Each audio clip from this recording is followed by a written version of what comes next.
Man could also observe a great many other things in nature, example the bitterest competition among plants and animals. He could see, for example, in the plant world, in his forest of tall and stately oaks, how these tall and stately capitalists consume the nutriment of the tiny shrubs, which might well complain, terra, aqua, aere et igni interdicti sumus. He could observe the parasitic plants, the ideologists of the vegetable world. He could further observe that there is open warfare between the forest birds and the infinite multitude of tiny creatures, between the grass of his meadows and the mettlesome troop of young horses. He could see in his countless host of worlds a whole heavenly feudal monarchy complete with tenants and satellites, a few of which, example the moon, lead a very poor life aere et aqua interdicti, a feudal system in which even the homeless. Paraphrase of the title of Wilhelm Wackenroder's book Herzen Sergius Ungern eins Kunstlebenden Klosterbruders ed. We are banned from earth, water, air, and fire ed. 172086. 472. Vagabonds, the comets, have been apportioned their station in life and in which, for example, the shattered asteroids bear witness to occasional unpleasant scenes, while the meteors, those fallen angels, creep shamefaced through the infinite space, until they find somewhere or other a modest lodging. In the further distance, he would come upon the reactionary fixed stars. All these beings find their happiness, the satisfaction and the enjoyment of their life in the exercise and manifestation of the vital energies with which nature has endowed them. That is, man considers that in the interaction of natural bodies and the manifestation of their forces these natural bodies find their happiness, etc. Man is now reproached by our true socialist with his discord. Did not man too spring from the primeval world? Is he not a child of nature, like all other creatures? Is he not formed of the same materials? Is he not endowed with the same general energies and properties that animate all things? Why does he still seek his earthly happiness in an earthly beyond? P. 158. The same general energies and properties which man has in common with all things, are cohesion, impenetrability, volume, gravity, etc., which can be found set out in detail on the first page of any textbook of physics. It is difficult to see how one can construe this as a reason why man should not seek his happiness in an earthly beyond. However, he admonishes man as follows. Consider the lilies of the field. Yes, consider the lilies of the field, how they are eaten by goats, transplanted by man into his buttonhole, how they are crushed beneath the immodest embraces of the dairymaid and the donkey driver. Consider the lilies of the field, they toil not, neither do they spin, and thy heavenly Father feedeth them. 3. Go thou and do likewise. After learning in this fashion of the unity of man with all things, we now learn how he differs from all things. But man knows himself, he is conscious of himself. Whereas in other beings, the instincts and forces of nature manifest themselves in isolation and unconsciously, they are united in man and become conscious. His nature is the mirror of all nature, which recognizes itself in him. Well then, if nature recognizes itself in me, then I recognize myself in nature. I see in its life my own life. We are thus giving living expression to that with which nature has imbued us. P. 158. A cf. Matthew 6, 28, 26 ed. The German ideology. True Socialism. Philosophy of True Socialism 473. This whole prologue is a model of ingenuous philosophic mystification. The true socialist proceeds from the thought that the dichotomy of life and happiness must cease.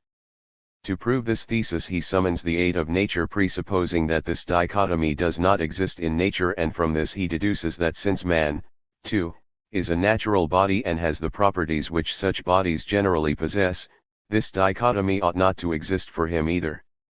Hobbes had much better reasons for invoking nature as a proof of his bellum omnium contra omnes. 3. And Hegel, on whose construction our true socialist depends, for perceiving in nature the cleavage, the slovenly period of the absolute idea, and even calling the animal the concrete anguish of God. After shrouding nature in mystery, our true socialist shrouds human consciousness in mystery too, by making it the mirror of this mystified nature. Of course, when the manifestation of consciousness ascribes to nature the mental expression of a pious wish about human affairs, it is self-evident that consciousness will only be the mirror in which nature contemplates itself. That man has to abolish in his own sphere the cleavage, which is assumed to be non-existent in nature, is now proved by reference to man in his quality as a mere passive mirror in which nature becomes aware of itself, just as it was earlier proved by reference to man as a mere natural body. But let us inspect the last proposition more closely. All the nonsense of these arguments is concentrated in it. The first fact asserted is that man possesses self-consciousness.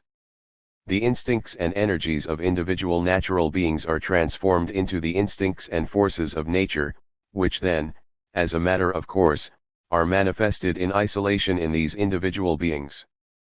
This mystification was needed in order later to effect a unification of these instincts and forces of nature in the human self-consciousness. Thereby the self-consciousness of man is, of course, transformed into the self-consciousness of nature within him. This mystification is apparently resolved in the following way: in order to pay nature back for finding its self-consciousness in man, man seeks his, in turn, in nature a procedure which enables him, of course, to find nothing in nature except what he has imputed to it by means of the mystification described above. He has now arrived safely at the point from which he originally started, and this way of turning round on one's heel is now called in Germany development. After this prologue comes the real exposition of true socialism. Thomas Hobbes, Elementa Philosophica. Desiv. Prefatio ad lectors ed. 17 474. First cornerstone. Page 160, Saint Simon said to his disciples on his deathbed, "My whole life can be expressed in one thought: all men must be assured the freest development of their natural capacities." Saint Simon was a herald of socialism. This statement is now treated according to the true socialist method described above and combined with that mystification of nature which we saw in the prologue. Nature as the basis of all life is a unity which proceeds from itself and returns to itself, which embraces the immense multifariousness of its phenomena and apart from which nothing exists. P. 158. We have seen how one contrives to transform the different natural bodies and their mutual relationships into multifarious phenomena of the secret essence of this mysterious unity. The only new element in this sentence is that nature is first called the basis of all life, and immediately afterwards we are informed that apart from it nothing exists. According to this it embraces life as well and cannot merely be its basis. After these portentous words, there follows the pivotal point of the whole essay. Every one of these phenomena, every individual life, exists and develops only through its antithesis, its struggle with the external world, and it is based upon its interaction with the totality of life, with which it is in turn by its nature linked in a whole, the organic unity of the universe, pages 158, 159. This pivotal sentence is further elucidated as follows. The individual life finds, on the one hand, its foundation, its source, and its subsistence in the totality of life; on the other hand, the totality of life in continual struggle with the individual life strives to consume and to absorb it. P. 159. Since this statement applies to every individual life, therefore, it can be, and is, applied to men as well. Man can therefore only develop in and through the totality of life, no ibid. Conscious individual life is now contrasted with unconscious individual life, human society with natural life in general, and then the sentence which we quoted last is repeated in the following form. By reason of my nature, it is only in and through community with other men that I can develop, achieve self-conscious enjoyment of my life and attain happiness. No 2, ibid. This development of the individual in society is now discussed in the same way as individual life in general was treated above. In society, too, the opposition of individual life and life in general becomes the condition of conscious human development.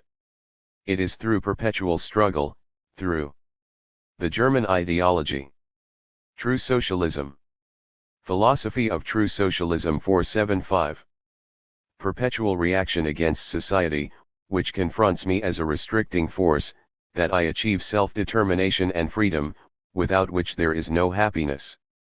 My life is a continuous process of liberation, a continuous battle with and victory over the conscious and unconscious external world, in order to subdue it and use it to enjoy my life.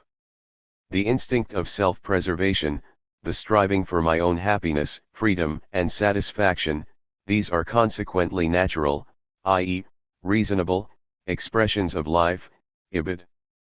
Further, I demand, therefore, from society that it should afford me the possibility of winning from it my satisfaction, my happiness, that it should provide a battlefield for my bellicose spirit. Just as the individual plant demands soil, warmth, and sun, air and rain for its growth, so that it may bear leaves, blossoms and fruit, man too desires to find in society the conditions for the all-round development and satisfaction of all his needs, inclinations, and capacities. It must offer him the possibility of winning his happiness. How he will use that chance, what he will make of himself, of his life, depends upon him, upon his individuality. I alone can determine my happiness, pages 159, 160. There follows, as the conclusion of the whole argument, the statement by Saint Simon which is quoted at the beginning of this section. The Frenchman's idea has thus been vindicated by German science. What does this vindication consist in? The true socialist has already earlier imputed various ideas to nature which he would like to see realized in human society. While formerly it was the individual human being, whom he made the mirror of nature, it is now society as a whole. A further conclusion can now be drawn about human society from the ideas imputed to nature. Since the author does not discuss the historical development of society, contenting himself with this meager analogy, it remains incomprehensible why society should not always have been a true image of nature. The phrases about society, which confronts the individual in the shape of a restricting force, etc., are therefore relevant to every form of society. It is quite natural that a few inconsistencies should have crept into this interpretation of society. Thus he must now admit that a struggle is waged in nature, in contrast to the harmony described in the prologue. Society, the totality of life, is conceived by our author not as the interaction of the constituent individual lives, but as a distinct existence, and this moreover separately interacts with these individual lives. If there is any reference to real affairs in all this, it is the illusion of the independence of the state in relation to private life and the belief in this apparent independence as something absolute. But as a matter of fact, neither here nor anywhere in the whole essay is it a question of nature and society at all, it is merely a question of the two categories, individuality and universality, which are given various 476 names and which are said to form a contradiction, the reconciliation of which would be highly desirable. From the vindication of individual life as opposed to the totality of life, it follows that the satisfaction of needs, the development of capacities, self-love, etc., are natural, reasonable expressions of life. From the conception of society as an image of nature, it follows that in all forms of society existing up to now, the present included, these expressions of life have attained full maturity and are recognized as justified. But we suddenly learn on page 159 that in our present-day society these reasonable, natural expressions of life are nevertheless so often repressed, and usually only for that reason do they degenerate into an unnaturalness, malformation, egoism, vice, etc. And so, since society does not, after all, correspond to its prototype, nature, the true socialist demands that it should conform to nature and justifies his claim by adducing the plant as an example, a most unfortunate example. In the first place, the plant does not demand of nature all the conditions of existence enumerated above.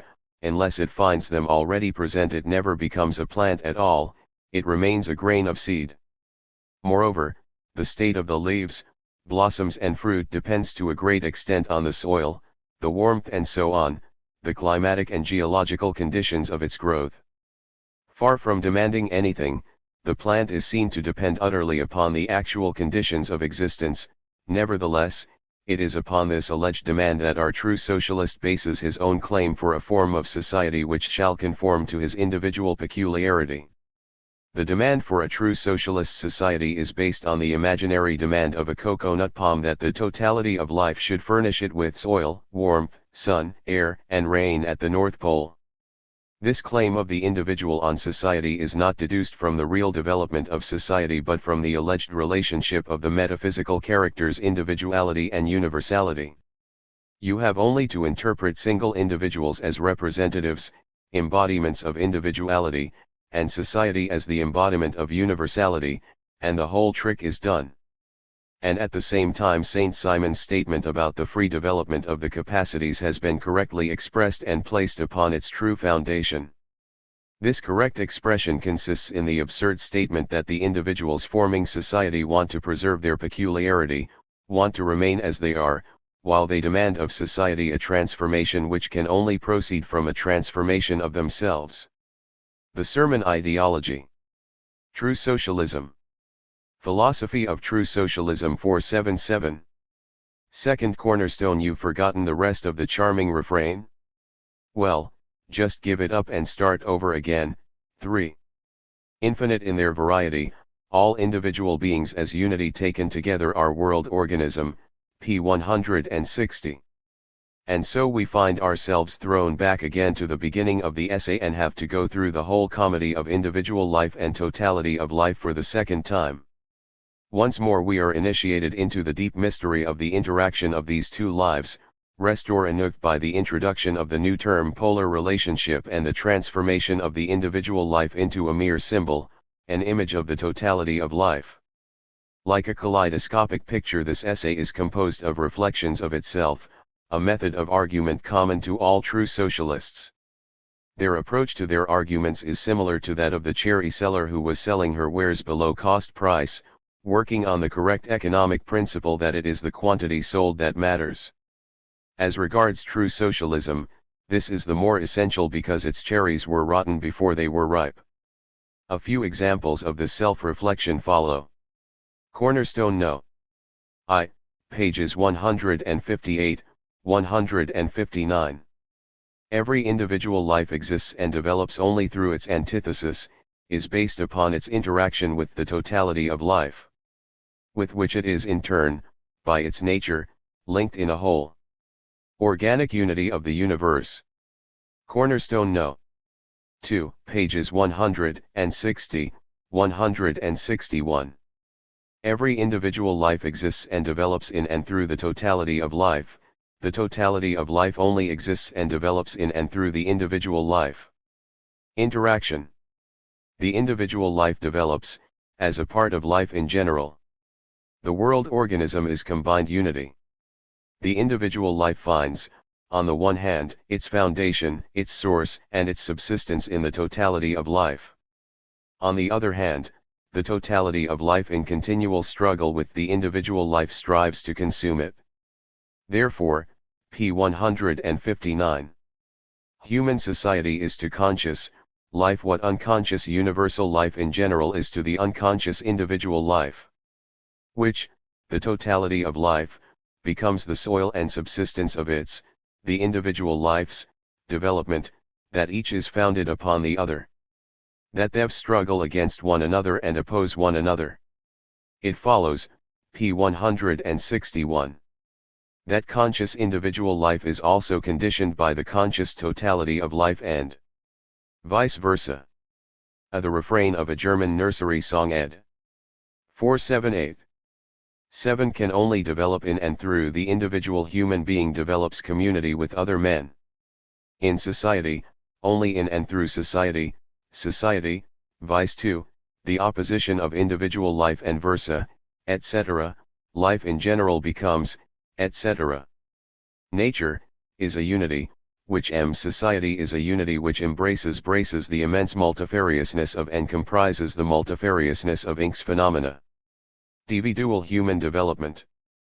But our author is not satisfied with this kaleidoscopic display. He goes on to repeat his artless remarks about individuality and universality in yet another form. He first puts forward these few arid abstractions as absolute principles and then concludes that the same relationship must recur in the real world. Even this gives him the chance of saying everything twice under the guise of making deductions, in abstract form and, when he is drawing his conclusion, in seemingly concrete form. Then, however, he sets about varying the concrete names which he has given to his two categories. Universality appears variously as nature, unconscious totality of life, conscious ditto, life in general, world organism, all-embracing unity, human society, community, organic unity of the universe, universal happiness, common will, etc., and individuality appears under the corresponding names of unconscious and conscious individual life, individual happiness, one's own welfare, etc. In connection with each of these names we are obliged to listen to the self-same phrases which have already been applied often enough to individuality and universality. The second cornerstone contains, therefore, nothing which was not already contained in the first. But since the words égalité, solidarité, unite d'intérêts are used by the French socialists, our author attempts to fashion them into cornerstones of true socialism by turning them into German.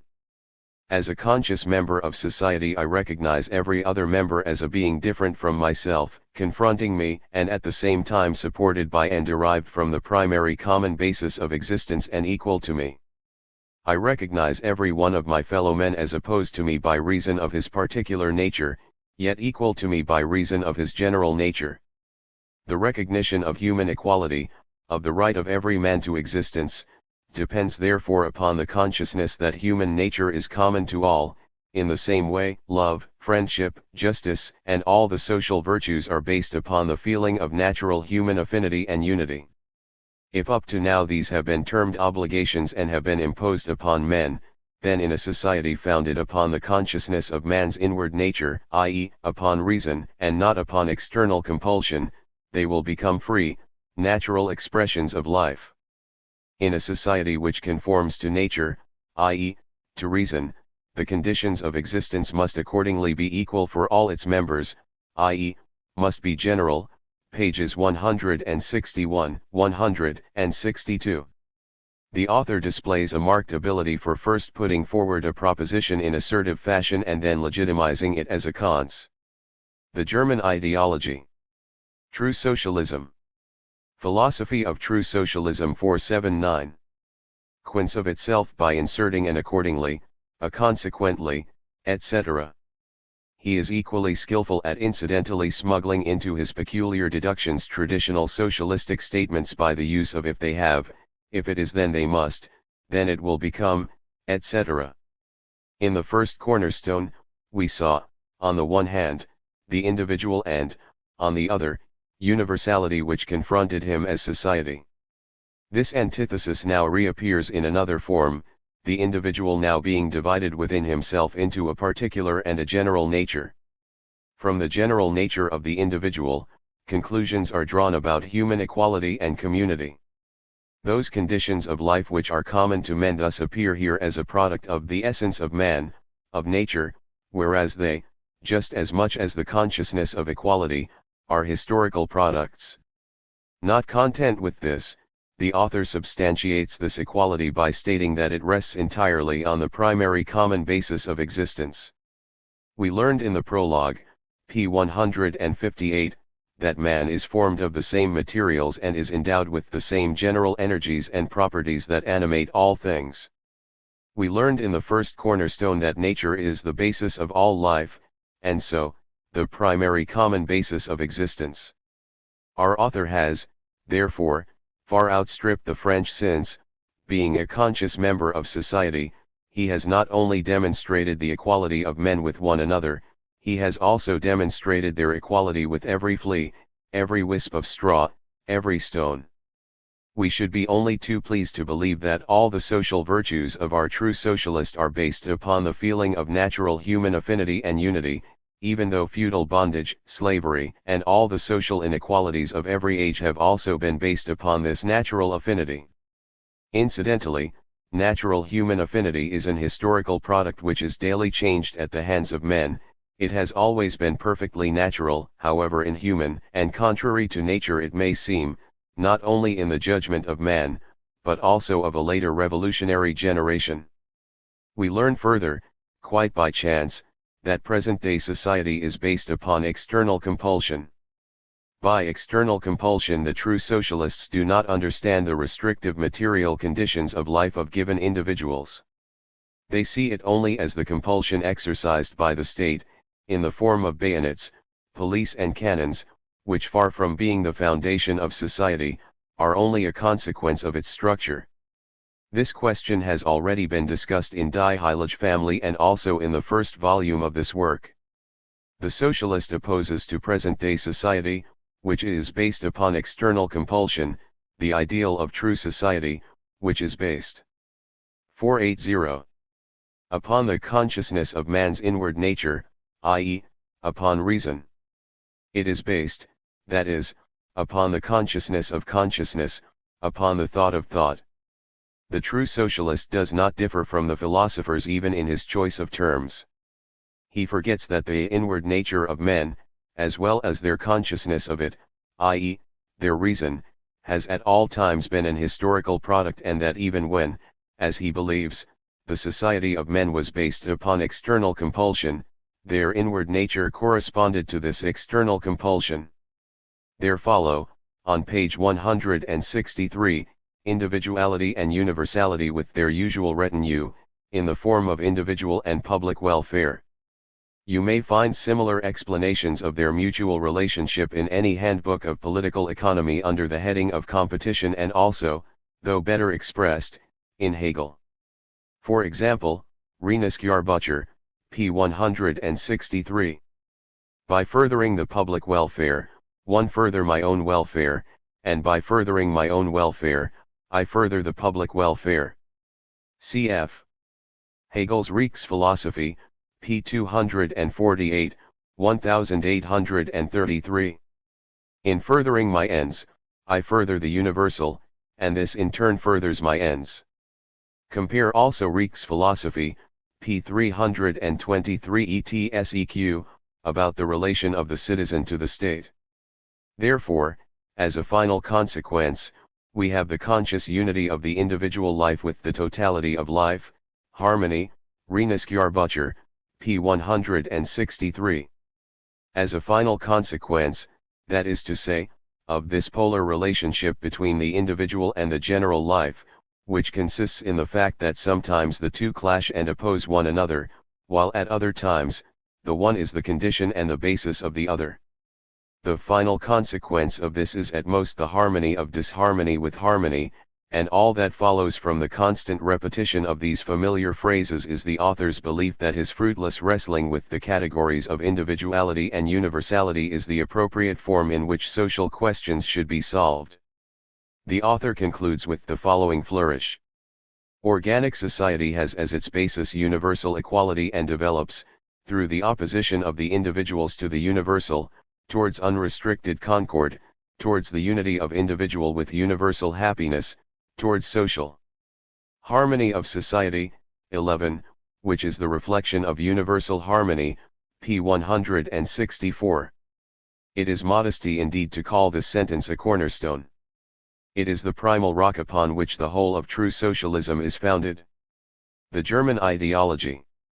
True socialism. Philosophy of true socialism 481. Third cornerstone: man's struggle with nature is based upon the polar opposition of my particular life to, and its interaction with, the world of nature in general. When this struggle appears as conscious activity, it is termed labor, p. 164. Is not, on the contrary, the idea of polar opposition based upon the observation of a struggle between men and nature? First of all, an abstraction is made from a fact, then it is declared that the fact is based upon the abstraction. A very cheap method to produce the semblance of being profound and speculative in the German manner. For example, fact, the cat eats the mouse. Reflection, cat nature, mouse nature, consumption of mouse by cat equals consumption of nature by nature equals self-consumption of nature. Philosophic presentation of the fact, devouring of the mouse by the cat is based upon the self-consumption of nature. Having thus obscured man's struggle with nature, the writer goes on to obscure man's conscious activity in relation to nature, by describing it as the manifestation of this mere abstraction from the real struggle. The profane word labor is finally smuggled in as the result of this process of mystification. It is a word which our true socialist has had on the tip of his tongue from the start, but which he dared not utter until he had legitimized it in the appropriate way. Labor is constructed from the mere abstract idea of man and nature. It is thereby defined in a way which is equally appropriate and inappropriate to all stages in the development of labor. Therefore, labor is any conscious activity on the part of man whereby he tries to acquire dominion over nature in an intellectual and material sense, so that he may utilize it for the conscious enjoyment of his life and for his intellectual or bodily satisfaction, ibid. We shall only draw attention to the brilliant deduction. When this struggle appears as conscious activity, it is termed labor. Therefore labor is any conscious activity on the part of man, etc. We owe this profound insight to the polar opposition. The reader will recall Saint Simon's statement concerning libre développement de toutes les facultés mentioned above, and also remember that Fourier wished to see the present travail repugnant replaced by travail attrayant. We owe to the polar opposition the free development of all capacities ed. Repellent labor replaced by attractive labor, Charles Fourier, Nouveau Monde Industriel, ed. 482. Following philosophic vindication and explanation of these propositions. But since, the but is meant to indicate that there is no connection here, for life every manifestation, exercise, and expression of its forces and d faculties should be a source of enjoyment and satisfaction, it follows that labor should itself be a manifestation and development of human capacities and should be a source of enjoyment, satisfaction, and happiness. Consequently, labor must itself become a free expression of life and so a source of enjoyment, ibid. Here we are shown what we were promised in the preface to the Renusjahrbucher, namely, how far German social science differs in its development up to the present from French and English social science and what it means to present the doctrine of communism in a scientific form. It would be a lengthy and boring procedure to expose every logical lapse which occurs in the course of these few lines. But let us first consider the offenses against formal logic. To prove that labor, an expression of life, should be a source of enjoyment, it is assumed that life should afford enjoyment in all its expressions. From this the conclusion is drawn that life should be a source of enjoyment also in its expression as labor. Not satisfied with this periphrastic transformation of a postulate into a conclusion, the author draws a false conclusion. From the fact that for life every manifestation should be a source of enjoyment, he deduces that labor, which is one of these manifestations of life, should itself be a manifestation and development of human capacities, that is to say, of life once again. Hence it ought to be what it already is. How could labor ever be anything but a manifestation of human capacities? But he does not stop there. Because labor should be so, it must consequently be so, or still better, because labor should be a manifestation and development of human capacities, it must consequently become something completely different, namely, a free expression of life, which did not enter into the question at all before this. And whereas earlier the postulate of labor as enjoyment was directly deduced from the postulate of the enjoyment of life, the former postulate is now put forward as a consequence of the new postulate of free expression of life in labor. As far as the content of the proposition is concerned, one cannot quite see why labor has not always been what it ought to be, why it must now become what it ought to be, or why it should become something which up to now it was not bound to be. But, of course, up to now the essence of man and the polar opposition of man and nature were not properly explained. The German ideology. True Socialism. Philosophy of True Socialism 483. A scientific vindication of the communist view about the common ownership of the products of labor follows. But, the recurrent but has the same meaning as the previous one, the product of labor must serve at one and the same time the happiness of the individual, of the laboring individual, and the general happiness. This is effected by reason of the fact that all social activities are complementary and reciprocal, ibid. This statement is merely a copy of what any political economy has to say in praise of competition and the division of labor, except that the argument has been weakened by the introduction of the word happiness. Finally, we are given a philosophic vindication of the French organization of labor. Labor as a free activity, which is enjoyable, affords satisfaction and at the same time serves the common weal, is the basis of the organization of labor, p. 165. But since labor should and must become a free activity which is enjoyable, etc., and therefore this state of affairs has not yet been reached, one would have expected on the contrary the organization of labor to be the basis of labor as an enjoyable activity. But the concept of labor as such an activity is quite sufficient for the writer. At the end of the essay the author believes to have reached results. These cornerstones and results, together with those other granite boulders which are to be found in the Bogen, the Burgerbüch, and the Neue Anekdote trademark form the rock upon which true socialism, alias German social philosophy, will build its church. 3. We shall have occasion to listen to a few of the hymns, a few of the fragments of the Cantique Allegorique Hébraïque et Mystique which are chanted in this church. A cf. Matthew 16, 18 ed. Évariste Parny, La Guerre de Dieu. Chant Premier ed. 4. Karl Grun. Die Soziale Bewegung in Frankreich und Belgien, Darmstadt 1845, or the Historiography of True Socialism 128. In sooth, if it were not a matter of discussing the whole horde of them, we should probably throw down our pen. And now, with that same arrogance, it, Münzgeschichte Gesellschaft, appears before a wide circle of readers, before that public which seizes voraciously upon everything displaying the word social because a sure instinct tells it what secrets of future times are hidden in this little word. Hence a double responsibility rests on the writer and he deserves double reproof, if he sets to work inexpertly. We shall not reproach Herr Munt with not knowing anything of the actual achievements of French and English social literature apart from what Herr L. Stein has revealed to him. When it appeared, Stein's book was worthy of note. But to coin phrases nowadays, about Saint Simon, to call Bazard and Enfantin the two branches of Saint Simonism, to follow this up with Fourier and to repeat idle chit-chat about Proudhon, etc. And yet we would willingly overlook this if he had only portrayed the genesis of social ideas in a new and original way.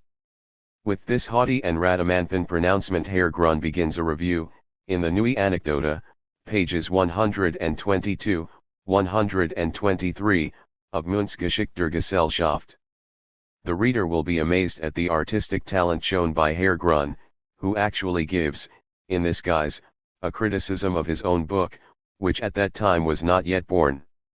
We observe in Herr Grun a fusion of true socialism with young German literary pretensions 129 a highly diverting spectacle.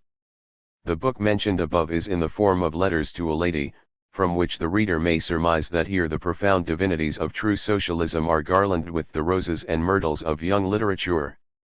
Let us hasten to pluck a few roses. The Carmagnole was running through my head. In any case it is terrible that the Carmagnole should be permitted to take breakfast in the head of a German writer, even if not to take up permanent quarters there, p. 3. The social movement in France and Belgium ed H. der Sozialismus und Kommunismus de Heutigen Frankreichs ed. The German ideology. True socialism. Historiography 485. If I had old Hegel here, I should collar him, what? So nature is the otherness of mind? What? You dullard. p. 11. Brussels is to some extent a reproduction of the French Convention. It has its parties of the mountain and the valley, p. 24. The Luberg Heath of politics, p. 80. Gay, poetic, inconsistent, fantastic chrysalis, p. 82. Restoration liberalism, the groundless cactus, which as a parasite coiled round the seats in the Chamber of Deputies, pages 87, 88. That the cactus is neither groundless, nor a parasite, and that gay, poetic, or inconsistent chrysalises or pupae do not exist, does not detract from these lovely images. Amid the sea of newspapers and journalists in the cabinet Montpensier, I myself, however, feel like a second Noah, dispatching his doves to see if he can possibly build a dwelling or plant a vineyard anywhere or come to a reasonable agreement with the infuriated gods. p. 259. No doubt this refers to Herr Grun's activity as a newspaper correspondent.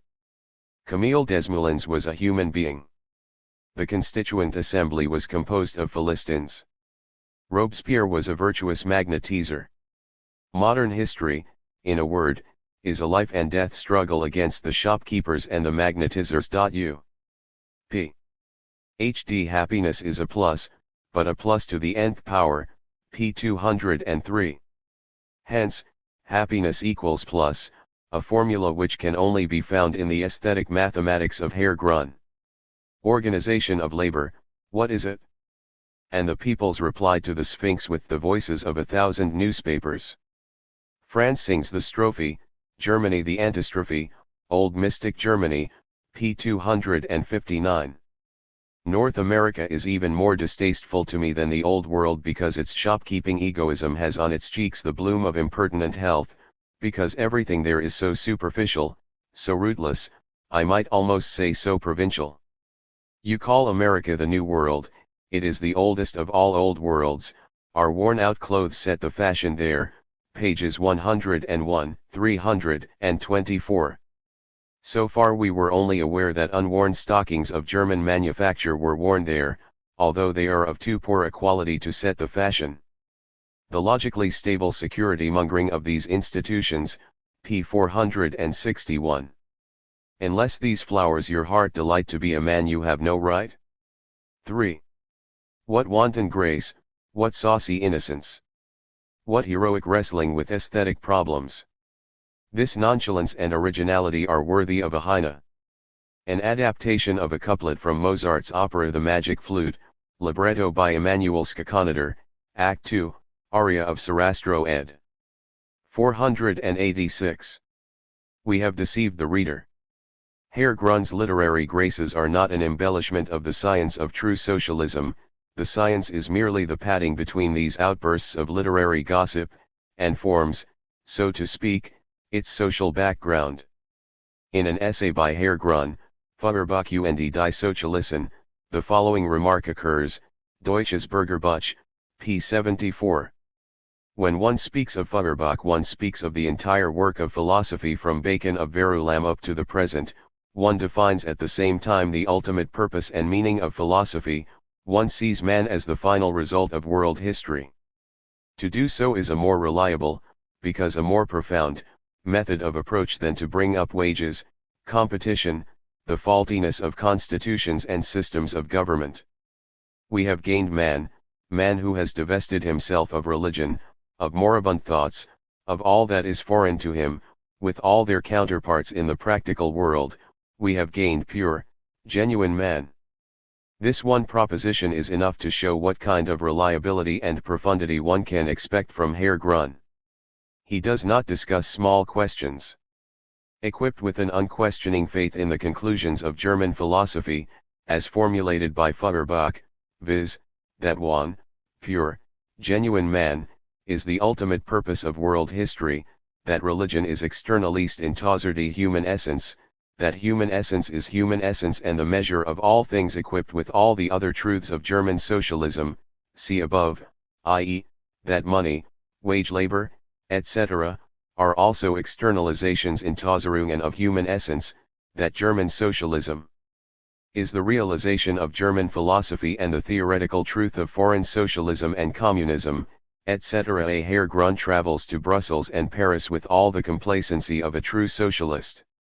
The powerful trumpetings of Herr Grun in praise of true socialism and of German science exceed anything his fellow believers have achieved in this respect. As far as these eulogies refer to true socialism, they are obviously quite sincere. Herr Grun's modesty does not permit him to utter a single sentence that has not already been pronounced by some other true socialist in the Ernennungswanzig Bogen, the Burgerbücher, and the Neue Anekdote. Indeed, he devotes his whole book to filling in an outline of the French social movement sketched in the Ernennungswanzig Bogen, pages 74 to 88, by Hess, and thereby answering a need expressed in the same work on page 88. B. As regards the eulogies to German philosophy, the latter must value them all the more, seeing how little he knows about it. See this volume, pages 467-68 ed. See Moses Hess, Socialismus und Kommunismus. Ed. JLORL copyright T $Te fatal Cito Egit ran ire $NNB 23 Igtate, Dartun Jalap 1847, Ober I, TF copyright F Sit. TFC rid TTGB $2 read copyright OGTAHSMITS. Asterisk, 2 $BA Reich Chside ear Nichtog Teichte Inganye Stat Ju Eichnen. To ir Turban Begeber no to Egtoerfen. Jeff Trit FTE, Arund 1 copyright F $I hashtag TE ber copyright FFLFO aft. MIT Berfelbensvermafian or Ben Grossen Seferfret B Stobtifum, B Spublifum, BA $if $ungrig naoi jasftum grieft, Toa nerbuletin $Esport, Fogdal on Bur, Sterntragd, Toayatin Rich Tiger percent I $M Fagd, Toid and E copyright is C Imnich per 3 UNTNFT in Beefum Sport asterisk C $N Erbergen Liegen. Doppeltserenterdfit and IEBTR Eigentlich MIT. Ern es Kunstnität regten, Beger on Banfaftifsen Stiftungen Berfokalen Literatur Gran Frikte und Berengion Bureau 9 $T Toefj, Al Toetime Airpound. Stein Seretien, Bijfen 8 Uri and Anariant Werben Iant, AIE Erfiten. Slober Fiut no hashtag. Uber copyright T. 5T.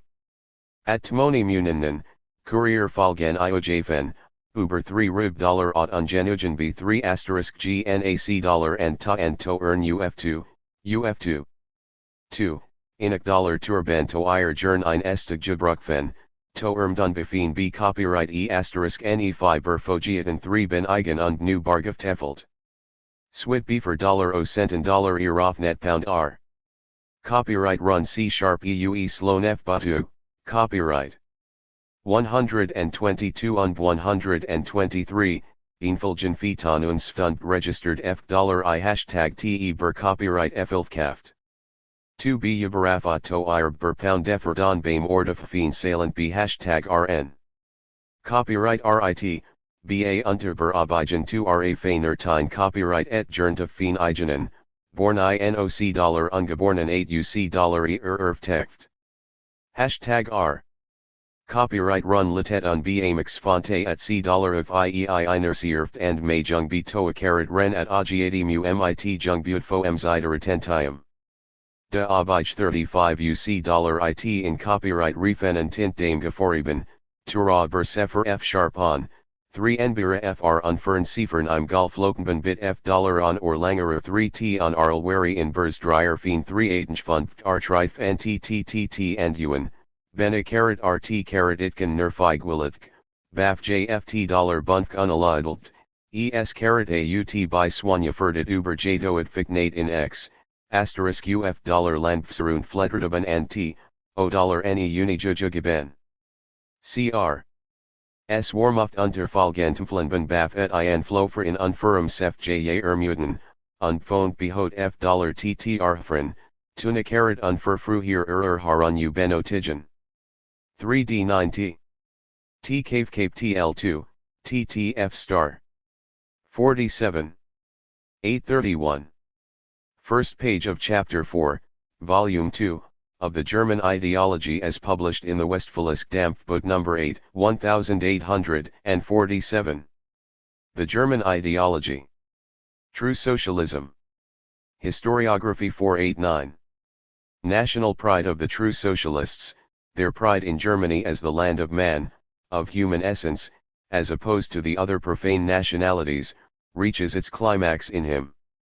We give below a few samples of it.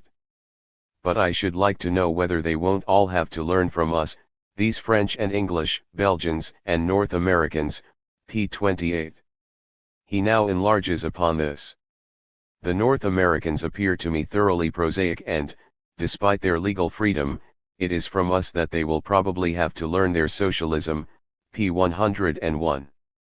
Particularly because they have had, since 1829, their own socialist and democratic school, 131, against which their economist Cooper was fighting as long ago as 1830. The Belgian Democrats. Do you really think that they are half so far advanced as we Germans are? Why, I have just had a tussle with one of them who considered the realization of free humanity to be a chimera. p. 28. The nationality of man, of human essence, of humanity shows off here as vastly superior to Belgian nationality. Frenchman. Leave Hegel in peace until you understand him. We believe that Lermanier's criticism of the philosophy of law, however weak it may be, shows more insight into Hegel than anything which Herr Grun has written either under his own name or that of Ernst von der Heyde. Try drinking no coffee, no wine for a year, don't give way to passionate excitement, let Guizot rule and let Algeria come under the sway of Morocco. How is Algeria ever to come under the sway of Morocco, even if the French were to relinquish it, sit in a garret and study the logic and the phenomenology? And when you come down after a year, lean in frame and red of eye, and go into the street and stumble over some dandy or town crier, don't be abashed. For in the meantime you will have become great and mighty men, your mind will be like an oak that is nourished by miraculous sap, whatever you see will yield up to you its most secret weaknesses. Though you are created spirits, you will nevertheless penetrate to the heart of nature, your glance will be fatal, your word will move mountains, your dialectic will be keener than the keenest guillotine. You will present yourself at the Hotel de Ville and the bourgeoisie is a thing of the past. You will step up to the Palais Bourbon and it collapses. The whole Chamber of Deputies will disappear into the void. Guizot will vanish, Louis Philippe will fade into an historical ghost, and out of all these forces which you have annihilated there will rise victorious the absolute idea of free society.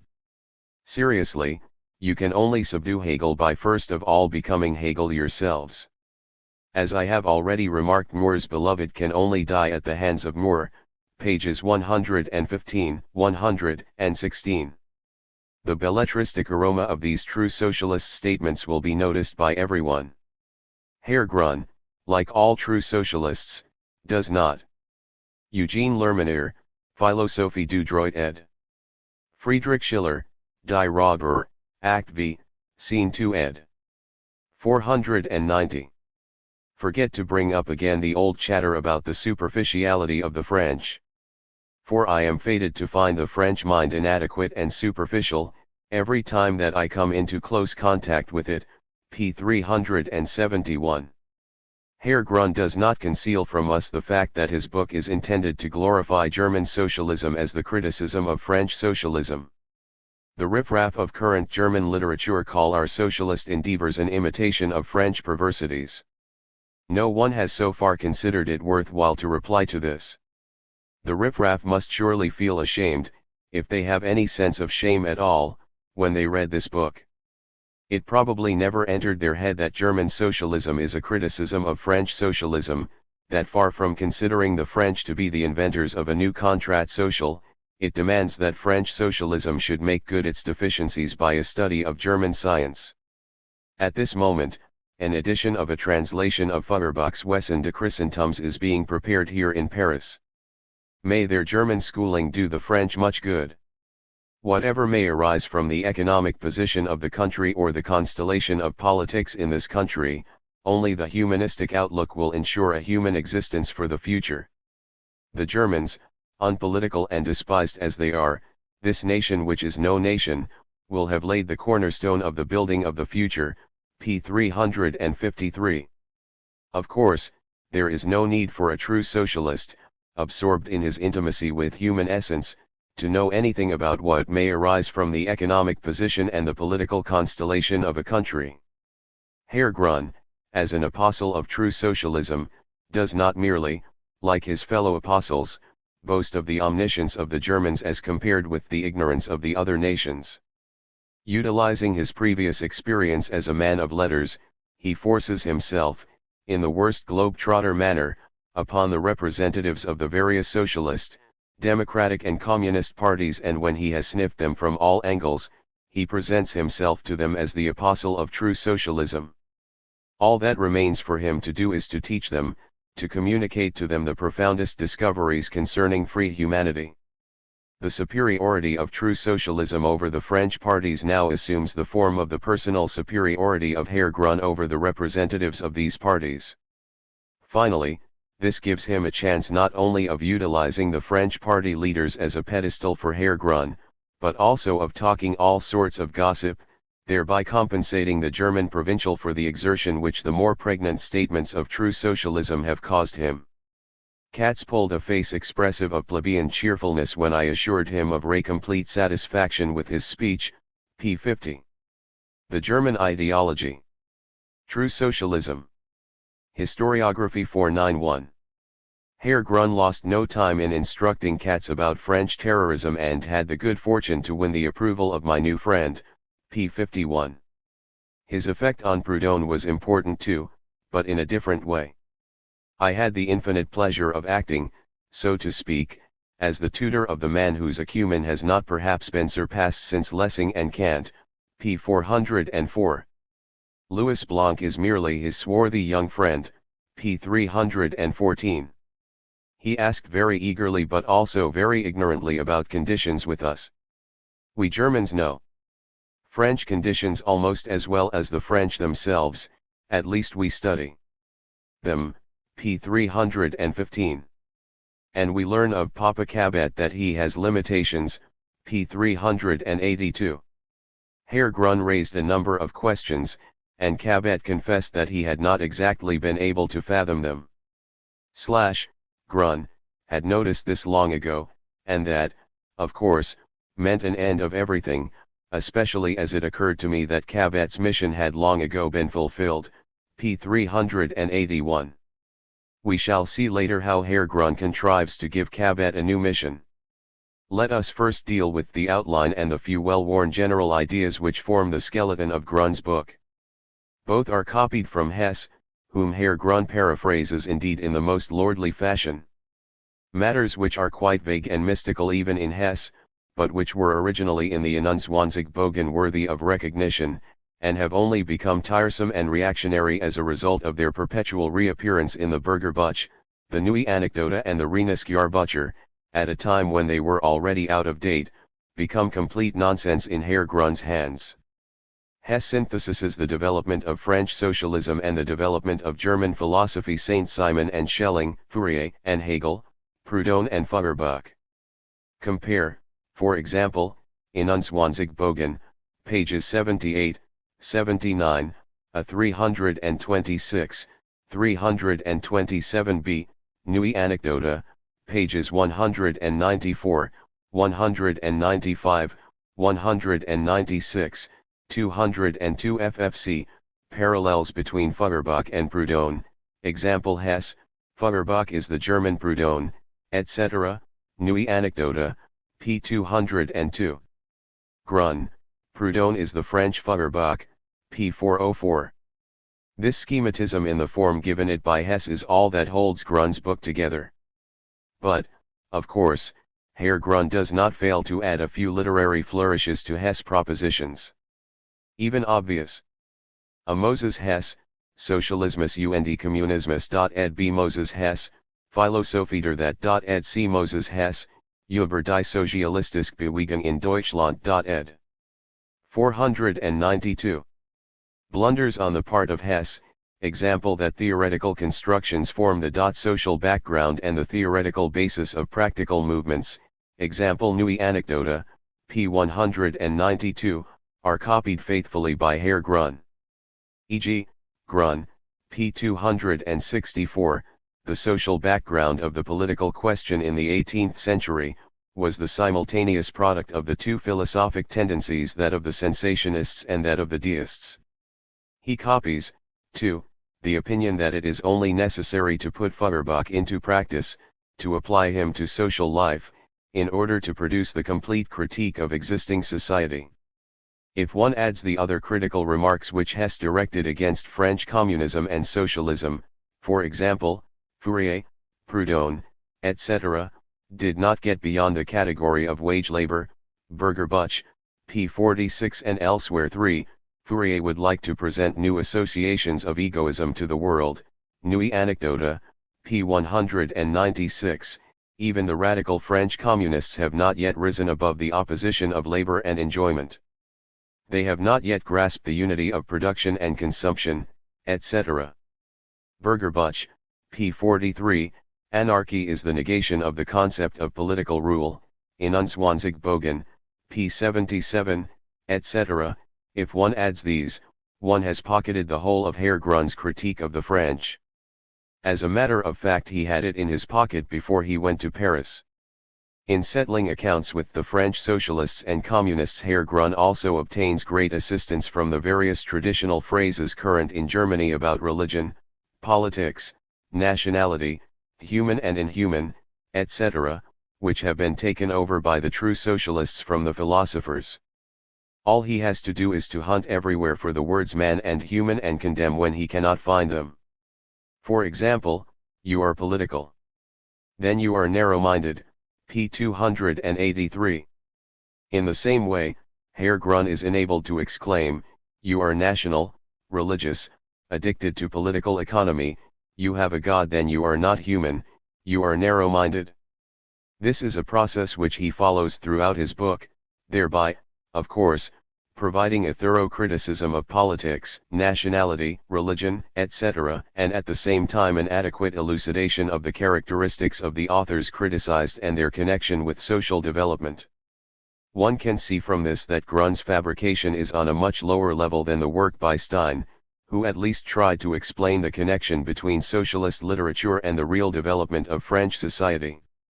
It need hardly be mentioned that in the book under discussion, as in the Nuit Anecdota, Herr Grun adopts a very grand and condescending manner towards his predecessor. Moses Hess, über die Nacht in unserer Gesellschaft und deren Abhulf. Ed. The German Ideology. True Socialism. Historiography 493. But has Herr Grun even succeeded in copying correctly what he has taken over from Hess and others? Has he even incorporated the necessary material in the outline which he has taken over lock, stock, and barrel in the most uncritical fashion? Has he given a correct and complete exposition of the individual socialist authors according to the sources? Surely this is the least one could ask of the man from whom the North Americans, the French, the English and the Belgians have to learn, the man who was the tutor of Proudhon and who perpetually brandishes his German thoroughness before the eyes of the superficial Frenchman. Saint-Simonism. Herr Grun has no first-hand knowledge of a single Saint-Simonian book. His main sources are, primarily, the much-despised Lorenz Stein. Furthermore, Stein's chief source, L. Raybaud *, in return for which he proposes to make an example of Herr Raybaud and calls him a Philistine, p. 260, on the same page he pretends that he only came across Raybaud's book by chance long after he had settled with the Saint-Simonists, and occasionally Louis Blanc. We shall give direct proofs. First let us see what Herr Grun writes about Saint Simon's life. The main sources for Saint Simon's life are the fragments of his autobiography in the Œuvres de Saint Simon, published by Oland Rodriguez, c. and the Organisateur of May 19, 1830. We have, therefore, all the documents here before us. 1. The original sources. 2. Raybaud, who summarized them. 3. Stein, who utilized Raybaud. 4. Herr Grun's belletristic edition. Herr Grun. Saint Simon took part in the American struggle for independence without having any particular interest in the war itself. It occurred to him that there was a possibility of linking the two great oceans. p. 84. Stein, page 143. First he entered military service, and went to America with Bull. In this war, the significance of which he, of course, realized. The war, as such, he said, did not interest me, only the purpose of this war, etc. After he had vainly tried to interest the Viceroy of Mexico in a plan to build a great canal linking the two oceans. Louis Raybaud, Études sur les réformatures aux socialistes modernes. What edition the authors used is unknown. Ed. B. Louis Blanc, Histoire de Dix Answer ed. V. de Saint-Simon écrit par lui-même. Ed. A un catholique. Sur la vie et les caractères de Saint-Simon. Ed. 494. Raybaud, page 77. Soldat de l'indépendance américaine, il surveille sous Washington, la guerre, en elle-même, nem intéressait pas, dit il, mais le seul but de la guerre m'intéressait vivement, et cet intérêt m'en faisait supporter les travaux sans repugnance. Herr Grun only copies the fact that Saint-Simon had no particular interest in the war itself, he omits the whole point, his interest in the object of the war. Herr Grun further omits to state that Saint-Simon wanted to win the Viceroy's support for his plan and thus turns the plan into a mere idea. He likewise omits to mention that Saint-Simon did this only à la pixe. The reason being that Stein indicates this merely by giving the date. Herr Grun proceeds without a break. Later, when he drafted a plan for a Franco-Dutch expedition to the British Indies, Ibid. Stein. He traveled to Holland in 1785, to draft a plan for a joint Franco-Dutch expedition against the British colonies in India, p. 143. Stein is incorrect here and Grun copies him faithfully. According to Saint-Simon, the Duc de la Vauguyon had induced the States General 132 to undertake a joint expedition with France to the British colonies in India. Concerning himself, he merely says that he worked, poursuivi, for the execution of this plan for a year. Herr Grun. When in Spain, he wished to dig a canal from Madrid to the sea, Ibid. Saint-Simon wished to dig a canal? What nonsense! Previously, it occurred to him to do something, now he wishes to do something. Grun gets his facts wrong this time not because he copies Stein too faithfully as he did before, but because he copies him too superficially. Stein, page 144. Having returned to France in 1786, he visited Spain the very next year to present to the government a plan for the completion of a canal from Madrid to the sea. Herr Grun could derive the foregoing sentence skimming through Stein, for with Stein it seems at least as if the plan of construction and a fighter for American independence, he served under Washington. The war in itself did not interest me, he said, but I was keenly interested in the object of the war and this interest induced me to endure its hardships without demur. Ed. After peace had been made. Ed. The German Ideology. True Socialism. Historiography 495. The idea of the whole project originated with Saint-Simon. As a matter of fact, Saint-Simon merely drew up a plan to overcome the financial difficulties besetting the building of the canal, the construction of which had been started long ago. Raybaud. 6 ans plus tard il propose au gouvernement espagnol un plan de canal qui devait établir un ligne navigable de Madrid à la mer A, p. 78. The same mistake as that made by Stein. Saint-Simon, page 17. Le gouvernement espagnol avait entrepris un canal qui devait faire communiquer Madrid à la mer, cette entreprise languissait parce que ce gouvernement manquait d'ouvriers et d'argent, j'ai me concerté avec le comte de Cabarrus, aujourd'hui ministre de Finances, et nous présentons au gouvernement le projet suivant etc. Herr Grun. In France he speculates on national domains. Stein first of all sketches Saint-Simon's attitude during the Revolution and then passes to his speculation in national domains, p. 144 et sec. But where Herr Grun has got the nonsensical expression, to speculate on national domains, instead of in national domains, we can likewise explain by offering the reader the original. Raybaud, page 78. Revenu à Paris, il tourne son activité vers des spéculations, et trafiquoit sur les domaines nationaux 0. Herr Grun makes the foregoing statement without giving any explanation.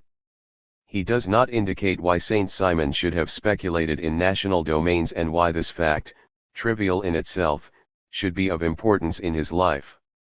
For Herr Grun finds it unnecessary to copy from Stein and Raybaud the fact that Saint Simon wished to found a scientific school and a great industrial undertaking by way of experiment, and that he intended to raise the necessary capital by these speculations.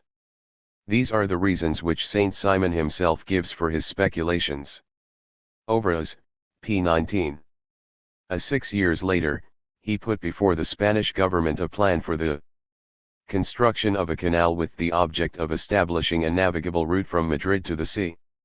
Ed. The Spanish government had undertaken the construction of a canal which was to link Madrid with the sea. The scheme came to a standstill since the government lacked labor and funds. I joined forces with M.L.E. Conde de Cabarrus, now finance minister, and we presented the following plan to the government. Ed. Having returned to Paris, he turned his attention to speculation and dealt in national domains. Sur les domaines nationaux literally translated means on national domains. Ed. 496. Herr Grun. He marries so that he may be able to act as the host of science, to investigate the lives of men and exploit them psychologically. Ibid. Herr Grun here suddenly skips one of the most important periods of Saint Simon's life, the period during which he studied natural science and traveled for that purpose. What is the meaning of marrying to be the host of science? What is the meaning of marrying in order to exploit men, whom one does not marry, psychologically, etc.? The whole point is this: Saint Simon married so that he could hold a salon and study there among others the men of learning. Stein puts it in this way, page 149. He marries in 1801. I made use of my married life to study the men of learning, cf. Saint Simon, p. 23. Since we have now collated it with the original, we are in a position to understand and explain Herr Grun's nonsense. The psychological exploitation of men amounts in Stein and in Saint Simon himself merely to the observation of men of learning in their social life. It was in conformity with his socialist outlook that Saint Simon should wish to acquaint himself with the influence of science upon the personality of men of learning and upon their behavior in ordinary life. For Herr Grun this wish turns into a senseless, vague romantic whim. Herr Grun. He becomes poor. How, in what way?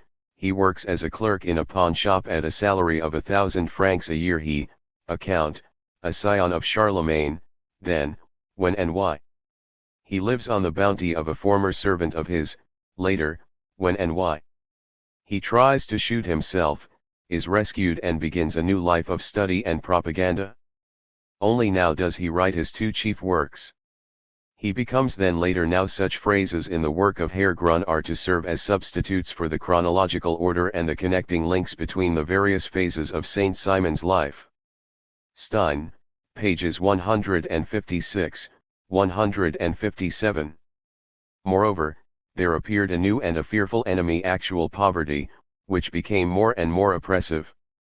After a distressing wait of 6 months, he obtained a position.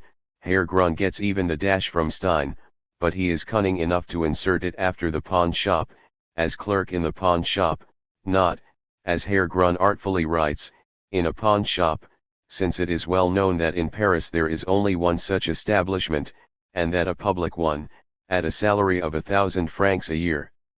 How his fortune fluctuated in those days! The grandson of Louis XIV's famous courtier, the heir to a ducal coronet and to an immense fortune, by birth a peer of France and a grandee of Spain, a clerk in a pawn shop.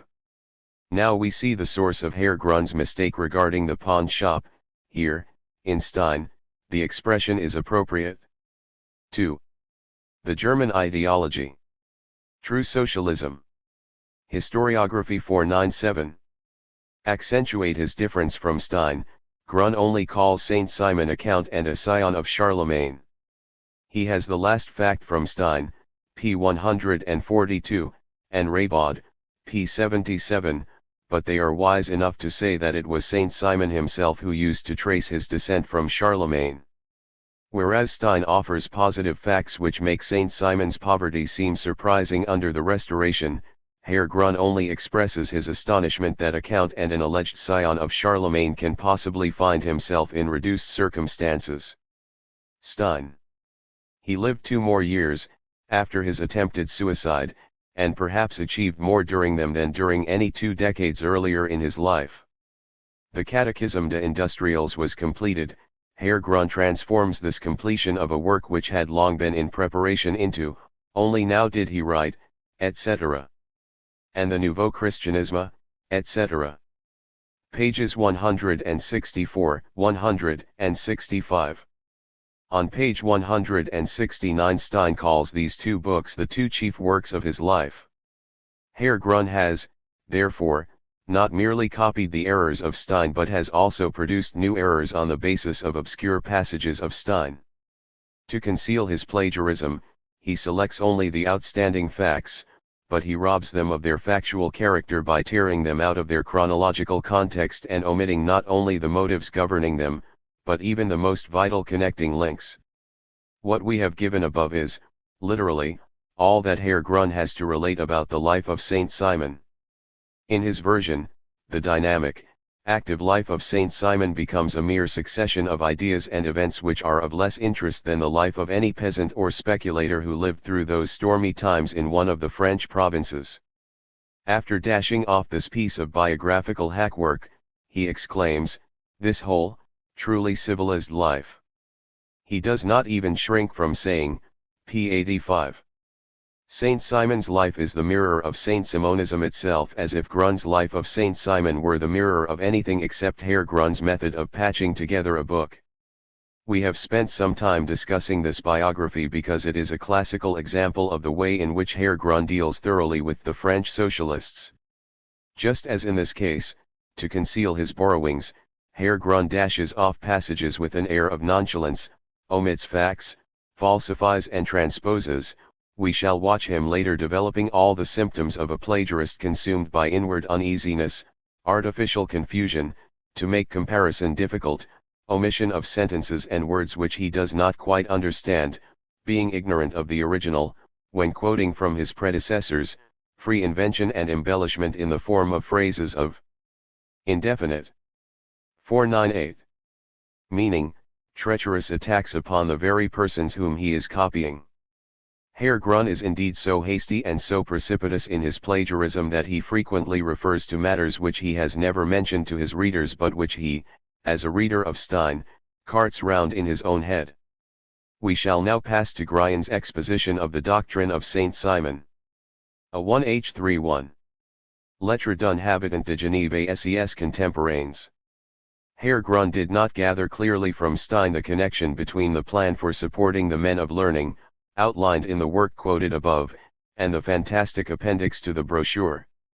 He speaks of this work as if it treated mainly of a new organization of society, and ends as follows. The spiritual power in the hands of the men of learning, the temporal power in the hands of the property owners, the franchise for all, p. 85, cf. Stein, p. 151, Raybaud, p. 83. The sentence, le pouvoir de nommer les individus appels ou remplir les fonctions de chefs de l'humanité entre les mains de tout le monde, b. which Raybaud quotes from Saint Simon, p. 47, and which Stein translates in the clumsiest fashion, is reduced by Herr Grun to the franchise for all, which robs it of all meaning. Saint Simon is referring to the election of the Newton Council, 134. Herr Grun is referring to elections in general. Long after dismissing the lettre in 4 or 5 sentences copied from Stein and Raybaud, and having already spoken of the Nouveau Christianisme, Herr Grun suddenly returns to the lettre. But it is certainly not to be achieved by abstract learning. Still less by concrete ignorance, as we observe. For from the standpoint of abstract science, there was still a cleavage between the property owners and everyone, p. 87. Herr Grun forgets that so far he has only mentioned the franchise for all and has not mentioned everyone. But since he finds tout le monde in Stein and Raybaud, he puts everyone in inverted commas. He forgets, moreover, that he has not quoted the following passage from Stein's book, that is the passage which would justify the for in his own sentence. He, Saint Simon, makes a distinction, apart from the sages or the men of learning, between the proprietaires and tout le monde. It is true that as yet there is no letters of an inhabitant of Geneva to his contemporaries ed. The power of nominating the persons who are to act as leaders of humanity should be in the hands of everyone. Ed. The German ideology. True socialism. Historiography 499. Clearly marked boundary between these two groups, but nevertheless, there lies in that indefinite idea of tout le monde the germ of that class towards the understanding and uplifting of which his theory was later directed, i.e. the classe la plus nombreuse et la plus pauvre, and in reality, too, this section of the people was at that time only potentially present, p. 154.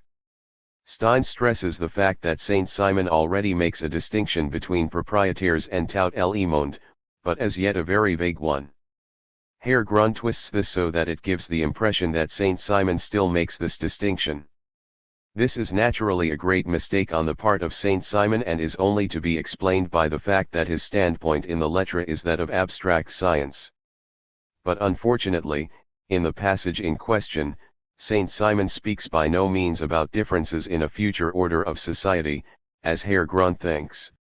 He appeals for subscriptions to mankind as a whole, which, as he finds it, appears to him to be divided into three classes, not, as Stein believes, into savants, proprietaires and tout le monde, but 1, savants and artistes and all people of liberal ideas, 2, the opponents of innovation, i.e., the proprietaires, insofar as they do not join the first class, 3, the surplus de l'humanité qui se rallie au mot égalité. 13 These three classes form tout le monde. Cf. Saint Simon, Lettres, pages 21, 22. Since moreover Saint Simon says later that he considers his distribution of power advantageous to all classes, we may take it that in the place where he speaks of this distribution, p. 47, tout le monde obviously corresponds to the surplus which rallies around the slogan equality, without, however, excluding the other classes. Stein is roughly correct, although he pays no attention to the passage on pages 21 and 22. Herr Grun, who knows nothing of the original, clutches at Stein's slight error and succeeds in making sheer nonsense of his argument. We soon come across an even more striking example. We learn unexpectedly on page 94, where Herr Grun is no longer speaking of Saint Simon but of his school. In one of his books, Saint Simon utters the mysterious words, "Women will be admitted, they may even be nominated." From this almost barren seed, the whole gigantic uproar of the emancipation of women has sprung up. Of course, if in some work or other Saint Simon had spoken of admitting and nominating women to some unknown position, these would indeed be mysterious words. But the mystery exists only in the mind of Herr Grun. One of Saint Simon's books is none other than the Lettre des Inhabitants de Genève. In this work, after stating that the most numerous and poorest class ed. Rest of humanity which rallies around the slogan, equality ed. This sentence is omitted in the Westfalisch Dampfboot ed. 500.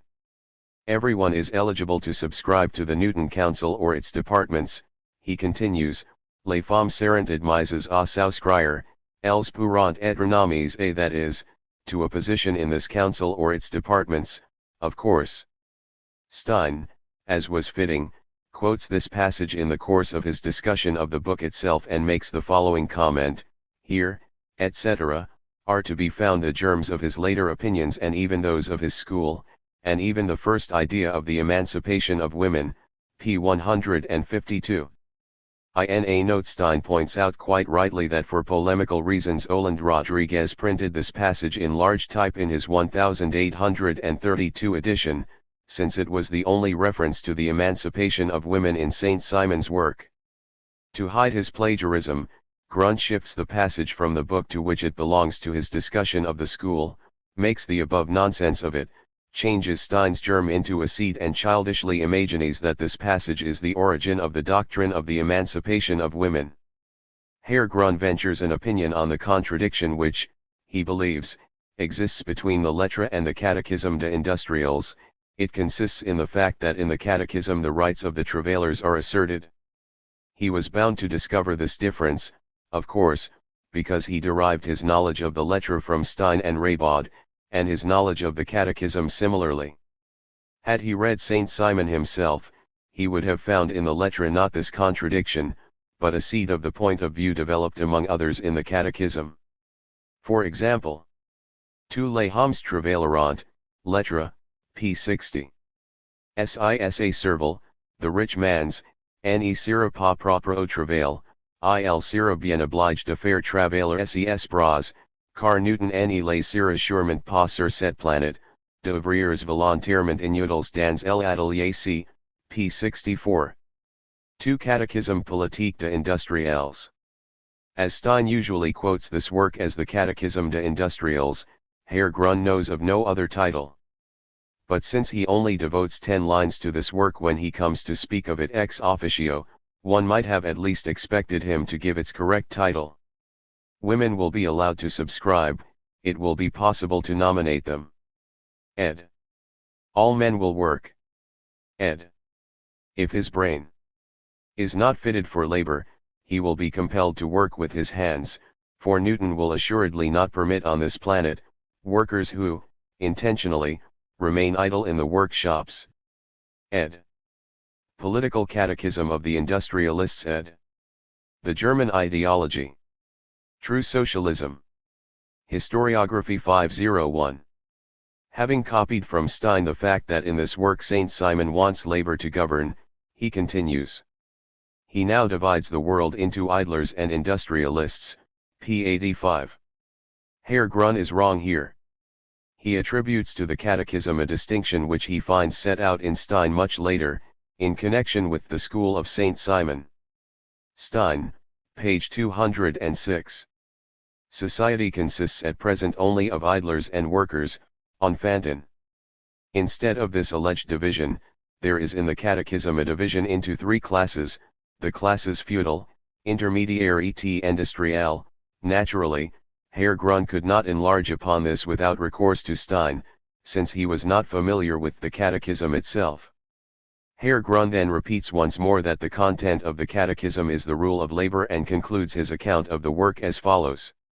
Just as republicanism proclaims, everything for the people, everything through the people, Saint Simon proclaims, everything for industry, everything through industry, ibid. Stein, page 165.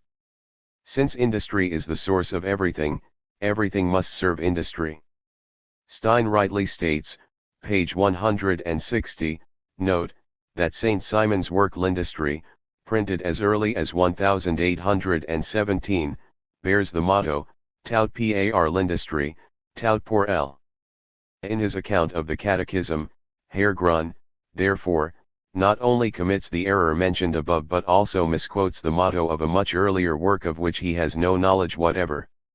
German thoroughness has in this way given an adequate criticism of the Catechisme politique des industriels. We find however scattered throughout Grun's Omnium Gatherum isolated glosses which belong properly to this section. Chuckling over his own slyness, Herr Grun distributes the material which he finds in Stein's account of the work and elaborates it with commendable courage. Herr Grun, page 87. Free competition was an impure and confused concept, a concept which contained in itself a new world of conflict and misery, the struggle between capital and labor and the misery of the worker who has no capital. Saint Simon purified the concept of industry, he reduced it to the concept of the workers, he formulated the rights and grievances of the Fourth Estate, of the proletariat.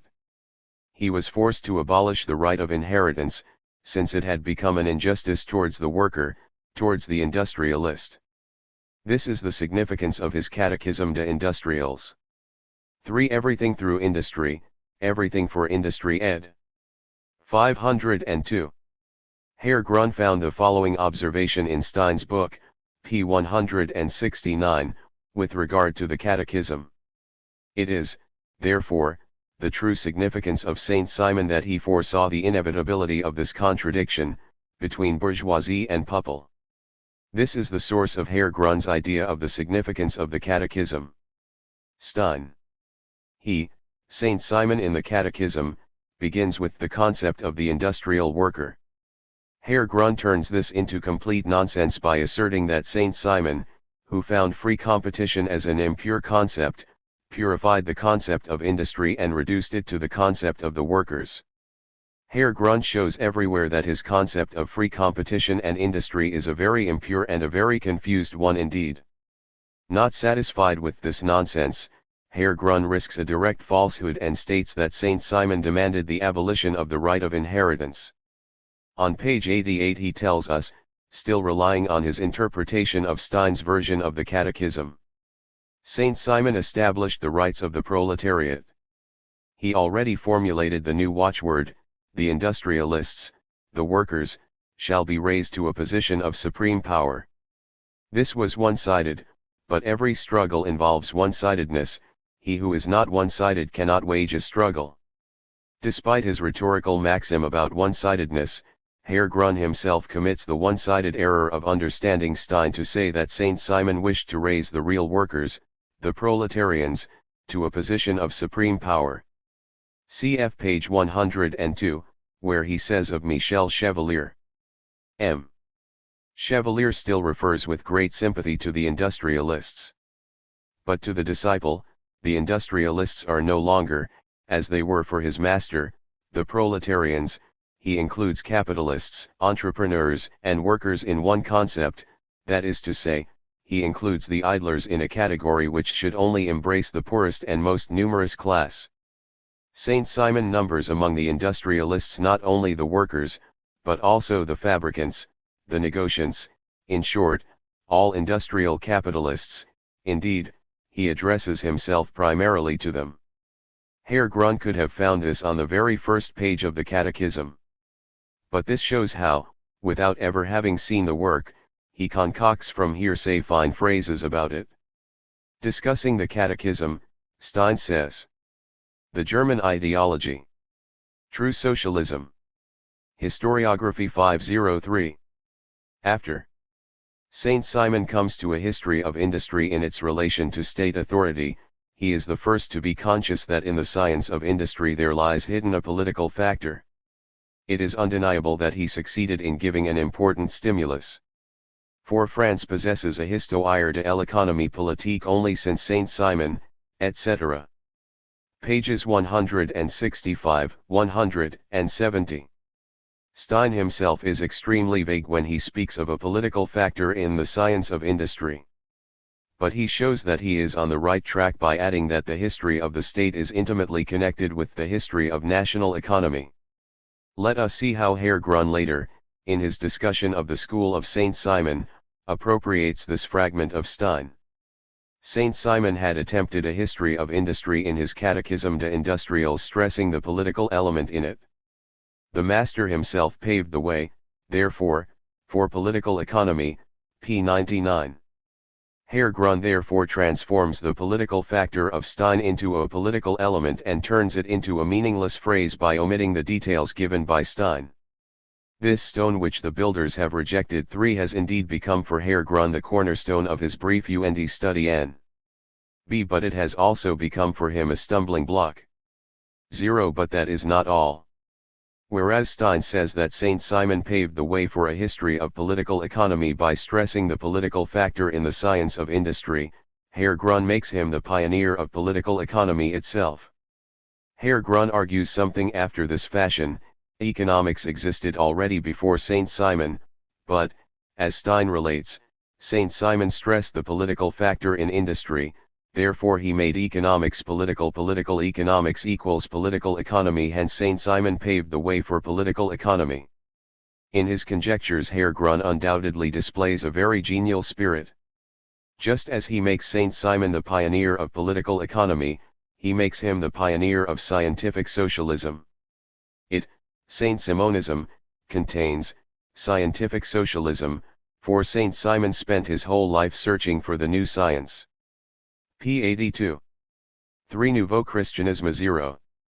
With his customary brilliance, Herr Grun continues to give us extracts by Stein and Raybaud, to which he adds literary. A cf 1 Peter 2, 7 ed. Letters and Studies is the subtitle of Grian's book, Die Soziale Bewegung in Frankreich und Belgien ed. A pun on the word Stein, which in German means stone, Eckstein cornerstone, and Stein de Anstoß's stumbling block ed. New Christianity ed. 1820-86. 504. Embellishments and which he dismembers in the most pitiless fashion. One example will suffice to show that he has never looked at the original of this work either. For Saint Simon it was a question of establishing a unified view of life, such as is suitable to organic periods of history, which he expressly opposes to the critical periods. According to him, we have been living since Luther in a critical period, he thought to initiate a new organic period. Hence the New Christianity, p. 88. At no time and in no place did Saint Simon oppose organic to critical periods of history. This is a downright falsehood on the part of Herr Grun. Bazard was the first to make this distinction. Herr Grun discovered from Stein and Raybaud that in Nouveau Christianisme Saint Simon commends the criticism of Luther, but finds his positive, dogmatic doctrine faulty. Herr Grun lumps that with what he remembers was said in the same sources about the school of Saint Simon, and out of this he fabricates the above assertion. After some florid comments on Saint Simon's life and works produced by Herr Grun in the manner described earlier and based exclusively on Stein and the latter's primer, Raybaud, Herr Grun concludes by exclaiming, "And those moral Philistines, Herr Raybaud and the whole band of German parrots, thought that they had to defend Saint Simon, by pronouncing with their usual wisdom that such a man, such a life, must not be measured by ordinary standards. Tell me, are your standards made of wood? Tell the truth. We shall be quite pleased if they are made of good solid oak. Hand them over.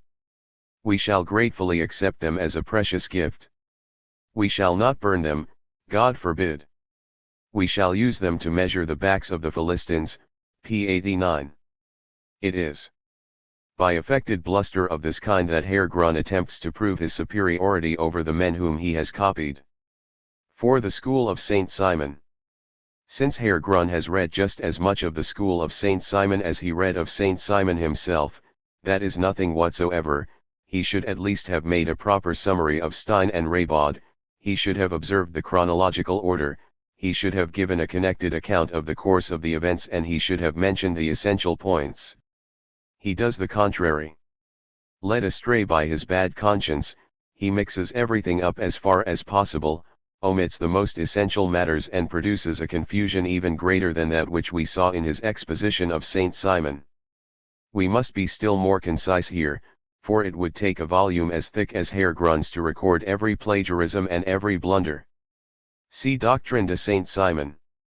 Exposition. Premier Annie ed. The German Ideology. True Socialism. Historiography 505. We are given no information about the period from the death of Saint Simon to the July Revolution III, a period which covers part of the most important theoretical development of Saint Simonism.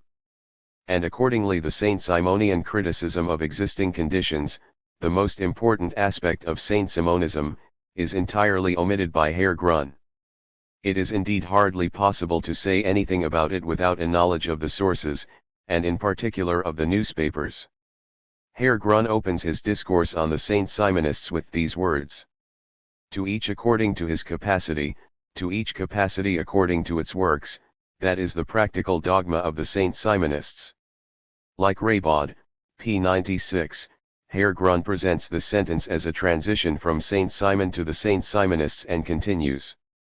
It derives directly from the last words of Saint Simon, "All men must be assured the freest development of their faculties." In this case Herr Grun wished to be different from Raybaud, who links the practical dogma with the Nouveau Christianisme.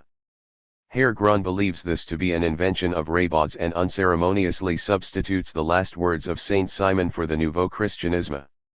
He did not realize that Raybaud was only giving a literal extract from the Doctrine de Saint Simon. Exposition. Premier Annie, p. 70. Herr Grun cannot understand why Raybaud, after giving several extracts concerning the religious hierarchy of Saint-Simonism, should suddenly introduce the practical dogma. Herr Grun imagines that the hierarchy follows directly from this proposition. But in fact, the proposition can refer to a new hierarchy only when taken in conjunction with the religious ideas of the Nouveau Christianisme, whereas apart from these ideas, it can demand at most a purely secular classification of society. He observes on page 91. To each according to his capacity means to make the Catholic hierarchy the law of the social order. To each capacity according to its works means moreover to turn the workshop into a sacristy and the whole of civil life into a priestly preserve. For in the above-mentioned extract from the exposition quoted by Raybaud, Herr Grun finds the following. L'Église vraiment universelle va paraître, l'Église universelle gouverne le temporel comme le spirituel, la science est sainte, l'industrie est sainte, et tout bien est bien d'Église et toute profession est une fonction religieuse, un grade dans la hiérarchie sociale à chacun selon sa capacité, à chaque capacité selon ses œuvres dot. 1830 ed b. The truly universal church shall appear, the universal church shall govern temporal as well as spiritual matters, science shall be sacred, industry shall be sacred, and all property shall be the property of the church, every profession a religious function, a step in the social hierarchy, to each according to his capacity, to each capacity according to its works. Ed. 18 506. To produce his own quite incomprehensible statement, Herr Grun had only to invert this passage and change the preceding sentences into conclusions of the final sentence. Grun's interpretation of Saint-Simonism assumes so confused and tangled a form that on page 90 he first derives a spiritual proletariat from the practical dogma, then from the spiritual proletariat he produces a hierarchy of minds. Finally, out of the hierarchy of minds he produces the apex of the hierarchy. Had he read even only the exposition, he would have seen that the religious approach of the Nouveau Christianisme, together with the problem of how to determine capacite, necessitates the hierarchy and its apex.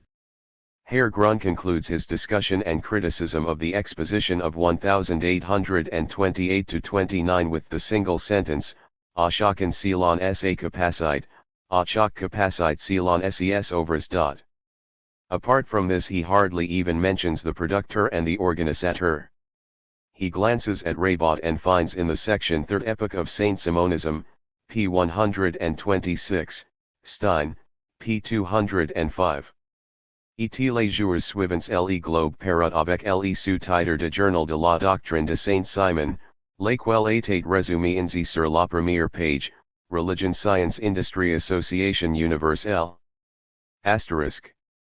Herr Grun passes from the above to the year 1831, without a break, and improves upon Raybaud in the following terms, p. 91. The Saint-Simonists put forward the following outline of their system. The formulation was largely the work of Bazard, Religion Science Industry Universal Association. Herr Grun leaves out three sentences which are also to be found on the title page of the Globe and which all relate to practical social reforms.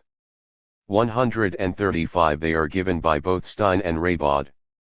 This enables him to change what is, so to speak, the mere window dressing of a journal into an outline of the system. He conceals the fact that it appeared on the title page of the Globe and so can criticize the whole of Saint-Simonism, as contained in the mutilated title of this. And during the following days the Globe appeared with the subtitle, Journal of the Saint-Simonian Doctrine, which was summarized as follows on the first page, Religion Science Industry Universal Association. Ed.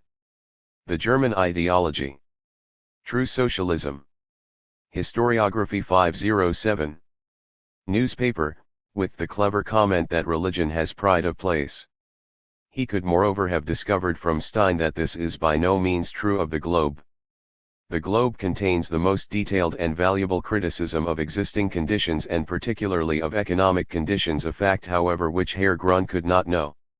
It is difficult to say from where Herr Grun has obtained the new but important piece of information that the formulation of the outline, 4 words in length, was largely the work of Bazard. Herr Grun now jumps from January 1831 back to October 1830. Shortly after the July Revolution, during the Bazard period, where does this period come from? The Saint Simonists addressed a short but comprehensive statement of their beliefs to the Chamber of Deputies, after Messrs. Dupin and Morgan had accused them from the tribune of preaching community of goods and wives. The address follows, with the comment by Herr Grun. How reasonable and measured it all is still. The address presented to the chamber was edited by Bazard, pages 92 to 94. To begin with the concluding remark, Stein says, p. 205. Judging from its form and its attitude, we should not hesitate to ascribe it, the document, as does Raybaud, to Bazard more than to Enfantin.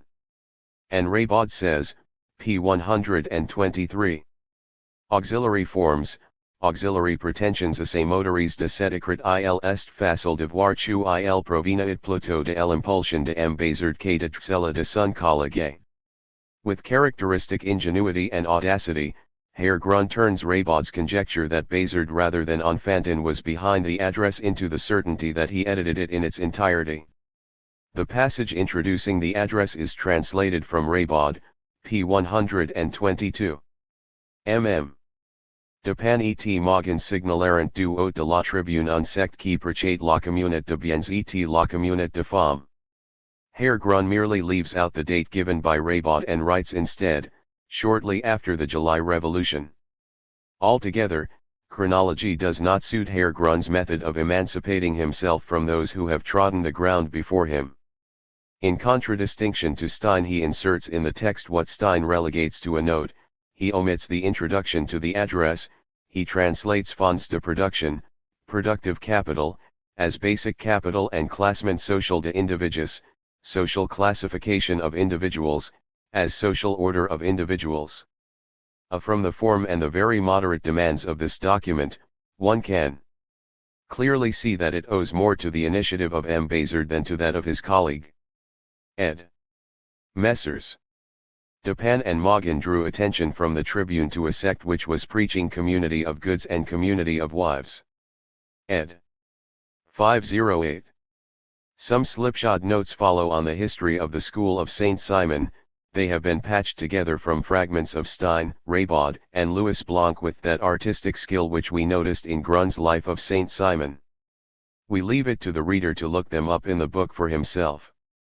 The reader now has before him all that Herr Grun has to say of the Bazard period of Saint Simonism, i.e., the period from the death of Saint Simon to the first schism.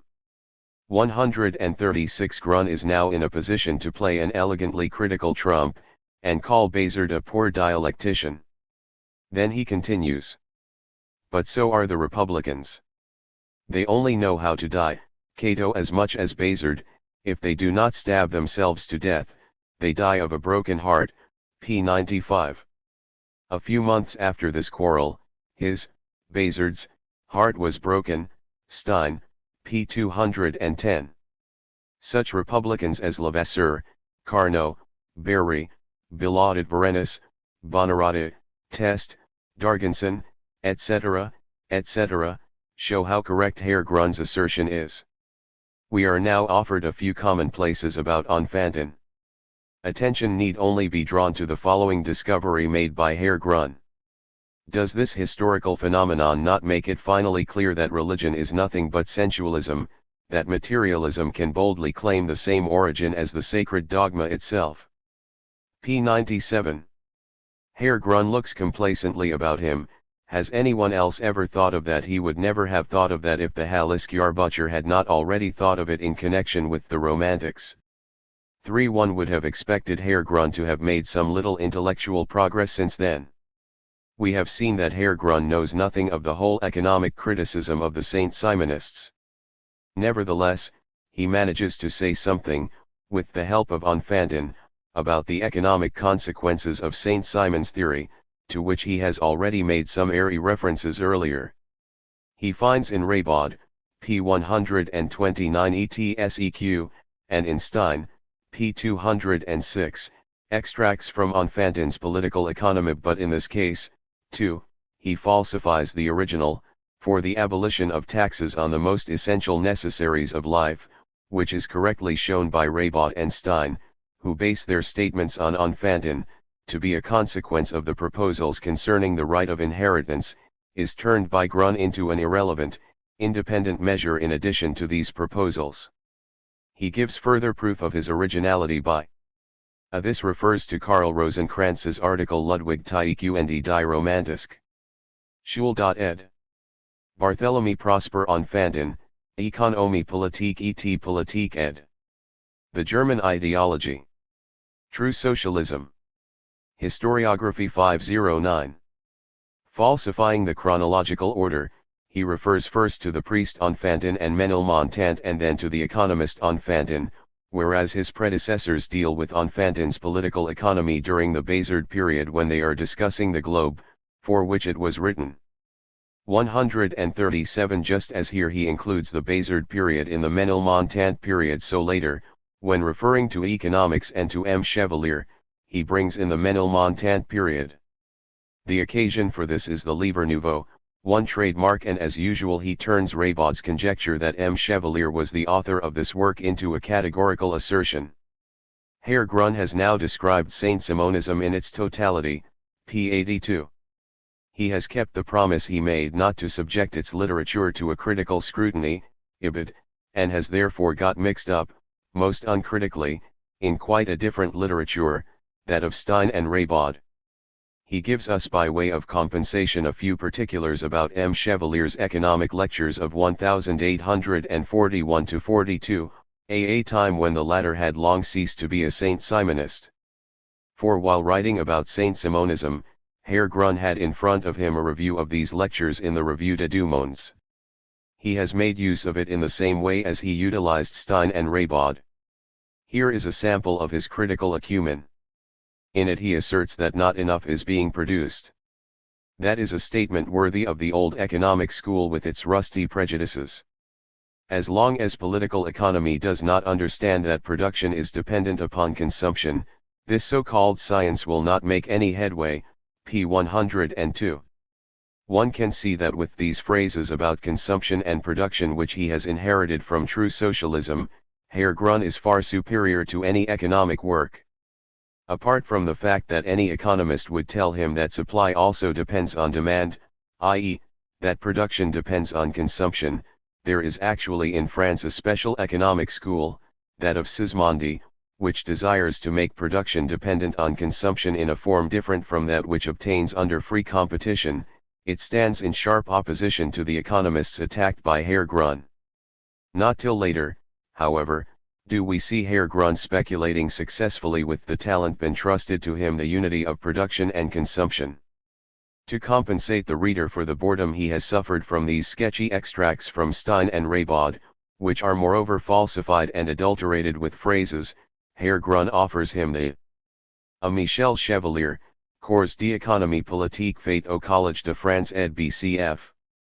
Matthew 25, 15-30 and Luke 19, 13-26 ed. 510. Following young German firework display, glowing with humanism and socialism. Saint-Simonism in its entirety as a social system was nothing more than a cascade of thoughts, showered by a beneficent cloud upon the soil of France. Earlier, pages 82, 83, it was described as a mass of light, but still a chaos of light, not yet an orderly illumination. It was both an overwhelming and a most amusing display. The author died before the show was put on, one producer died during the performance, the remaining producers and all the actors discarded their costumes, slipped into their civilian clothes, went home and behaved as if nothing had happened. It was a spectacle, an interesting spectacle, if somewhat confused towards the finale. A few of the performers overacted and that was all. p. 104. How right was Heine when he said about his imitators, I have sown dragon's teeth and harvested fleas. Fourierism. Apart from the translation of a few passages from the Cotter movements * on the subject of love, there is nothing here that cannot be found in a more complete form in Stein. Herr Grun dismisses morality in a sentence which 100 other writers had uttered long before Fourier. Morality is, according to Fourier, nothing but the systematic endeavor to repress the human passions, p. 147. That is how Christian morality has always defined itself.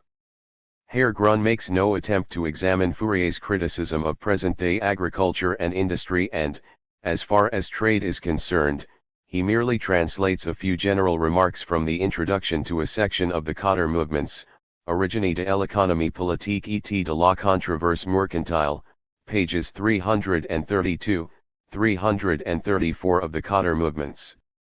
Then come a few extracts from the Cotter movements and one from the Traité de l'Association, on the French Revolution, together with the tables on civilization, which are already known from Stein. The critical side of Fourier, his most important contribution, is thus dismissed in the most hasty and superficial fashion in 28 pages of literal translation, and in these, with very few exceptions, only the most general and abstract matters are discussed, the trivial and the important being thrown together in the most haphazard way. Herr Grun now gives us an exposition of Fourier's system. Kuroa, whose work is quoted by Stein, long ago gave us a better and more complete version. Although Herr Grun considers it vitally.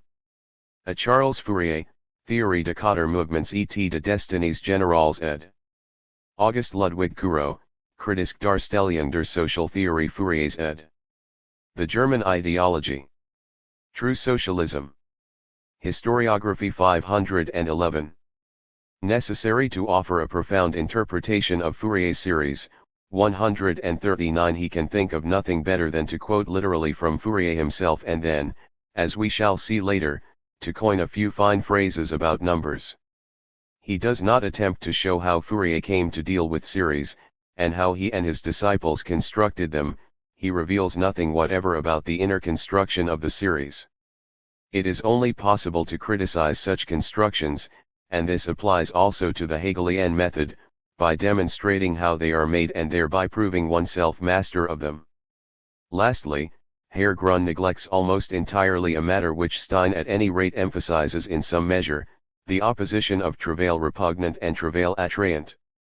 The most important aspect of the whole exposition is Herr Grun's criticism of Fourier. The reader may recollect what was said above concerning the sources of Grun's criticism.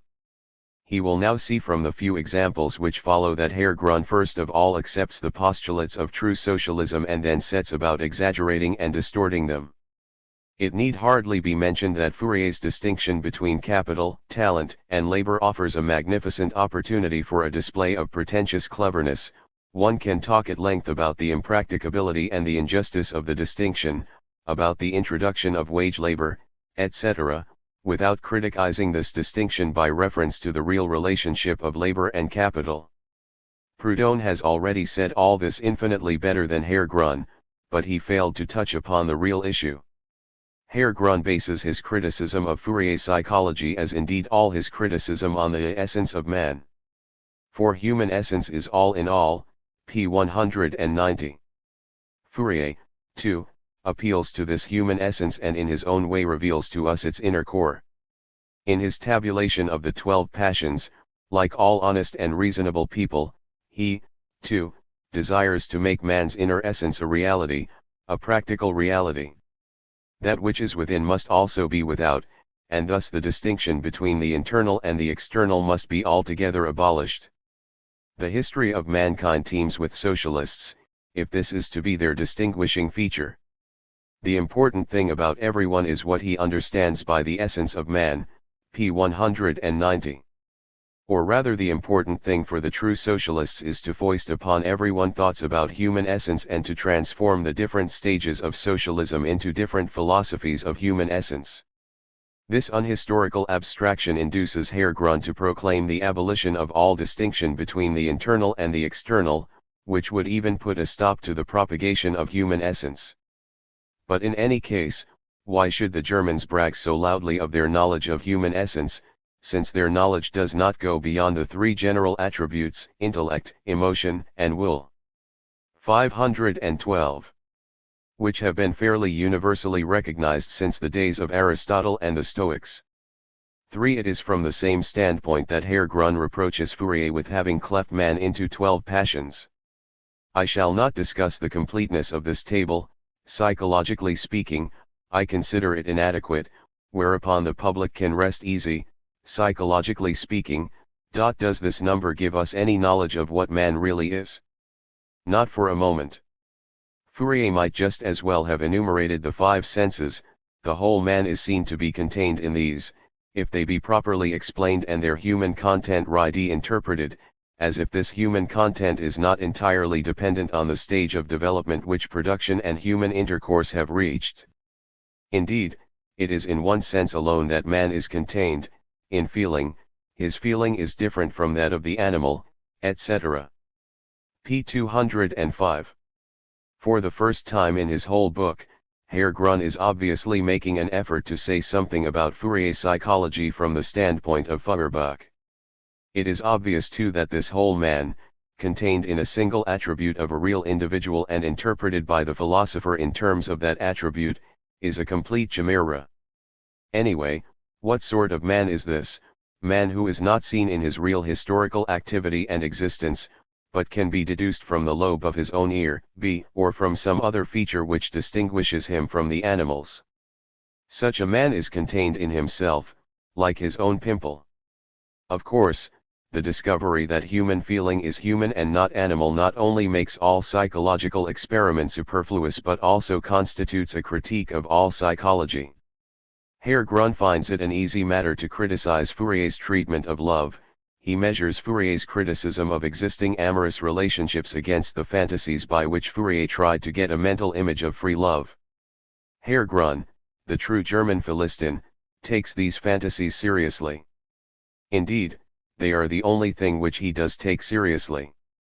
It is hard to see why, if he wanted to deal with this side of the system at all, Grun did not also enlarge upon Fourier's remarks concerning education. They are by far the best of their kind and contain some masterly observations. Herr Grun, typical young German man of letters that he is, betrays, when he treats of love, how little he has learned from Fourier's critique.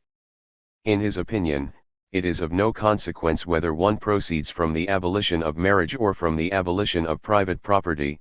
The Westphalisk Dampsud has, or rather the important thing for the true socialists is to transform the different stages of socialism into different philosophies of human essence, and since, according to the true socialists, human essence an unhistorical abstraction has been revealed by Feuerbach, they have, as a result of this transformation, supplied a criticism of the socialist systems as well. Ed. G. W. F. Hegel, Vorlesungen über die Naturphilosophie, Einleitung, 246, Zusatz ed. The German Ideology. True Socialism. Historiography 513. One must necessarily follow upon the other. But to wish to proceed from any dissolution of marriage other than that which now exists in practice in bourgeois society, is to cherish a purely literary illusion. Fourier, as Grun might have discovered in his works, always proceeds from the transformation of production. Herr Grun is surprised that Fourier, who always starts with inclination, it should read, attraction, should indulge in all kinds of mathematical experiments, for which reason he calls him the mathematical socialist, page 203.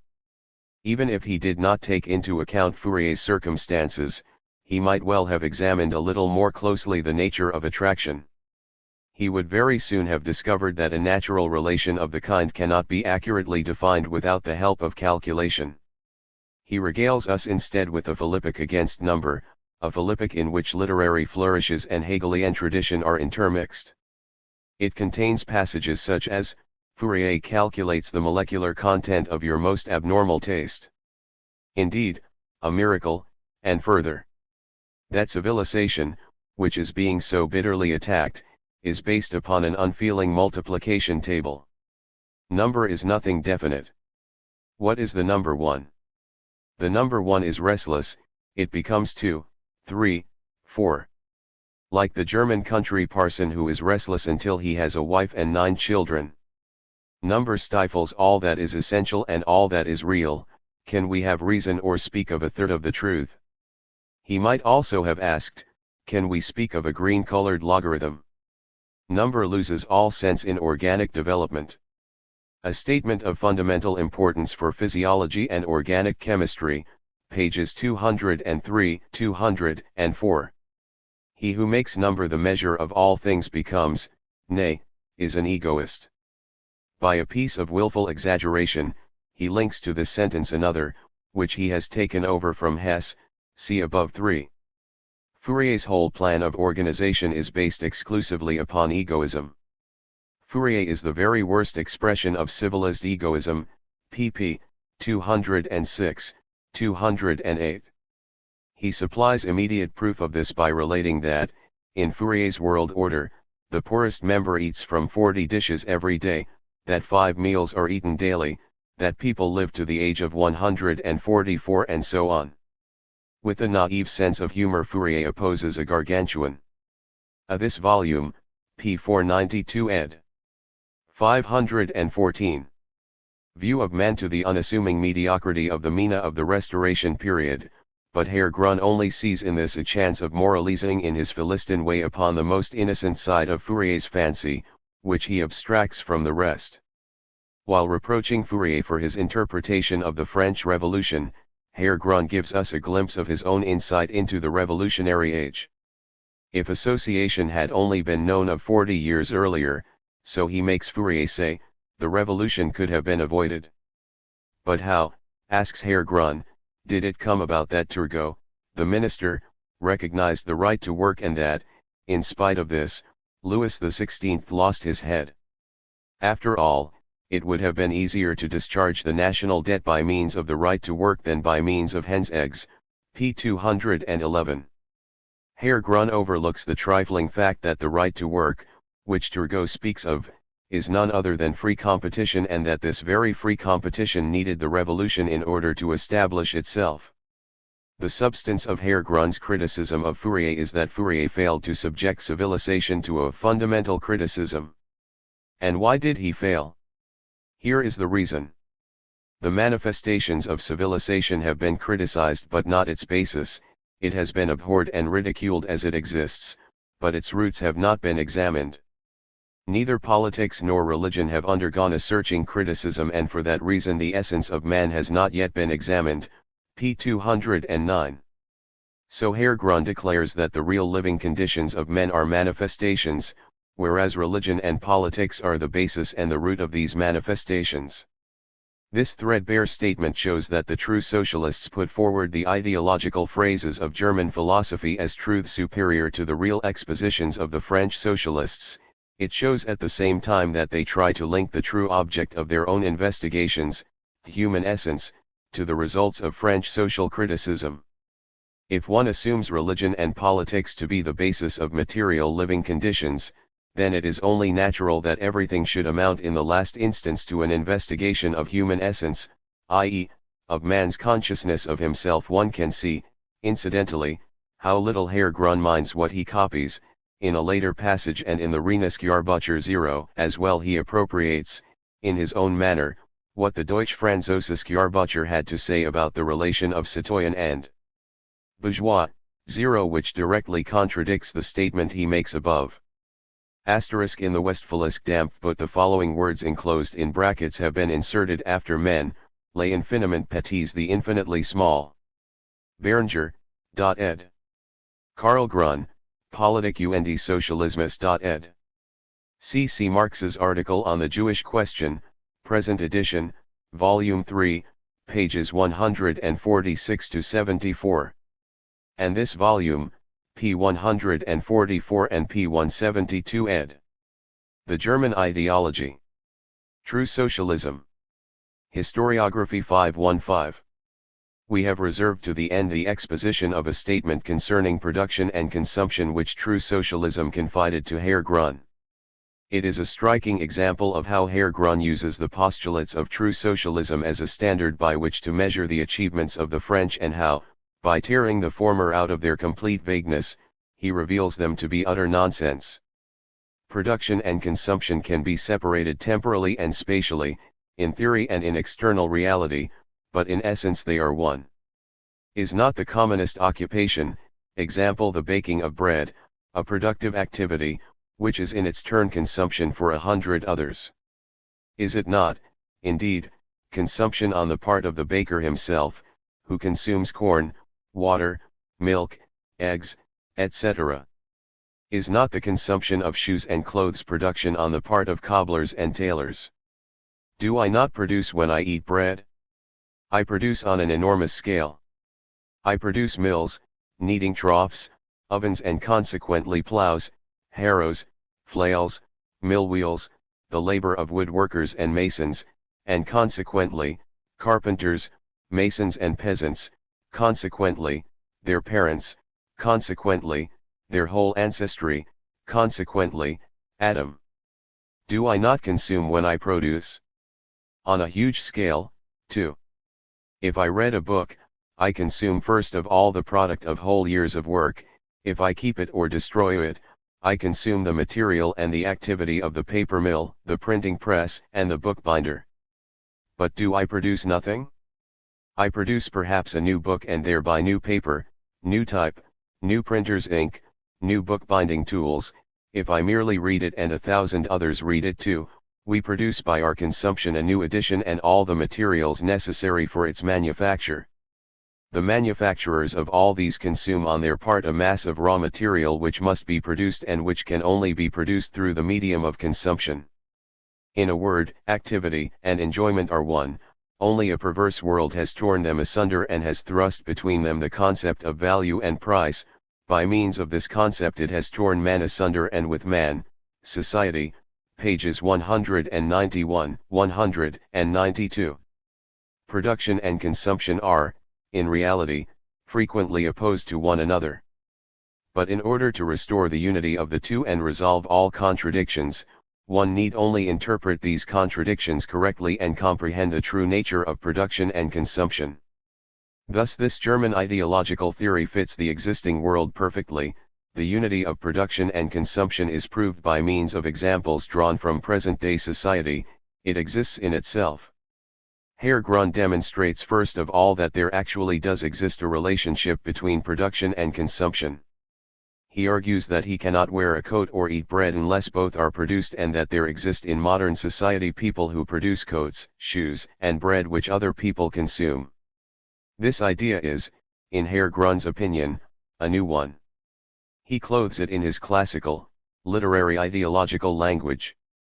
For example, it is believed that the enjoyment of coffee, sugar, etc., is mere consumption, but is this enjoyment not, in fact, production in the colonies? 516. He might just as well have asked, does not this enjoyment imply that Negro slaves enjoy the lash and that floggings are produced in the colonies? One can see that the outcome of such exuberance as this is simply an apology for existing conditions. Herr Grun's second idea is that when he produces, he consumes, namely raw material, the costs of production. In fact, this is the discovery that nothing can be created out of nothing, that he must have material. He would have found set out in any political economy, under the heading productive consumption, the complicated relations which this involves if one does not restrict oneself, like Herr Grun, to the trivial fact that shoes cannot be made without leather. So far, Herr Grun has realized that it is necessary to produce in order to consume and that raw material is consumed in the productive process. His real difficulties begin when he wishes to prove that he produces when he consumes. Herr Grun now makes a completely ineffective attempt to enlighten himself in some small degree upon the most commonplace and general aspects of the connection between supply and demand. He does discover that his consumption, i.e., his demand, produces a fresh supply. But he forgets that his demand must be effective, that he must offer an equivalent for the product desired, if his demand is to cause fresh production. The economists too refer to the inseparability of consumption and production and to the absolute identity of supply and demand, especially when they wish to prove that overproduction never takes place, but they never perpetrate anything so clumsy, so trivial as Herr Grun. This is moreover the same sort of argument that the aristocracy, the clergy, the rentiers, etc., have always used to prove their own productivity. Herr Grun forgets, further, that the bread which is produced today by steam mills, was produced earlier by windmills and water mills and earlier still by hand mills.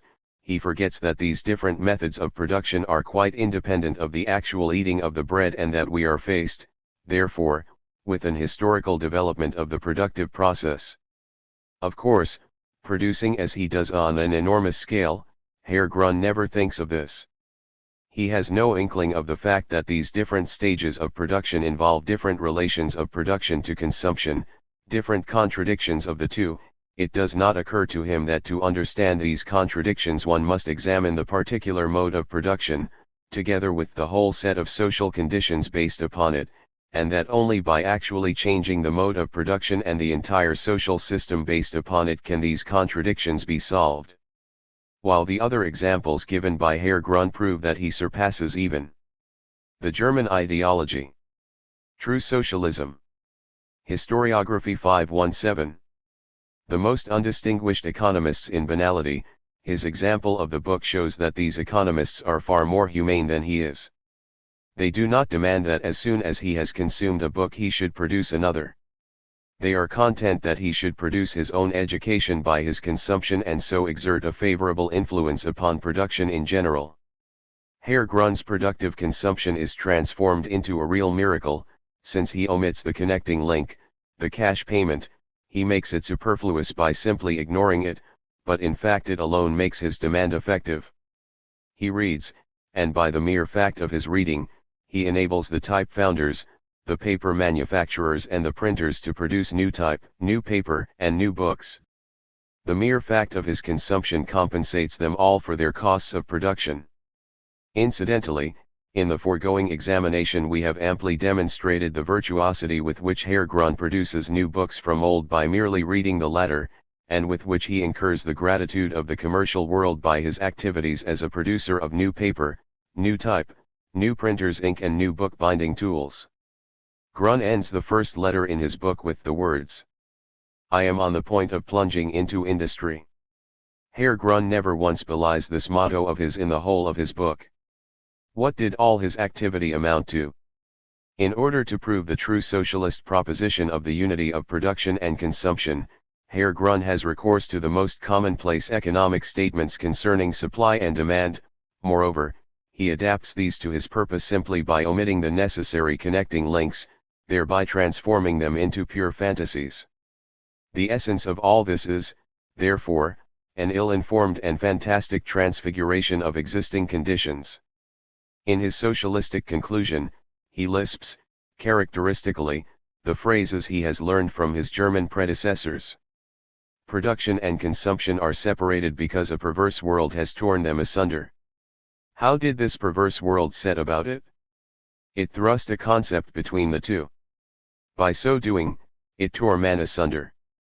Not content with this, it thereby tears society, i.e., itself, asunder, too. This tragedy took place in 1845.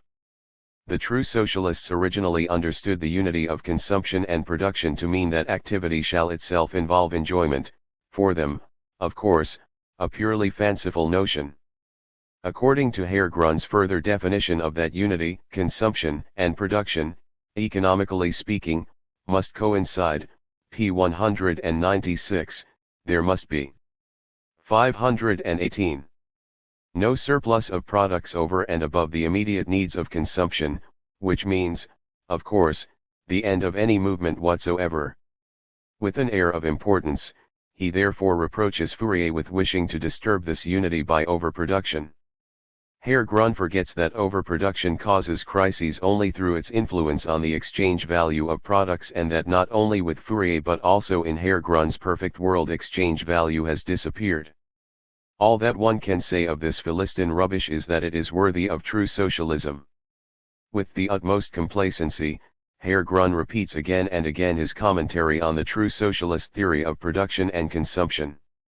For example, he tells us in the course of a discussion of Proudhon, "Preach the social freedom of the consumers and you will have true equality of production." P 433. Preaching this is an easy matter. All that has hitherto been wrong has been that consumers have been uneducated, uncultured, they do not all consume in a human way, p. 432. The view that consumption is the measure of production, instead of the contrary, is the death of every hitherto existing economic theory, ibid. The real solidarity of mankind, indeed, bears out the truth of the proposition that the consumption of each presupposes the consumption of all, ibid. Within the competitive system, the consumption of each presupposes more or less continuously the consumption of all, just as the production of each presupposes the production of all. It is merely a question of how, in what way, this is so. Herr Grun's only answer to this is the moral postulate of human consumption, the recognition of the essential nature of consumption, p. 432. Since he knows nothing of the real relations of production and consumption, he has to take refuge in human essence, the last hiding place of the true socialists. For the same reason, he insists on proceeding from consumption instead of from production. If you proceed from production, you necessarily concern yourself with the real conditions of production and with the productive activity of men.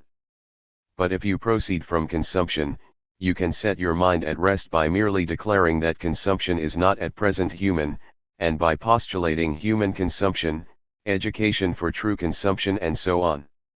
You can be content with such phrases, without bothering at all about the real living conditions and the activity of men.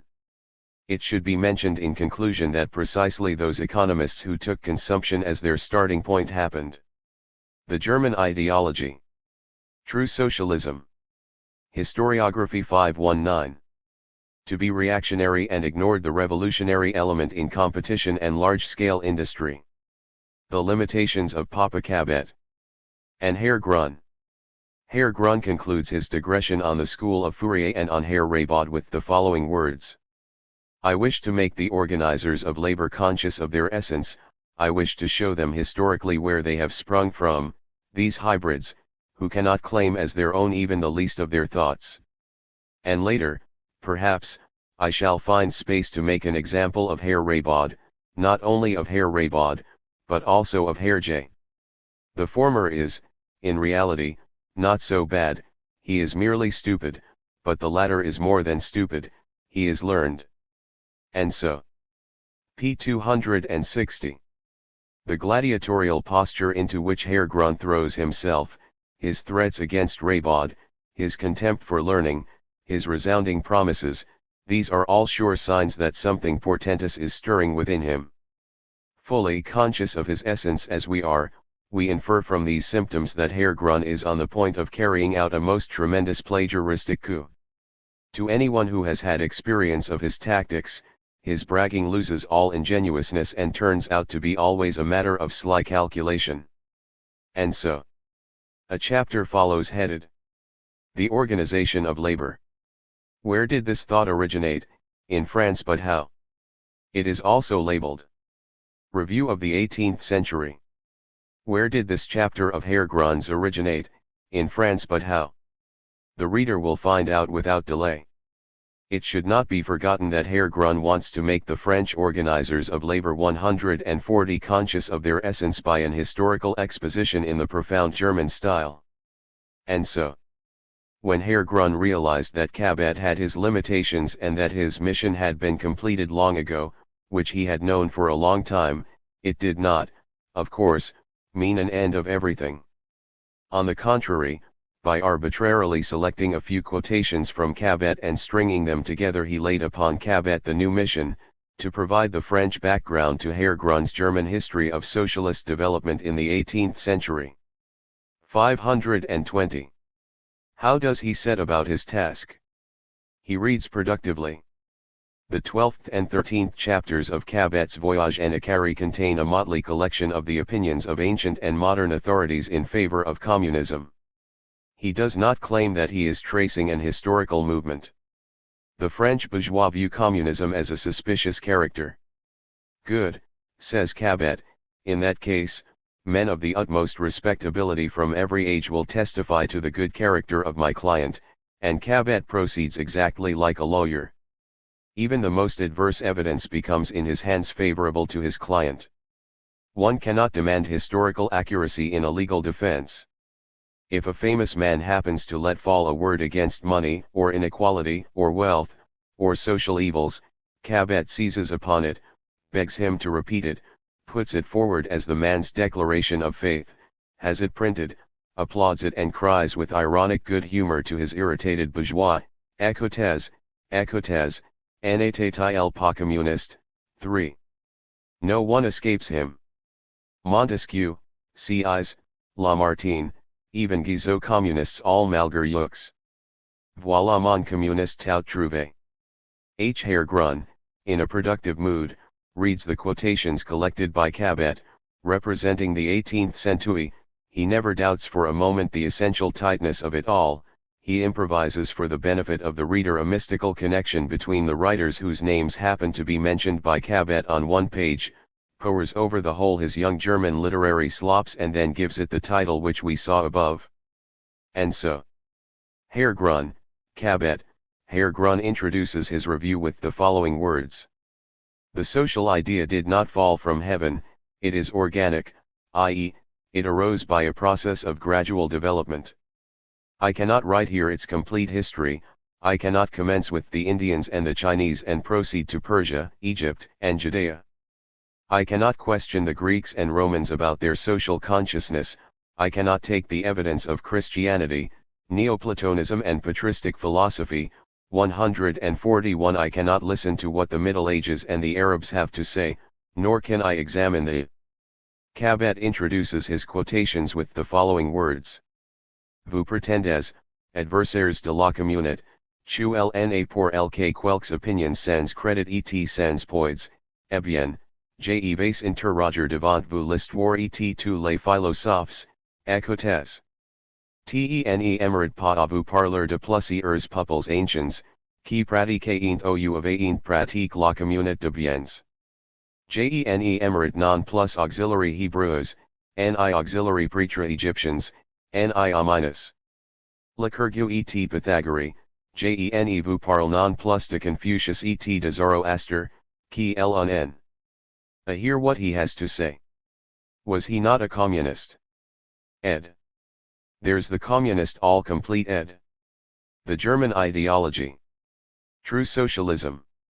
Historiography 521. Reformation and philosophy during the Qin et l'autre en Perse, proclaimant period of its awakening and so on up to CE Principe 3. Voyage en Acari, Deux the 18th century, p. 261, em edition, p. 470. After the passages given above, Cabet investigates Greek and Roman history, takes the evidence of Christianity, of Neoplatonism, of the Fathers of the Church, of the Middle Ages, of the Reformation and of philosophy during the period of its awakening. Cf. Cabet, pages 471-82. Herr Grun leaves others more patient than himself to copy these 11 pages, provided the dust of erudition has left them the necessary humanism to do so, that is, to copy them. Grun, p. 261. Only the social consciousness of the Arabs belongs to Herr Grun. We await longingly the disclosures about it which he has to offer the world. I must restrict myself to the 18th century. Let us follow Herr Grun into the 18th century, remarking only that Grun underlines almost the very same words as Cabet. Asterisk Herr Grun, Cabet Locke, the founder of sensation mais voici Locke, écoutez les écrierism, observes, he whose possessions extend son admirable government civil, cede his needs, oversteps the bounds of celui qui possède au-delà de ses espérisons and of original justice and steal soins, passe les bornes de la raison et that which belongs to others. Every sur de la justice primitive et in leave ce qui plus is usurpation, and the sight of the appertient auxiliary autre. Tout superfluitiste needy must awaken remorse in the soul on usurpation, et la vue de l'indigent of the wealthy. Corrupt men, you who devrate evaluer les remords dans l'aim du rôle in luxury and pleasures, tremble lest riche. Hommes perverse, qui nages dans one day the wretch who lacks the necessités et l'opulence et les voluptés, trembles chuan skies of life shall truly come to know the jour l'infortune qui manque du necesse rights of man. Fraud, faithlessness, and ser en apren à connaître vraiment les avarice have produced that inequality of droit still home. Écoutez les écrire in possessions which is the great misfortune of corps, la fraude, la mauvaise foi, élevate a human race by piling up all sorts of rice ont produit set inégalité dans les sufferings, on the one hand, beside tunes, qui fait le mal de l'espèce humeriches, on the other, beside destitution. Any, emincelent d'un côté tous les vices the philosopher must, therefore, regard the avec la richesse de l'autre tous les. You claim, foes of common ownership, that there is but a scanty weight of opinion in its favor. Well then, before your very eyes, I am going to take the evidence of history and of every philosopher. Listen. I shall not linger to tell you of those peoples of the past who practiced community of goods. Nor shall I linger over the Hebrews, nor the Egyptian priesthood, nor Minos, Lycurgus and Pythagoras. I shall make no mention of Confucius, nor of Zoroaster, who proclaimed, the one in China, the other in Persia, this principle. Ed. The last part of this sentence from remarking only that to Cabet is omitted in the Westphalisk Dampfbuch ed. 2 treatises on civil government ed. 522. Use of money as one of the most pernicious maux avec la misère, of which hair inventions of human industry, p. 266. Grun makes nonsense. Le philosophe doit donc considérer l'usage de la monnaie comme un de plus fun stes inventions de l'industrie humaine 1, p. 485. Herr Grun concludes from these quotations of Cabet's that Locke is an opponent of the monetary system, p. 264, a most outspoken opponent of money and of all property which exceeds the limits of need, p. 266. Locke was, unfortunately, one of the first scientific champions of the monetary system, a most uncompromising advocate of the flogging of vagabonds and paupers, one of the doyens of modern political economy. B. Herr Grun, Cabet. Already Bossuet, the Bishop of Écoutez le Baron de Puffendorf, Mo, says in his Politics derived from Professeur de droit naturel en al Holy Scripture, without governments l'emagne et conciliar d'État à Stockholm, without politics an absurd interpola et à Berlin, qui dans son droit de l'ocean on the part of Herr Grun, the earth nature et de gens refute la doctrine with all its goods would be the common de Hobbes et de Grotius sur la monarchie property of men, just as much as air and absolu, qui proc lame l'égalité naturelle, light, no man, according to the original law fraternite, la communauté de biens law of nature, has a particular right to primitive, et qui reconnaît que la propre anything. All things belong to all men, it is riot est une institution humaine, chuel from civil government that property resulti de un partage consenti pour a priest in the 17th century surer Ashokan et surtout au travailer has the honesty to say such things as un possession perpetuelle, indivis ou these, to express such views as these. Devise, etkpar consequent l'inégalité and the German Puffendorf, whom one actuel de fortune est un injustice qui, i.e., Herr Grun, knows only through en entrain les autres inégalités, absurdun of Schiller's epigrams, 0 was of the translated by Herr Grun, kpar following opinion, the present inequality l'insolence de riches et la lachet de pauvre, of means is an injustice which involves all et Bossuet, l'évêque de Meaux. Le other inequalities by reason of the inso precepteur du Dauphin de France, le but here we have Locke, who exclaims in his admirable civil government, he who possesses in excess of his needs, oversteps the bounds of reason and of original justice and appropriates the property of others. All excess is usurpation, and the sight of the needy ought to awaken remorse in the soul of the wealthy. Perverse men, you who roll in riches and pleasures, tremble lest one day the wretch, who lacks the necessities of life truly apprehend the rights of man. Hear him exclaim again, fraud, bad faith, avarice have produced that inequality of means, which, by piling on the one hand wealth and vice and on the other poverty and suffering, constitutes the great misfortune of the human race. The philosopher must, therefore, regard the use of money as one of the most fatal inventions of human industry. Ed. The following note is added in brackets in the Westphalisch Dampflut, cf.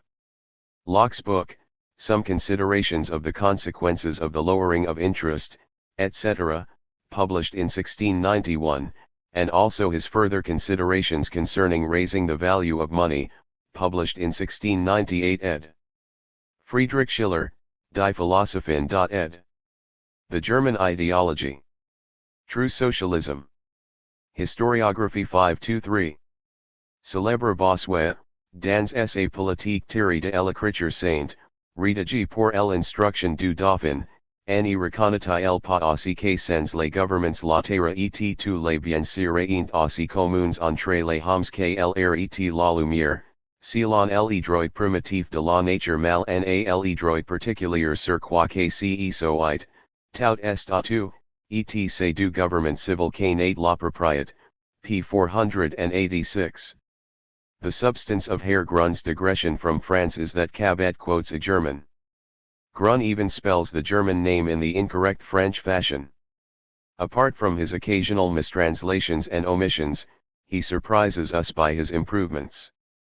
Cabet speaks first of Pufendorf and then of Bossuet, Herr Grun speaks first of Bossuet and then of Pufendorf.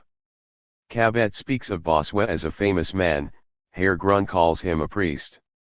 Cabet quotes Pufendorf with all his titles, Herr Grun makes the frank admission that one knows him only from one of Schiller's epigrams.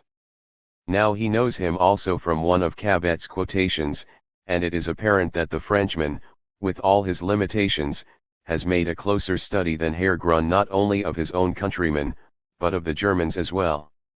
Cabet says, I must make haste to deal with the great philosophers of the 18th century, I shall begin with Montesquieu, p. 487. In order to reach Montesquieu, Herr Grun begins with a sketch of the legislative genius of the 18th century, p. 282. Compare their various quotations from Montesquieu, Mably, Rousseau, Turgot. It suffices here to compare Cabet and Herr Grun on Rousseau and Turgot. Cabet proceeds from Montesquieu to Rousseau. Herr Grun constructs this transition. D. Listen to Baron von Pfaffendorf, a professor of natural law in Germany and a councillor of state in Stockholm and Berlin, a man who in his Law of Nature and Nations refutes the doctrine of Hobbes and Grotius concerning absolute monarchy, who proclaims natural equality, fraternity, and primitive community of goods, and who recognizes property to be a human institution, the result of a distribution of goods, by common consent, to the end that all, and particularly the workers, may be assured of permanent possession, undivided or divided, and that, in consequence, the existing inequality of possessions is an injustice which only involves the other inequalities in consequence of the insolence of the rich and the cowardice of the poor. And does not Bossuet, the Bishop of Meaux, the preceptor of the French Dauphin, the famous Bossuet, recognize also in his Politique tirée de l'écriture sainte written for the Dauphin that, were it not for governments, the earth, and all goods would be as common to men as air and light, according to the primary law of nature, no one has a particular right to anything, all things belong to all men and it is from civil government that property springs. Ed. Lens of the Rich and the Cowardice of the Poor, p. 270. Herr Grun adds. We shall not digress, let us remain in France. 524. Rousseau was the radical and Montesquieu the constitutional politician. Herr Grun quotes from Rousseau, Cabet. The greatest evil has already been écoutez maintenant Rousseau, et la done when one has to defend the porteur de cet immortal contrat social, and restrain the rich, etc. Écoutez, les hommes sont égaux en droit. La nature a rendu tous les biens, ends with the words, hence it follows communs, dans le cas de partage le that the social state is only advantageous part de chacun deviant sa propriété, to men if they all of them one have some dans tous les cas la société est toujours thing and none has too much. Accord Sewell propriétaire de tous les biens, ing to Herr Grun, Rousseau becomes point omitted by Herr Grun. Écoutez confused and quite vague when he has encore. Cabet ends, douil suit k to answer the question, what transform l'état social en est avantage or auxiliation does the previous form of property homs chuotant chu ilsont to clundergo when primitive man enters into kachos et chuokan dux en a reine de society? What does he answer? He tro answers, nature has made all goods écoutez encore Rousseau common. Ends with the words, if a dans son économie politique, le plus distribution takes place the share of each grand mal est déjà fait quand onida becomes his property, pages 284, 285. Pauvre à défendre, et de riches à contenir etc., etc. Pages 489, 490. Herr Grun makes two brilliant innovations. Firstly, he merges the quotations from the Contrat Social and the Économie Politique and, secondly, he begins where Cabet ends. Cabet names the titles of the writings of Rousseau from which he quotes, Herr Grun suppresses them. The explanation of these tactics is, perhaps, that Cabet is speaking of Rousseau's Économie Politique, which Herr Grun does not know, even from an epigram of Schiller. Although Herr Grun is conversant with all the secrets of the Encyclopédie, CFP 263, it was a secret for him that Rousseau's Économie Politique is none other than the article in the Encyclopédie on political economy. Let us pass on to Turgot. Herr Grun is not content here with merely copying the quotations, he actually transcribes the sketch that Cabet gives of Turgot. Herr Grun, Cabet. One of the noblest and most feudal et supendant, tandis Kleroi attempts to establish a new order on the declare que lui seul et son ministre. The parenthesis, what grammar, is added in the Westphalisk Dampfbutt ed. Listen now to Rousseau, the author of the immortal social contract. Listen, men are equal by right. Nature has made all goods common, if distribution takes place the share of each becomes his property. In all cases the sole proprietor of all goods is society. Listen again. Hence it follows that the social state is only advantageous to men inasmuch as they all have something and none has too much. Listen again to Rousseau in his Political Economy Économie ou, Économie morale et politique, the greatest evil has already been done when one has to defend the poor and restrain the rich. Ed. The German Ideology. True Socialism. Historiography 525. Foundations of the Old, everywhere on, Turgot, sunt dans la cour les amus du the point of collapse, was made by Puppel, tandis que le Puppel le comble de Turgot. It was in vain. The aristocracy ses benedictions, tandis qu'elle brought about an artificial famine, insti philosophes le couvrent de leur admirated revolts, intrigued and spread dawn, tandis que Voltaire vould, avant de calomnies against him until the debonair moureur, Baser la main qui assigne tant Louis dismissed his minister. The heiress d'améliorations populaires, l'aristocratocracy would not listen, therefore, it conspire, organise meme on vast had to suffer. Human development al famine et de émeutes pour le perdre et ways avenges fearfully those good angels fate tant parses intrigues et calumnies who utter the last urgent warning before tu el parvient à déchaîner les salons à catastrophe. The French people de Paris contre le reformature et à blessed Turgot, Voltaire wished to kiss perdre Louis XVI lui-même en le foris hand before he died, the king had cant à renvoyer le virtueux ministre qui called him his friend. Turgot, the bar le sauvrate, p. 497. Revenons à the minister, one of the last feudal Turgot, Baron, ministre de Louis XVI lords, pondered the idea that a domestic pendant la première année de son règne, press ought to be invented so as to make qui vould reformer les abus, qui fait un freedom of the press completely secure foul de reforms, qui vould faire établir, pages 289, 290. Un nouvel langue qui, pour assurer la liberté de la presse, travaille lui-même à l'invention d'une presse à domicile 2, p. 495. Cabet calls Turgot a baron and a minister. Herr Grun copies this much from him, but by way of improving on Cabet, he changes the youngest son of the Privat of the Paris merchants into one of the oldest of the feudal lords. Cabet is wrong in attributing the famine and the uprising of 1775-142 to the machinations of the aristocracy. Up to the present, no one has discovered who was behind the outcry about the famine and the movement connected with it. But in any case, the parliaments and popular prejudice had far more to do with it than the aristocracy. It is quite in order for Herr Grun to copy this error of poor limited Papa Cabet. He believes in him as in a gospel. On Cabet's authority, Herr Grun numbers Turgot among the communists, Turgot, one of the leaders of the physiocratic school. Yet while the king declared that he and his minister, Turgot, were the only friends the people had at court, while the people heaped blessings upon him, while the philosophers overwhelmed him with admiration, while Voltaire wished to kiss before he died the hand which had signed so many improvements for the people, the aristocracy conspired against him, even organized a vast famine, and stirred up insurrections in order to destroy him.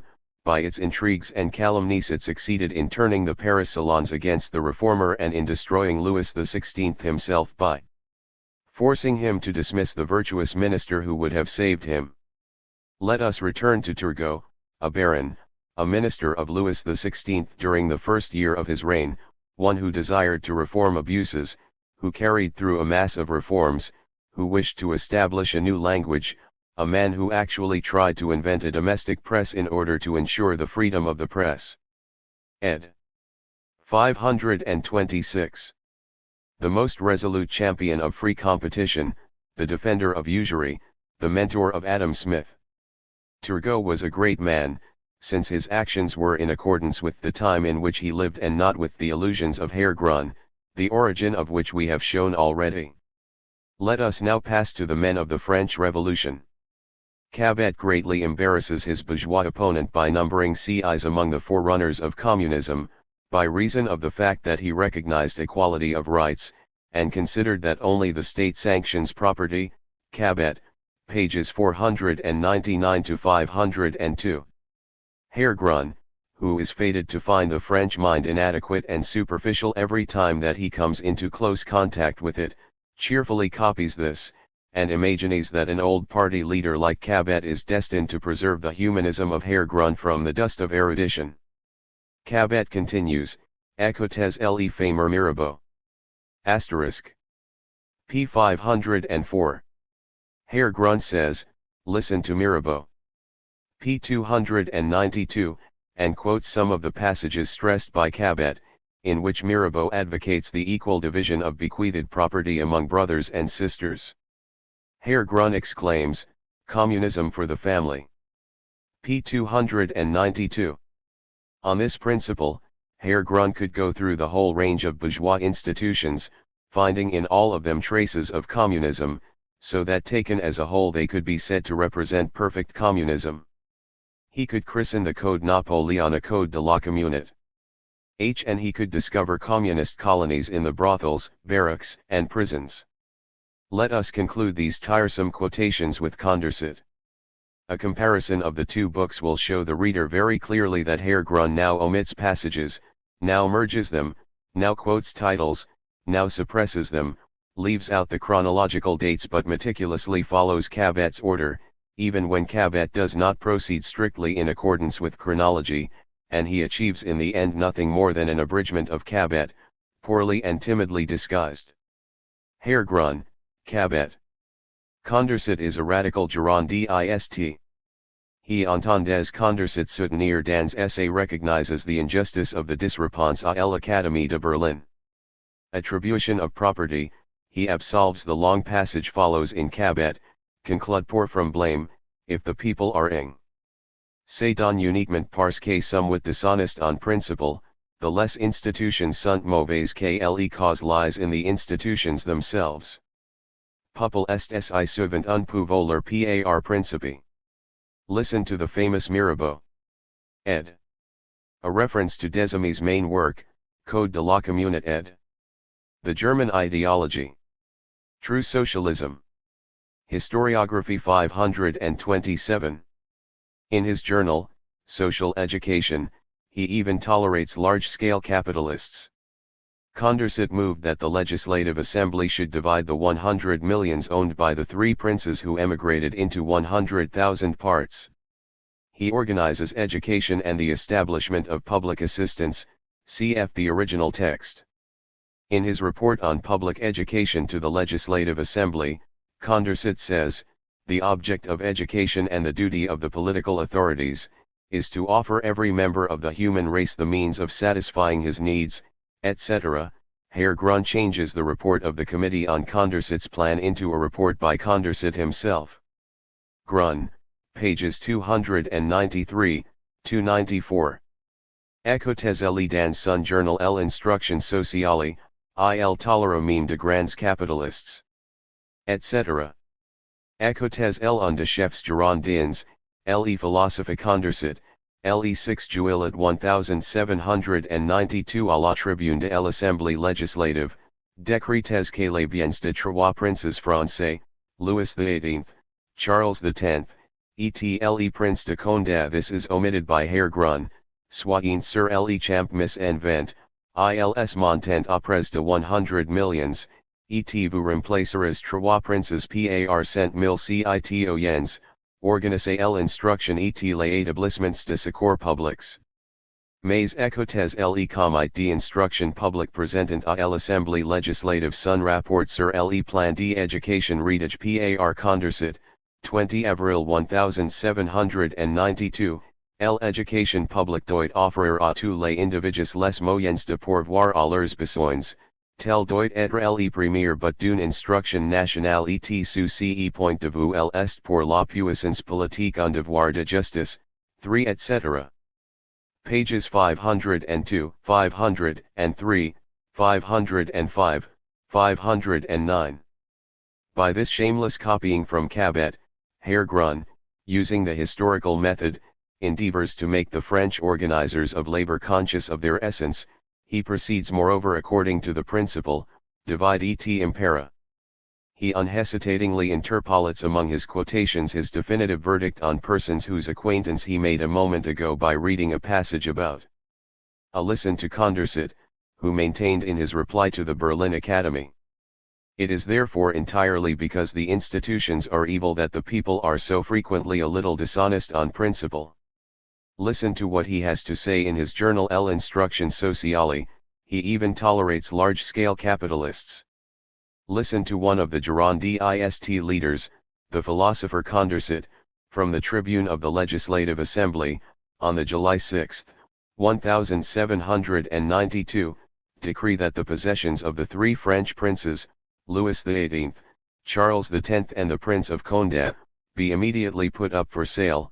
They amount to almost 100 millions, and you will replace three princes by 100,000 citizens, organize education and institutions for public assistance. But listen to the Committee of Public Education, presenting to the Legislative Assembly on the April 20, 1792 its report on the plan of education drawn up by Condorcet. Public education should offer to every individual the means of providing for his needs. Such ought to be the first aim of national education, and from this point of view it is a duty which justice demands of the political authorities. Ed. 528. Then he inserts a few phrases about the French Revolution and divides the whole into two halves by the use of a few quotations from Morelli. Just at the right moment for Herr Grun, Morelli was en vogue in Paris, through the efforts of Villegardel III, and the most important passages from Morelli's work had been translated in the Paris Vorwärts 15 long before Herr Grun came upon the scene. We shall adduce only one or two glaring examples of Herr Grun's slipshod method of translation. Morelli. L'intérêt rend les cours des natures et répand l'amertume sur les plus du liens, chu il change en déposants chens que detestant chez nous les épouses et detestant yux mêmes si. Herr Grun. Self-interest renders the heart unnatural and embitters the dearest ties, transforming them into heavy chains, which our married people detest, and they detest themselves into the bargain. P. 274. Utter nonsense. Morally. Notre aim, contract unso ifs I furious tu lse suffoque pour elatenker. Herr Grun. Our soul, contracts, so furious a thirst that it suffocates itself in order to quench it, ibid. Again utter nonsense. Morelli, sur qui pretendent régler les murs et dicter de lois, etc. Herr Grun. Those who pretend to control our morals and dictate our laws, etc. p. 275. All three mistakes occur in a single passage of Morelli, which takes up 14 lines in Herr Grun's book. In his exposition of Morelli there are also numerous plagiarisms from Willy Gardel / a Morelli, Code de la Nature. Avec l'analyse raisonnée du système social de Morelli par Willy Gardel ed. In the article Osage us Morelli's Code de la Nature. Ed. See self-interest perverts the heart and embitters our dearest ties, transforming them into heavy chains, which in our society married couples detest and at the same time detest themselves. Ed. Our soul contracts such a terrific thirst that it chokes in quenching it. Ed. Those who claim to control our morals and dictate our laws, etc. Ed. This sentence is omitted in the Westphalisch Dampfboot. Ed. The German ideology. True socialism. Historiography 529. Herr Grun is able to sum up all his knowledge of the 18th century and of the revolution in the following lines. Sensualism, deism, and theism together stormed the old world. The old world crumbled. When a new world came to be built, deism was victorious in the Constituent Assembly, theism in the Convention, while pure sensualism was beheaded or silenced, p. 263. Here we have the philosophic habit of dismissing history with a few categories proper to ecclesiastical history. Herr Grun reduces it to its basest form, to a mere literary phrase, which serves only to adorn his plagiarisms. Avis Auxiliary Philosophes, * we skip Herr Grun's remarks about communism. His historical notes are copied from Cabet's brochures, and the Voyage en Icarie is viewed from the standpoint adopted by true socialism, cf. Bergerbuch and Reneskjaerbucher. B. Herr Grun shows his knowledge of French, and at the same time of English, conditions by calling Cabet the Communist O'Connell of France, p. 382, and then says, "He would be ready to have me hanged if he had the power and knew what I think and write about him." These agitators are dangerous for men such as us, because their intelligence is limited, p. 382. Proudhon. Herr Stein revealed his intellectual poverty in no uncertain way by treating Proudhon en bagatelle, cf. in Unzwanzig Bogen, p. 84. One needs something more than Hegel's old twaddle to follow this logic incarnate, p. 411. A few examples may show that Herr Grun remains true to his nature in this section too. He translates, on pages 437 to 44, several excerpts from the economic arguments adduced by Proudhon to prove that property is intolerable, and finally exclaims, "To this critique of property, which is the complete liquidation of property, we need add nothing.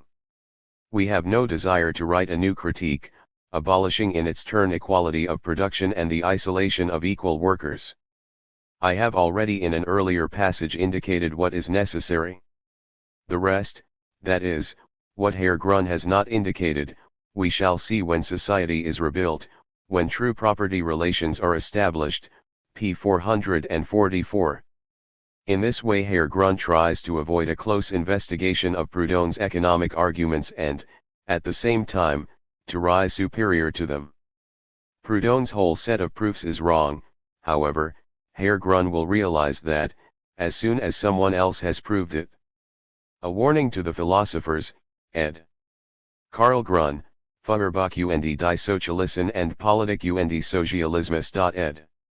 Moses Hess, Sozialismus und Kommunismus. Ed. 530.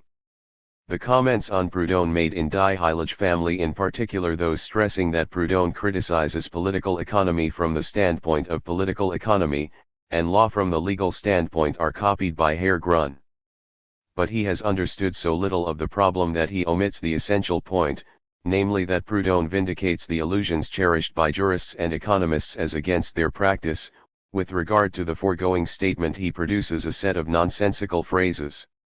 The most important thing in Proudhon's book De la création de l'ordre dans l'humanité is his dialectique céréale, the attempt to establish a method of thought in which the process of thinking is substituted for independent thoughts. Proudhon is looking, from the French standpoint, for a dialectic method such as Hegel has indeed given us. A relationship with Hegel therefore exists here really and does not need to be constructed by means of some imaginative analogy. It would have been an easy matter to offer a criticism of Proudhon's dialectics if the criticism of Hegel's had been mastered. But this was hardly to be expected of the true socialists, since the philosopher Feuerbach himself, to whom they lay claim, did not manage to produce one. Herr Grun makes a highly diverting attempt to shirk his task. At the very moment when he should have brought his heavy German artillery into play, he decamps with an indecent gesture.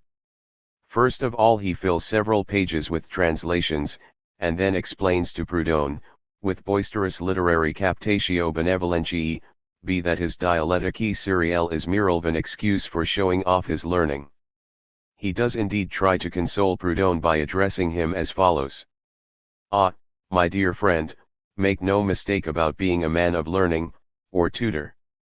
We have had to forget everything that our schoolmasters and our university hacks, with the exception of Stein, Raybaud, and Cabet, have tried to impart to us with such infinite labor and to our mutual disgust, p. 457.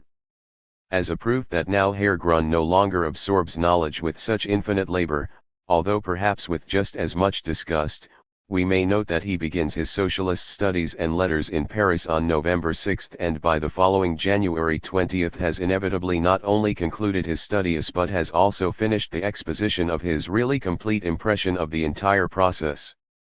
See present edition, Volume 4, pages 31-34 ed. Attempt to win goodwill ed.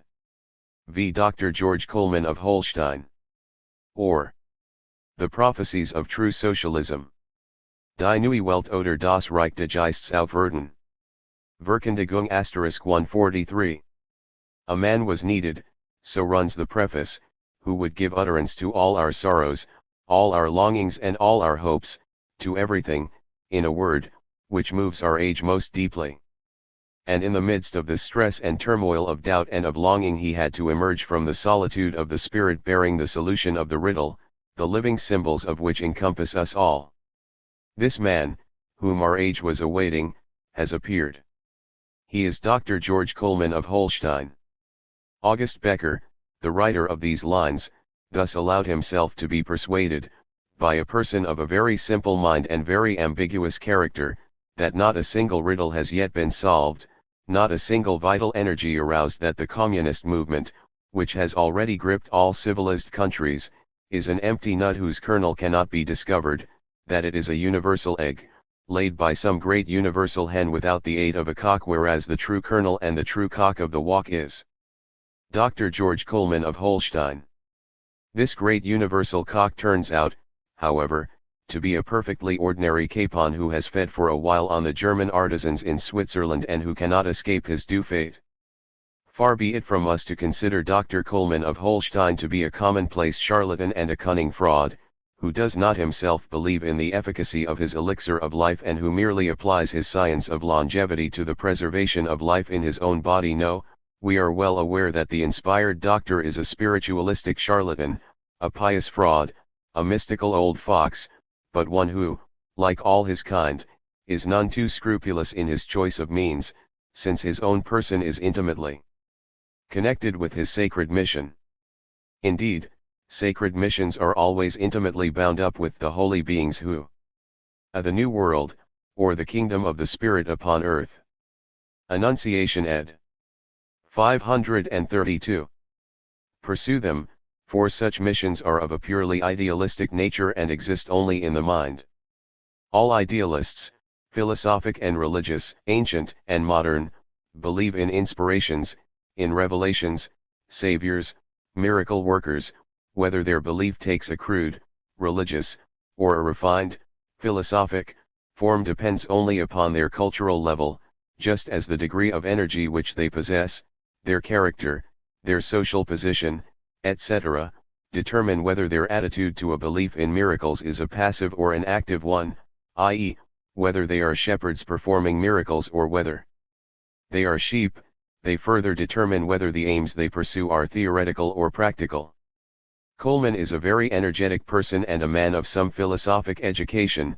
His attitude to miracles is by no means a passive one and the aims which he pursues are very practical. All that August Becker has in common with him is the national infirmity of mind. The good fellow pities those who cannot bring themselves to see that the will and the ideas of an age can only be expressed by individuals. For the idealist, every movement designed to transform the world exists only in the head of some chosen being, and the fate of the world depends on whether this head, which is endowed with all wisdom as its own private property, is or is not mortally wounded by some realistic stone before it has had time to make its revelation. Or is this not the case? Adds August Becker defiantly. Assemble all the philosophers and the theologians of the age, let them take counsel and register their votes, and then see what comes of it all. The whole of historical development consists, according to the ideologist, in the theoretical abstractions of that development which have taken shape in the heads of all the philosophers and theologians of the age, and since it is impossible to assemble all these heads and induce them to take counsel and register their votes, there must of necessity be one sacred head, the apex of all these philosophical and theological heads, and this top head is the speculative unity of all these blockheads, the Savior.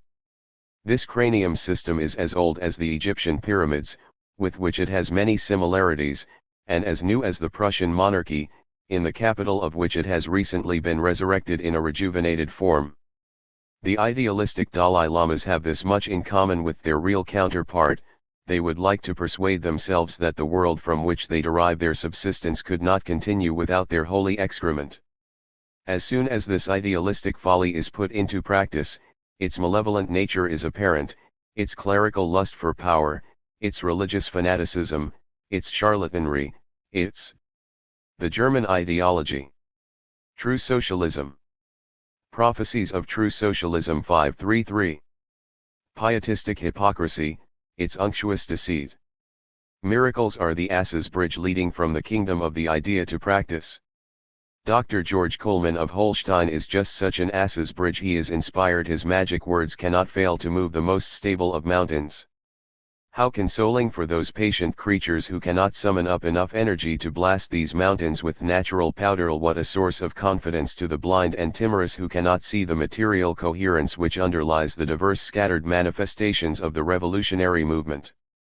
There has been lacking, up to now, a rallying point, says August Becker. St. George overcomes all concrete obstacles with the greatest of ease by transforming all concrete things into ideas. He then pronounces himself the speculative unity of the latter, and this enables him to rule and regulate them. The society of ideas is the world, and their unity regulates and rules the world. p. 138. Our prophet wields all the power he can possibly desire in this society of ideas. Led by our own idea, we will wander, hither and thither, and contemplate everything in the minutest detail, as far as our time requires. p. 138. What a speculative unity of nonsense!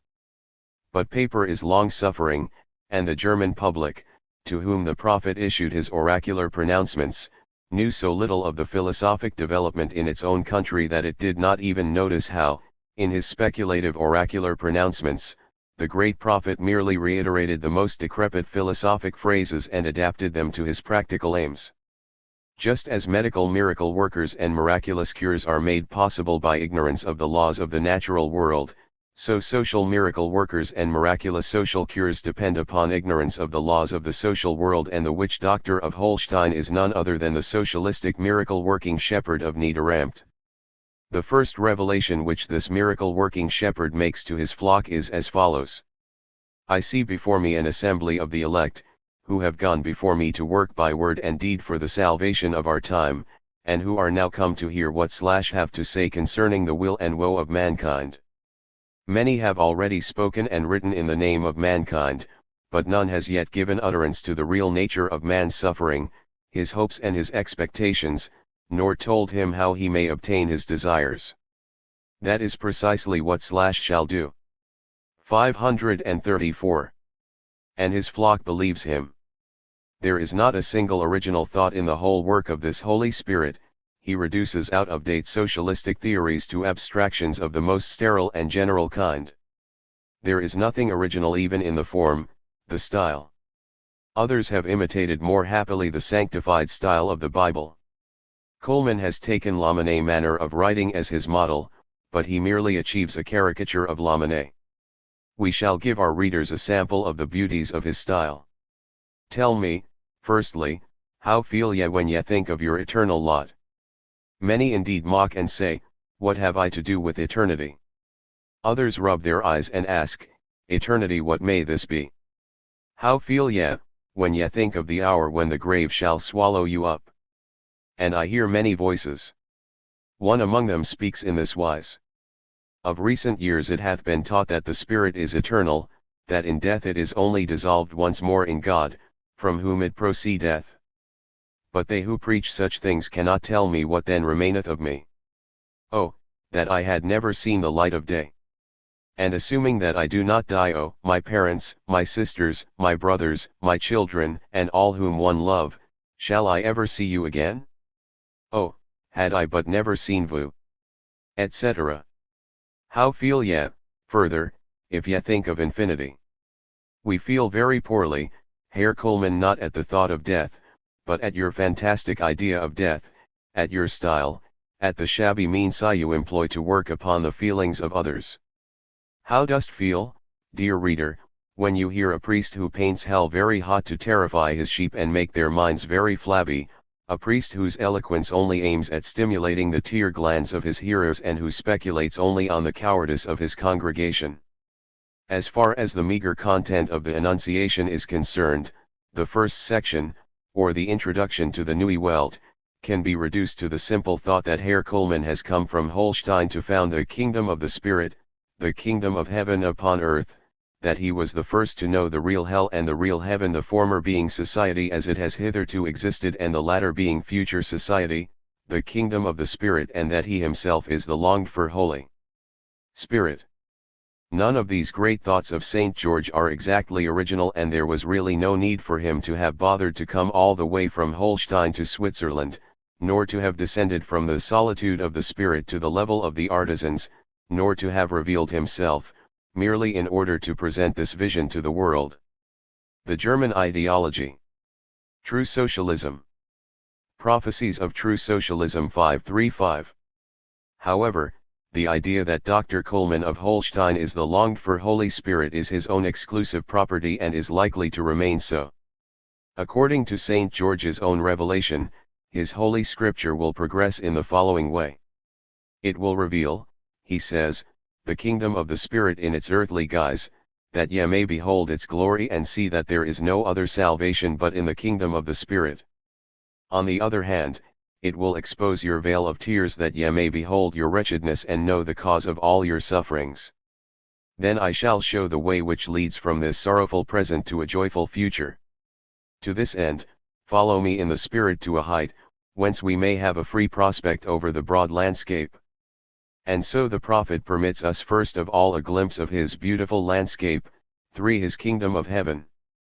We see nothing but a misunderstanding of Saint Simonism, wretchedly staged, with costumes that are a travesty of Lamennais, embellished with fragments from Herr Stein. We shall now quote the most important revelations from the kingdom of heaven, which demonstrate the prophetic method. For example, page 37. The choice is free and depends on each person's inclinations. Inclinations depend on one's natural faculties. If in society, St. George prophesies, everyone follows his inclination, all the faculties of society without exception will be developed, and if this is so, that which all need will continually be produced, in the realm of the spirit as in the realm of matter. For society always possesses as many faculties and energies as it has needs. Les attractions sont proportionnelles auxiliary destinies, cf. also Proudhon. Herr Kuhlmann differs here from the socialists and the communists only by reason of a misunderstanding, the cause of which must be sought in his pursuit of practical aims and undoubtedly also in his narrow-mindedness. He confuses the diversity of faculties and capacities with the inequality of possessions and of enjoyment conditioned by possession, and inveighs therefore against communism. No one shall have there, that is, under communism, any advantage over another, declaims the prophet, no one shall have more possessions and live better than another. And if you cherish doubts about it and fail to join in their vociferation, they will abuse you, condemn you, and persecute you and hang you on a gallows, p. 100. Kuhlmann sometimes prophesies quite correctly, one must admit. In their ranks then are to be found all those who cry, away with the Bible. Away, above all, with the Christian religion, for it is the religion of humility and servility. Away with all belief whatsoever. We know nothing of God or immortality. They are. The phrase beautiful landscape, schöne Gegend, originated from a story about a woman who, trying to console the mother of a soldier killed in the Battle of Leipzig, 1813, said, but it was a beautiful landscape ed. The attractions correspond to the destinies. See Charles Fourier, Théorie des quatre mouvements et des destinies générales ed. 19-2086. 536. But figments of the imagination, exploited and continually concocted by deceivers and liars for their advantage, it should read, which are exploited by the priests for their advantage. In sooth, he who still believes in such things is the greatest of fools. Kuhlmann attacks with particular vehemence those who are on principle opposed to the doctrine of faith, humility, and inequality, i.e., the doctrine of difference of rank and birth. His socialism is based on the abject doctrine of predestined slavery which, as formulated by Kuhlmann, reminds one strongly of Friedrich Romer on the theocratic hierarchy and, in the last instance, on his own sacred personnel. Every branch of labor, we find on page 42, is directed by the most skilled worker, who himself takes part in it, and in the realm of enjoyment every branch is guided by the merriest member, who himself participates in the enjoyment. But, as society is undivided and possesses only one mind, the whole system will be regulated and governed by one man, and he shall be the wisest, the most virtuous and the most blissful. On page 34 we learn, if man strives after virtue in the spirit, then he stirs and moves his limbs and develops and molds and forms everything in and outside himself according to his pleasure. And if he experiences well-being in the spirit, then he must also experience it in everything that lives in him. Therefore, man eats and drinks and takes delight therein, therefore, he sings, plays and dances, he kisses, weeps and laughs. The knowledge of the influence which the vision of God exerts on the appetite, and which spiritual blissfulness exerts upon the sex impulse is, indeed, not the private property of Kuhlmannism, but it does shed light on many an obscure passage in the prophet. For example, page 36. Both, possession and enjoyment, correspond to his labor, that is, to man's labor. Labor is the measure of his needs. In this way, Kuhlmann distorts the proposition that a communist society has, on the whole, always as many faculties and energies as needs. For labor is the expression of the ideas and the instincts. And needs are based on them. But, since the faculties and needs of men are always different, and so apportioned that the former can only be developed and the latter satisfied, if each continually labors for all and the product of the labor of all is exchanged and apportioned in accordance with the deserts of each, for this reason each receives only the value of his labor. The whole of this tautological rigmarole would be like the following sentences and many others which we spare the reader utterly incomprehensible, despite the sublime simplicity and clarity of the revelation so praised by A. Becker, if we had not a key in the shape of the practical aims which the prophet is pursuing. This makes everything at once comprehensible. Value, continues Herr Kuhlmann like an oracle, determines itself according to the need of all. In value the work of each is always contained, and for it he can procure for himself whatever his heart desires. The German ideology. True socialism. Prophecies of True Socialism 537. See, my friends, runs page 39, the Society of True Men always regards life as a school, in which man must educate himself. And thereby it wants to attain bliss. But such must become evident and visible, otherwise it is impossible. What Herr George Coleman of Holstein has in view when he says that such life, or bliss, must become evident and visible, because it would otherwise be impossible that labor is contained in value and that one can procure for it, for what, one's heart's desire, and finally, that value determines itself according to need. All this cannot be understood unless one once again takes into account the crux of the whole revelation, the practical point of it all. Let us therefore try to offer a practical explanation. We learn from August Becker that St. George Coleman of Holstein had no success in his own country. He arrives in Switzerland and finds there an entirely new world, the communist societies of the German artisans. That is more to his taste, and he attaches himself without delay to communism and the communists.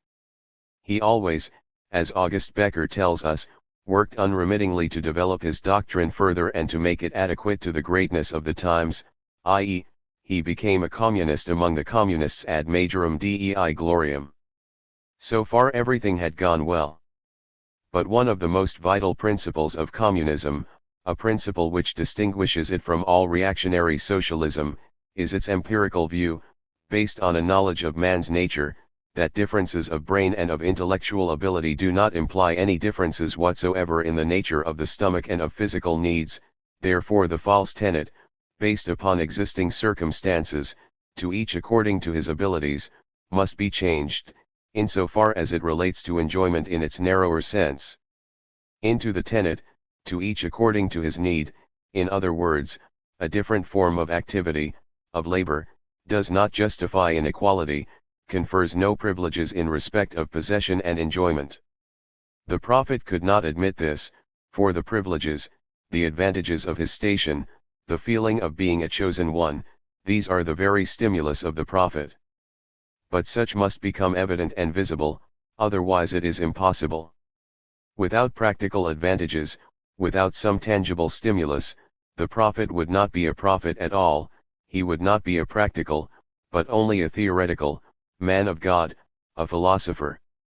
The prophet must, therefore, make the communists understand that different forms of activity or labor give the right to different degrees of value and of bliss, or of enjoyment, merit, pleasure, it is all the same thing, and 19 538.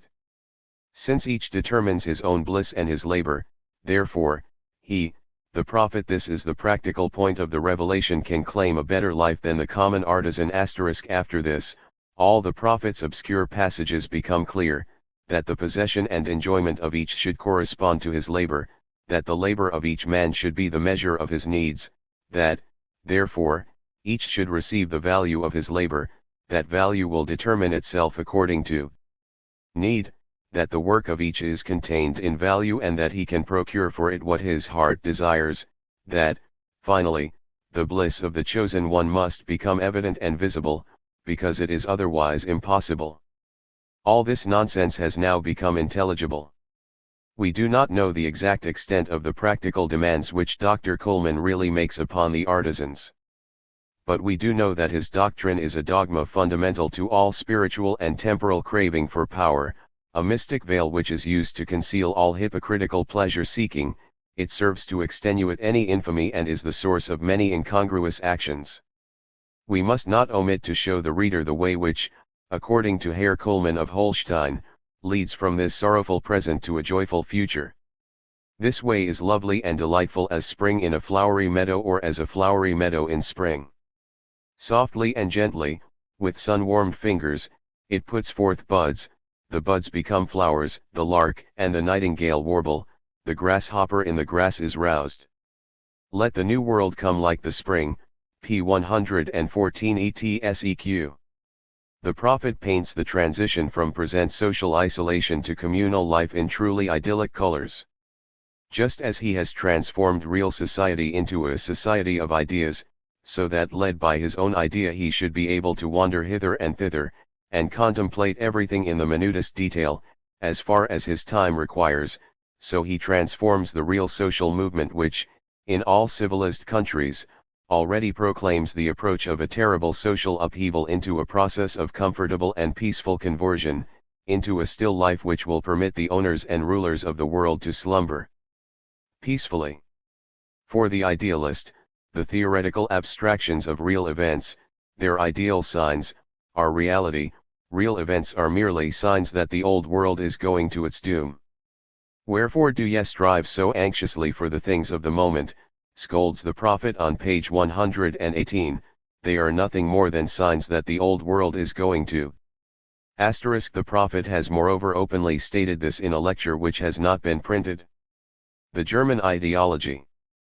True Socialism. Prophecies of True Socialism 539. Its doom, and wherefore do ye dissipate your strength in strivings which cannot fulfill your hopes and expectations? Ye shall not tear down nor destroy that which ye find in your path, ye shall rather shun it and abandon it. And when ye have shunned it and abandoned it, then it shall cease to exist of itself, for it shall find no other nourishment. If ye seek truth and spread light abroad, then lying and darkness will vanish from your midst. P. 116. But there will be many who will say, how shall we build a new life as long as the old order prevails and hinders us? Must it not first be destroyed? By no means, answers the wisest, the most virtuous and the most blissful man. By no means. If ye dwell with others in a house that has become rotten and is too small and uncomfortable for you, and the others wish to remain in it, then ye shall not pull it down and dwell in the open, but ye shall first build a new house, and when it is ready ye shall enter it and abandon the old to its fate. P. 120. The prophet now gives 2 pages of rules as to how one can insinuate oneself into the new world. Then he becomes aggressive. But it is not enough that ye should stand together and forsake the old world, ye shall also take up arms against it to make war upon it and to extend your kingdom and strengthen it.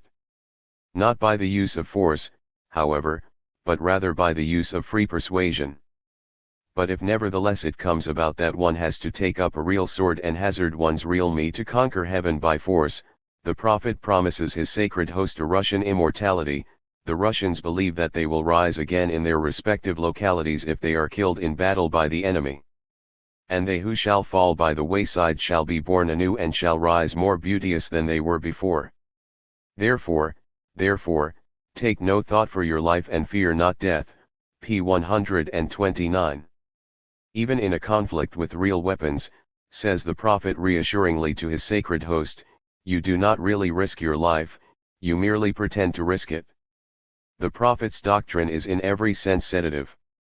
After these samples of his holy scripture one cannot wonder at the applause it has met with among certain easy-going slow coaches. Friedrich Engels. The True Socialists 144. Since the above descriptions of the true socialists were written, several months have elapsed. During this period true socialism, which so far had sprung up only sporadically here and there, has experienced a spectacular upsurge. It has found representatives in all parts of the fatherland, it has even attained a certain significance as a literary party. Furthermore, it is already divided into several groups which, although firmly linked by the common bond of German sincerity and scientific spirit, and by common efforts and aims, are nevertheless definitely separated from one another by the particular individuality of each of them.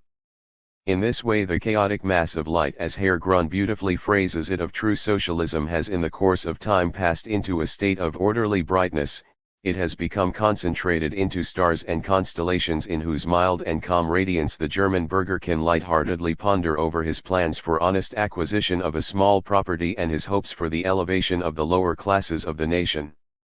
We must not leave true socialism without at least taking a closer look at the most developed of these groups. We shall see how each of them at first appears hazily in the Milky Way of universal love of mankind, later, as a result of the occurrence of acid fermentation, the true enthusiasm for mankind, as Herr Dr. Leuning, who is certainly a competent authority, expresses it, constitutes itself as a distinct flake and separates from the bourgeois liberal way, we shall see how it figures for a period as a nebula in the socialist heavens, and how the nebula increases in size and brightness and finally, like a skyrocket, divides into a sparkling group of stars and constellations. The oldest group, the earliest to develop independently, is that of Westphalian socialism. Thanks to the extremely important scuffles between this group and the Royal Prussian police, and thanks to the true socialists' 541 zeal for publicity shown by these Westphalian men of progress, the German public has had the advantage of being able to read the whole history of this group in the Konisk, the Triersk and other newspapers. Here, therefore, we need only mention what is most essential. Westphalian socialism originated in the area of Bielefeld, in the Teutoburg woods. The newspapers at the time contained mysterious allusions to the mystical nature of its earliest period. But it quickly passed through the stage of a nebula. With the first issue of the Westfalisch Dampfboot 3 it opened out and disclosed to the astonished eye a host of sparkling stars. We find ourselves north of the equator and, as an old couplet says, in the north you can see the ram and the bull, the twins, crab, lion, and the virgin as well. At a very early date the good press asserted the existence of the virgins.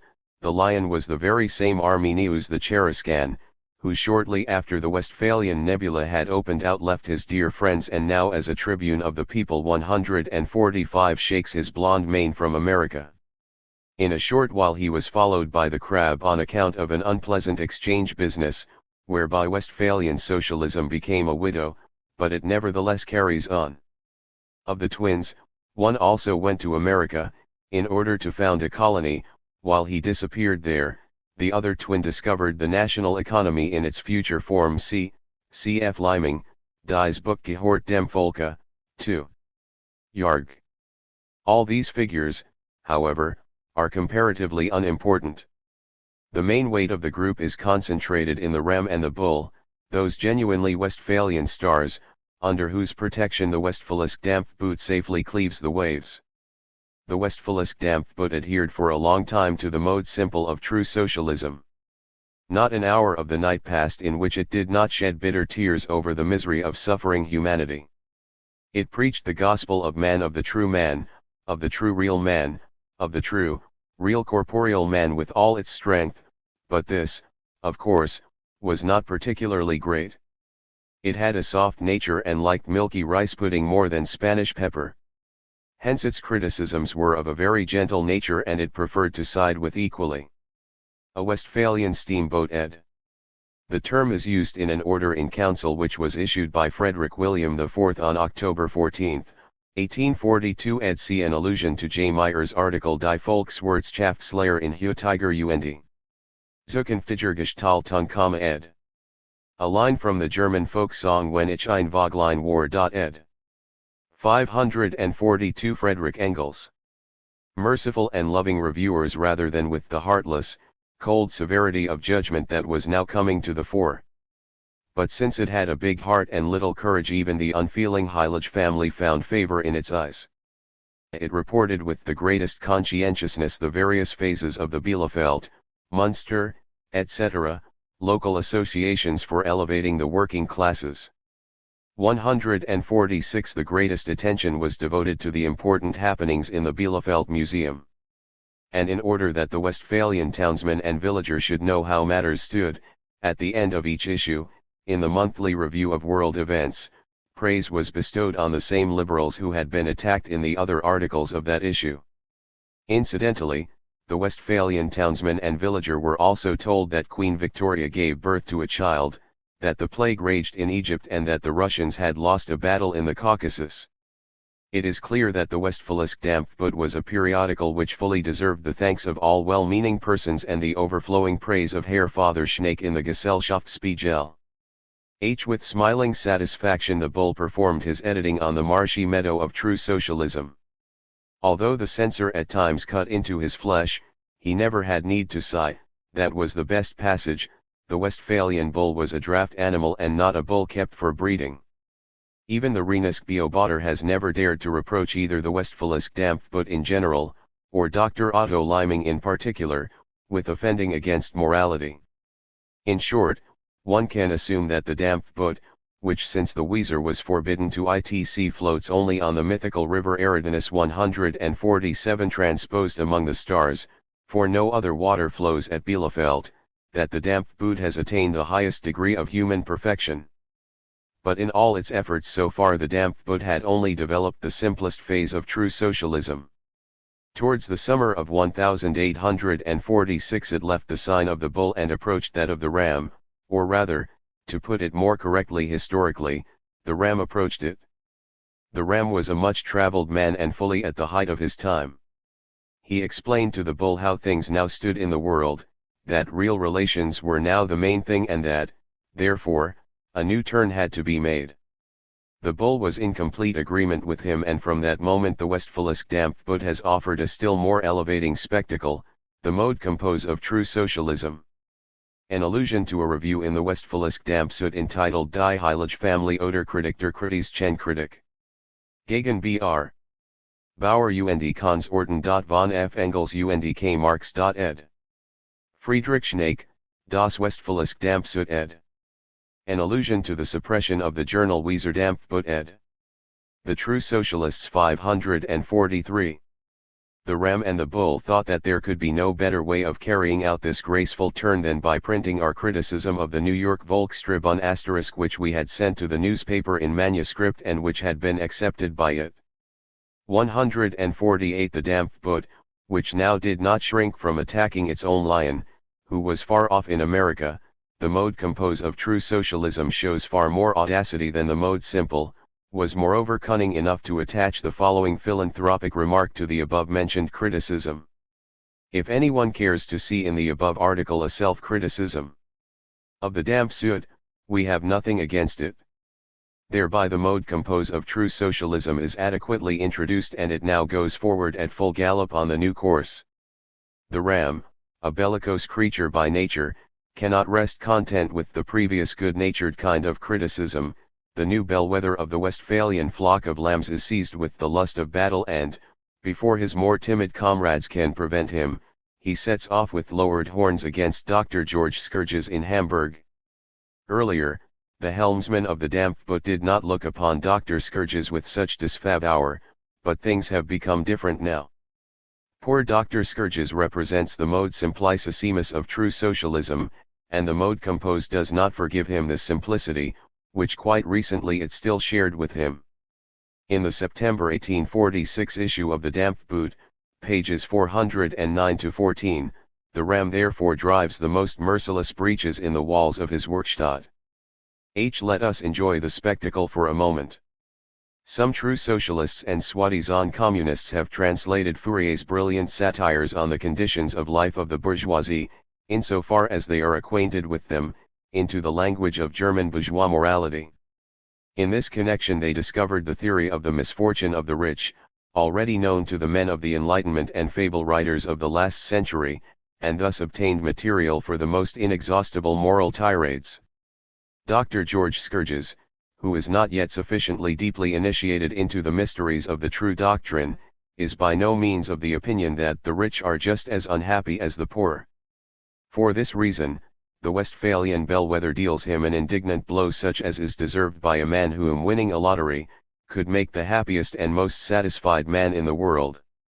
Circular against Krieg, see present edition, Volume 6, ed. Joseph Wademeyer, Die Werkstatt, Redigert von George Scourges. Ed. 544. Friedrich Engels. Yes, cries our stoic ram, despite Herr Scourges, it is true that possessions are not enough to make people happy, and that a very large section of the rich are anything but happy. You are right, honest ram, health is a treasure which no amount of gold can outweigh. Even though he does not have to suffer hunger and cold, there are other evils, for instance, venereal diseases, persistent rainy weather, and in Germany sometimes pricks of conscience as well, whose pressure he cannot escape. Especially, there is no cure for death. A glance at the inner life of most families, it is all foul and rotten. The husband is wholly absorbed in stock exchange and business deals, beatus il qui procul negotis 3. It is astounding that the poor fellow has enough time left over to produce a few children.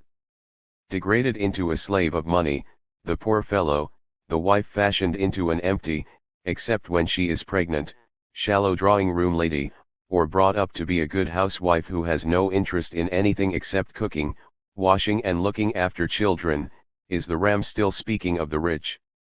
And at most a few gossiping parties, we are, one sees, still on exclusively German soil, where the good housewife has the best opportunity to devote herself to what she has interest in, grounds enough to be thoroughly unhappy. The two are moreover often in a state of incessant war against each other. Even the bond between parents and children is often broken by social conditions, etc., etc. Our author has forgotten the worst suffering.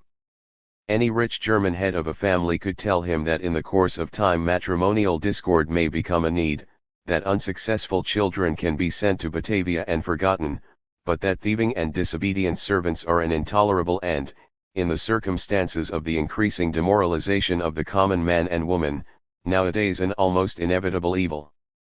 If Messrs. Rothschild, Fulcheron, and Decazes in Paris, Samuel Jones Lloyd, Baring and Lord Westminster in London, were to read this description of the woes of the rich, how they would sympathize with the good Westphalian ram.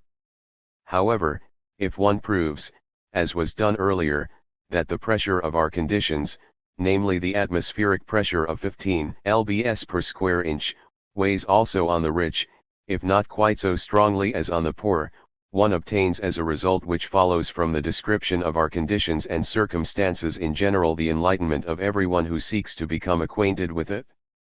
It almost seems that from the mode compose of true socialism still less results than from the mode simple. From the dissatisfaction of the rich, of course, no revolution in favor of the proletarians will arise. That requires more powerful mainsprings, namely writers' pens. Moreover, it is not accomplished with the words, "Be embraced, ye millions, this kiss to the whole world see," but it is just as little used to torment oneself with patchwork and palliatives, such as attempts at reconciliation in the above unhappy household, and to forget entirely the big thing, the real reforms, apparently a divorce. Happy is he who is far removed from business affairs. Horace, Epodes, 2, I ed. Upon in the original, Triebfeder mainspring, motive, Schreibfeder pen ed. From Schiller's poem and Die Freude. Ed. The True Socialists 545.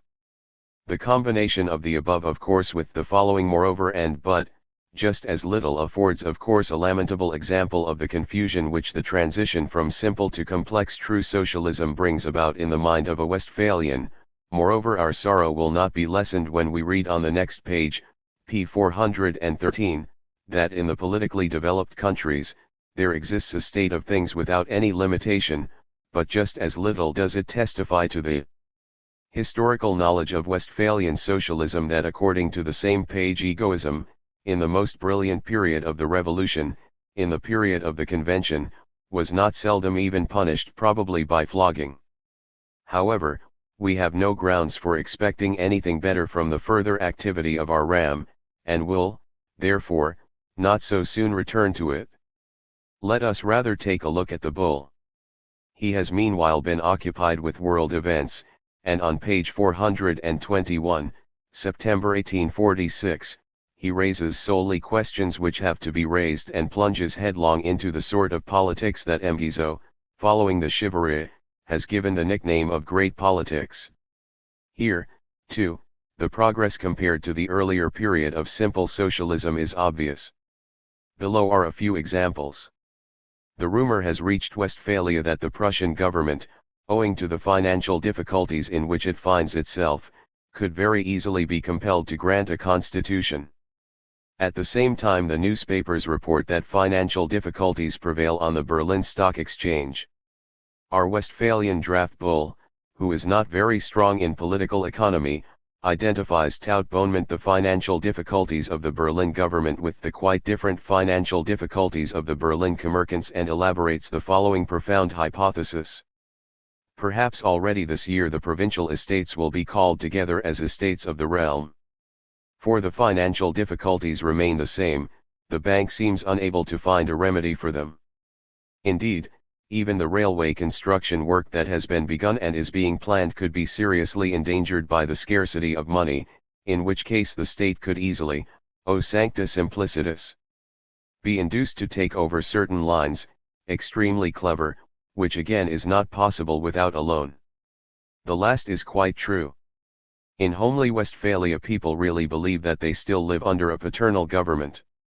Even our extreme socialist of the mode compose believes the Prussian government to be naive enough to grant a constitution merely in order to get rid of the difficulties of the Berlin Stock Exchange by means of a foreign loan.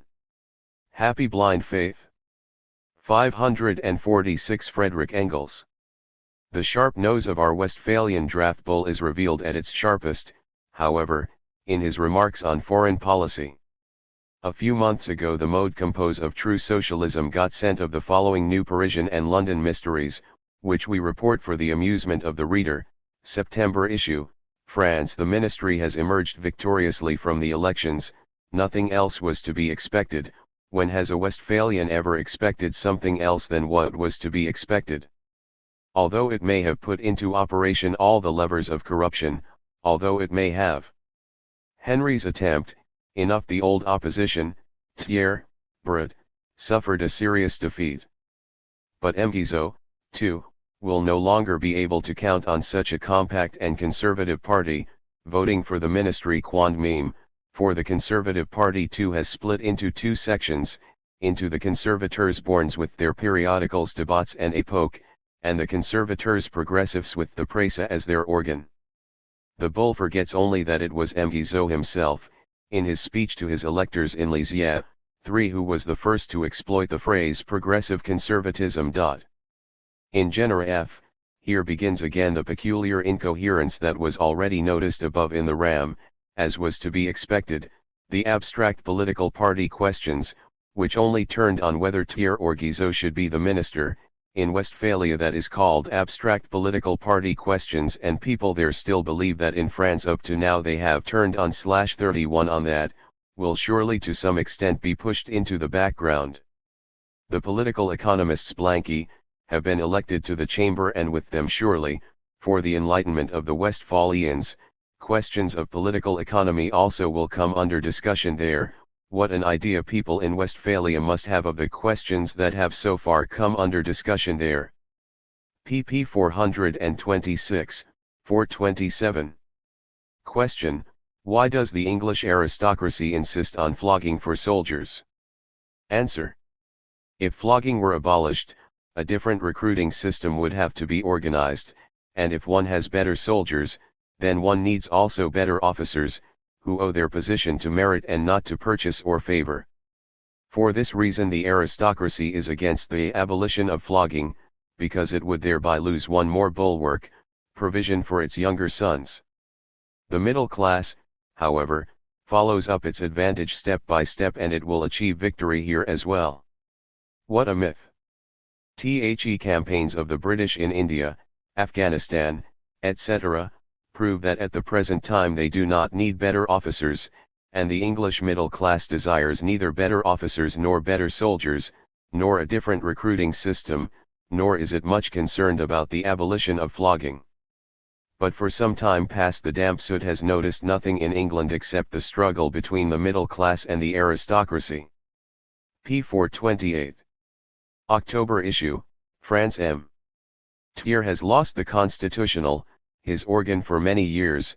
The newspaper has been bought by a conservative deputy and is now slowly and François Guizot, Discars Olisia Le 17 Juillet 1846. Ed. The True Socialists 547. Imperceptibly, indeed perceptibly only, for the mode compose of true socialism, being brought into the conservative camp. M. Thiers, who earlier already threatened that if things were made too uncomfortable for him he would take up his old pen again in the National, is now said to have actually bought the National. Unfortunately, the National of 1830 was a constitutional and Orleanist National, quite different from the Republican National of 1834, which M. Thiers is said to have actually bought anno 1846.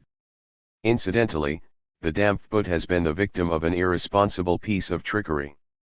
Some unscrupulous miscreant and enemy of the good cause has passed several issues of the Corsair Satan on to the editor, and now the Dampfboot prints bona fide as oracular truth the current rumors that figure in this paper, which is by no means sufficiently moral for Westphalian readers. How indeed could the Dampfboot doubt that the Corsair Satan has at least as much moral standing and consciousness of the lofty vocation of the press as it itself? Whether M. Thiers by this step has gone over to the Republicans remains to be seen. Honest Cheruscan, this whether you do not owe to the Corsair, cela sent la foret to Daubourgi and Dune Lewald. On the other hand, however, he allows himself to be induced by the Corsair, which is backing free trade, to attribute to the agitation for libre-échange in France a success and an importance which it is far from possessing. Our predictions that all industrial countries must go the same way and reach the same goal as England, seem, therefore, to be not so very incorrect, since they are now coming true. And we unpractical theoreticians seem, therefore, to know the real conditions, hurrah! Just as well as, and to judge them better than, the practical men who so much like to boast about their experience and their knowledge of practical conditions. Hapless Teutoburgian theoreticians! You do not even know the real conditions of the Corsair Satanel. These beautiful things occur on page 479. November issue. France scientists are racking their brains in vain over the question of where the frequently recurring floods originate. Some time ago, by a decree of the Academy, the rustling forests on the mountains were cut down as being the cause of the evil. Later they were replanted, and the evil remained as before. p. 522. In vain would scientists rack their brains as to where the greatest nonsense lies. 1. Does the Westphalian believe that the Academy in France can issue decrees and have forests cut down? 2. Does he believe that the forests are cut down not for the timber and that smells of the Teutoburg woods a mile off? Ed. 548. Friedrich Engels. The money from its sale, but on account of the floods. 3. Does he believe that the scientists rack their brains over the cause of these floods? 4. Does he believe that the forests were at any time regarded as the cause of the floods when every child in France knows that it is precisely the destruction of the forests that is the cause? And 5. Does he believe that the forests are replanted, while nowhere is so much complaint made as in France over neglect of forests and ever more extensive deforestation without regard for reforestation? Cf. Besides specialized journals, Reform, National, Démocratie Pacifique, and other papers of the opposition for October and November 1846. The Westphalian bull is unlucky in every respect. If he follows the Corsair Satan he gets in a tangle, if he follows his own genius he gets just as much in a tangle. True socialism raised to the second power has, as we have seen, performed great feats in the sphere of higher politics. What perspicacity, what conjectures compared with the earlier reports on world events. What thorough knowledge of real conditions. For the Dampfboot, however, the most important real condition is the position of the Royal Prussian officers. Lieutenant Honecker, who for some time past has been unavoidable in the German periodical press, the important discussion in the Bielefeld Museum about carrying daggers, and the resulting court of honor proceedings, etc., form the main content of the October and November issues. We are also given interesting information about the Deutsche Zeitung which did not come into existence, the French kingdom of beggars that perished in the 17th century, and was described by Montiel, 3 and other equally real conditions. In between there appears from time to time a multiplication sign, which still completely represents the mode simple of true socialism and piles up all its slogans with the greatest ingenuousness. German theory and French practice should unite, communism should be put into effect in order that humanism might be put into effect, pages 455 to 58, etc. Be from time to time similar reminders of the past escape from the ram or even from the bull himself, without however in the least disturbing the divine harmony of the real conditions. Let us now forsake the main body of the Westphalian army in order to follow the maneuvers of a detached corps which has entrenched itself in the blessed Wupper Valley under the skirts of a Amons Alexis Montiel, Histoire de Français de divers États. Extracts from this work were given in the article Die Französische Bettlermonarchie des 17. Jahrhunderts published in the Westfalisch Damp Süd. Ed. The reference is to the article Humanismus Communismus marked by a multiplication sign, X. Ed. The True Socialists 549. Massive Nemesis. 149. For a fairly long time a certain Herr Father Schneck in the role of Perseus has held up before the public the Gorgon shield of the Gesellschaftsspiegel, and indeed so successfully that not only the public has gone to sleep over the Gesellschaftsspiegel, but the latter has gone to sleep over the public. Our Perseus, however, is a joker. After attaining this enviable result, he notifies, last issue, last page 1, that the Gesellschaftsspiegel has passed away 2, that, to avoid delay, it is best in future to order it through the post. Whereupon, after correcting its last misprints, it makes its exit. One can see already from this regard for the real conditions that here too we have to do with the mode compose of true socialism. There is, however, an important difference between the Ram and Bull and our Perseus. One must record that the Ram and Bull remain as faithful as possible to the real conditions, namely, those of Westphalia and Germany in general. Proof of it is the above given lamentable display of the Ram. Proof of it is the Bull's good-natured descriptions from German political life, which we have had to omit.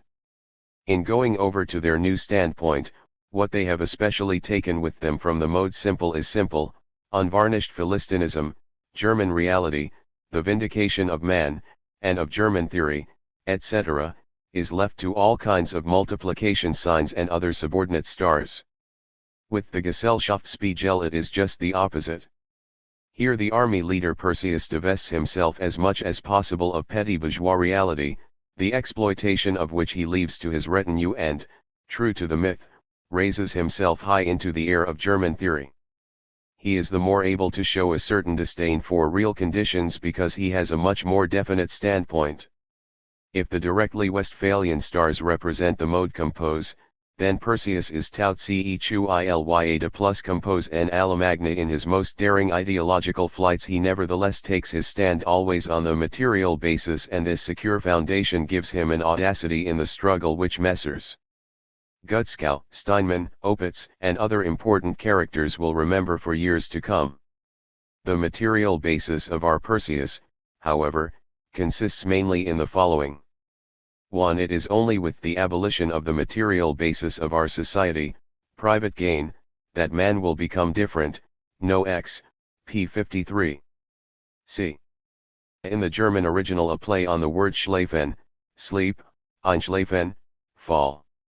Asleep, einschlafen, expire, die, pass away, ed. All that is most complex in Germany ed. See here and below are quotations from Friedrich Schneck's note about Gutzkow's article on communism ed. 550 Friedrich Engels. If the mode simple, which so often uttered this ancient thought, had known only that private gain was the material basis of our society, it would have been the mode compose, and under the auspices of our Perseus it could have continued to lead a tranquil and humble existence in all godliness and honor. But thus it had itself no material basis, and it came to pass as was written by the prophet Goethe, the noble who has no bottom, what will he sit upon? 3. How material this basis, private gain, is can be seen, inter alia, from the following passages. Egoism, private gain, which are, therefore, identical, and hence egoism is also a material basis, disorganises the world by the principle, each for himself, etc. p. 53. Hence it is a material basis which disorganises, not by means of material facts, but ideal principles. Poverty, as is known, for anyone to whom it is not yet known, Perseus himself expounds it in the above-mentioned place, is also an aspect of our society. We learn, however, that not the material basis, private gain, but au contraire the transcendental has plunged mankind into poverty, p. 54. All three quotations are from a single article. May the transcendental most speedily free the unlucky Perseus from the poverty in which the material basis has plunged him. 2. The real mass is set into motion, not by an idea, but by well understood interest. In the social revolution, the egoism of the Conservative Party will be confronted by the nobler egoism of the people in need of salvation. A people in need of salvation making a revolution. The people fights indeed for its well understood interest against the exclusive, brutal interest of private persons, being supported and sustained by a moral force and restless zeal. No 12, p. 86. The well understood interest of our Perseus in need of salvation, who is undoubtedly supported and sustained by a moral force and restless zeal, consists in confronting the egoism of the Conservative Party with the nobler egoism of silence, for he does not set even a single idea into motion without at the same time compromising the mode compose of true socialism. The last lines from Goethe's epigram Totalitat.ed. Here and below Engels quotes from the following articles by Friedrich Schneck. Ein neuer kritischer Evangelist and Herr Father Steinmann über den Pauperismus und die Kommunismus. Both articles were published in No. 12 of the Gesellschaftsspiegel ed. The True Socialists 551. 3. Poverty is a consequence of property, which is private property and exclusive in its nature. 12, 79. 4. Which associations are meant here, cannot be determined. If, however, the author means the egoistic associations of capitalists, then he has forgotten the important associations of manual workers against the arbitrary power of the employers. 12, 80. Perseus is more fortunate. What kind of nonsense he wanted to compose cannot be determined, but if he meant the merely stylistic kind, then he has by no means forgotten the equally important logical nonsense. In connection with the associations, we mention further that on page 84 we are given information about associations in the proper sense, which raise the consciousness of the proletarian and develop energetic. Proletarian. Total. Opposition to the existing conditions.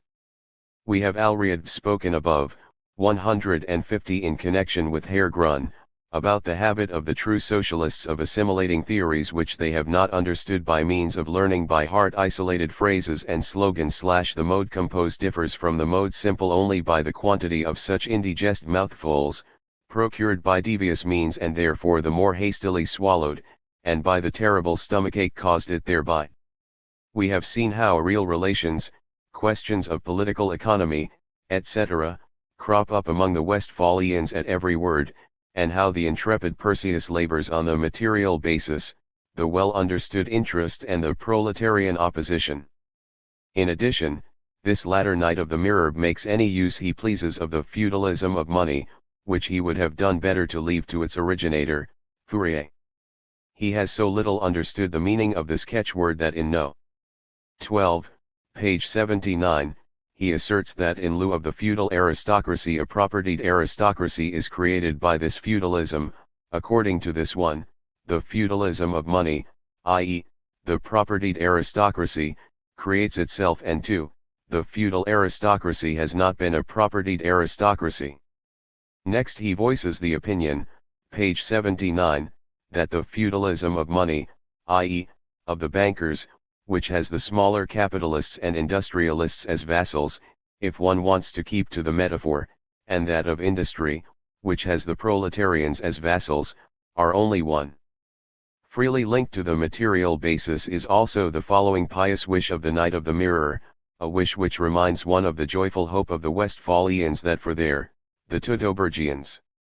Friedrich Engels, German Socialism in Verse and Prose, Essay 2, see present edition, Volume 6, ed.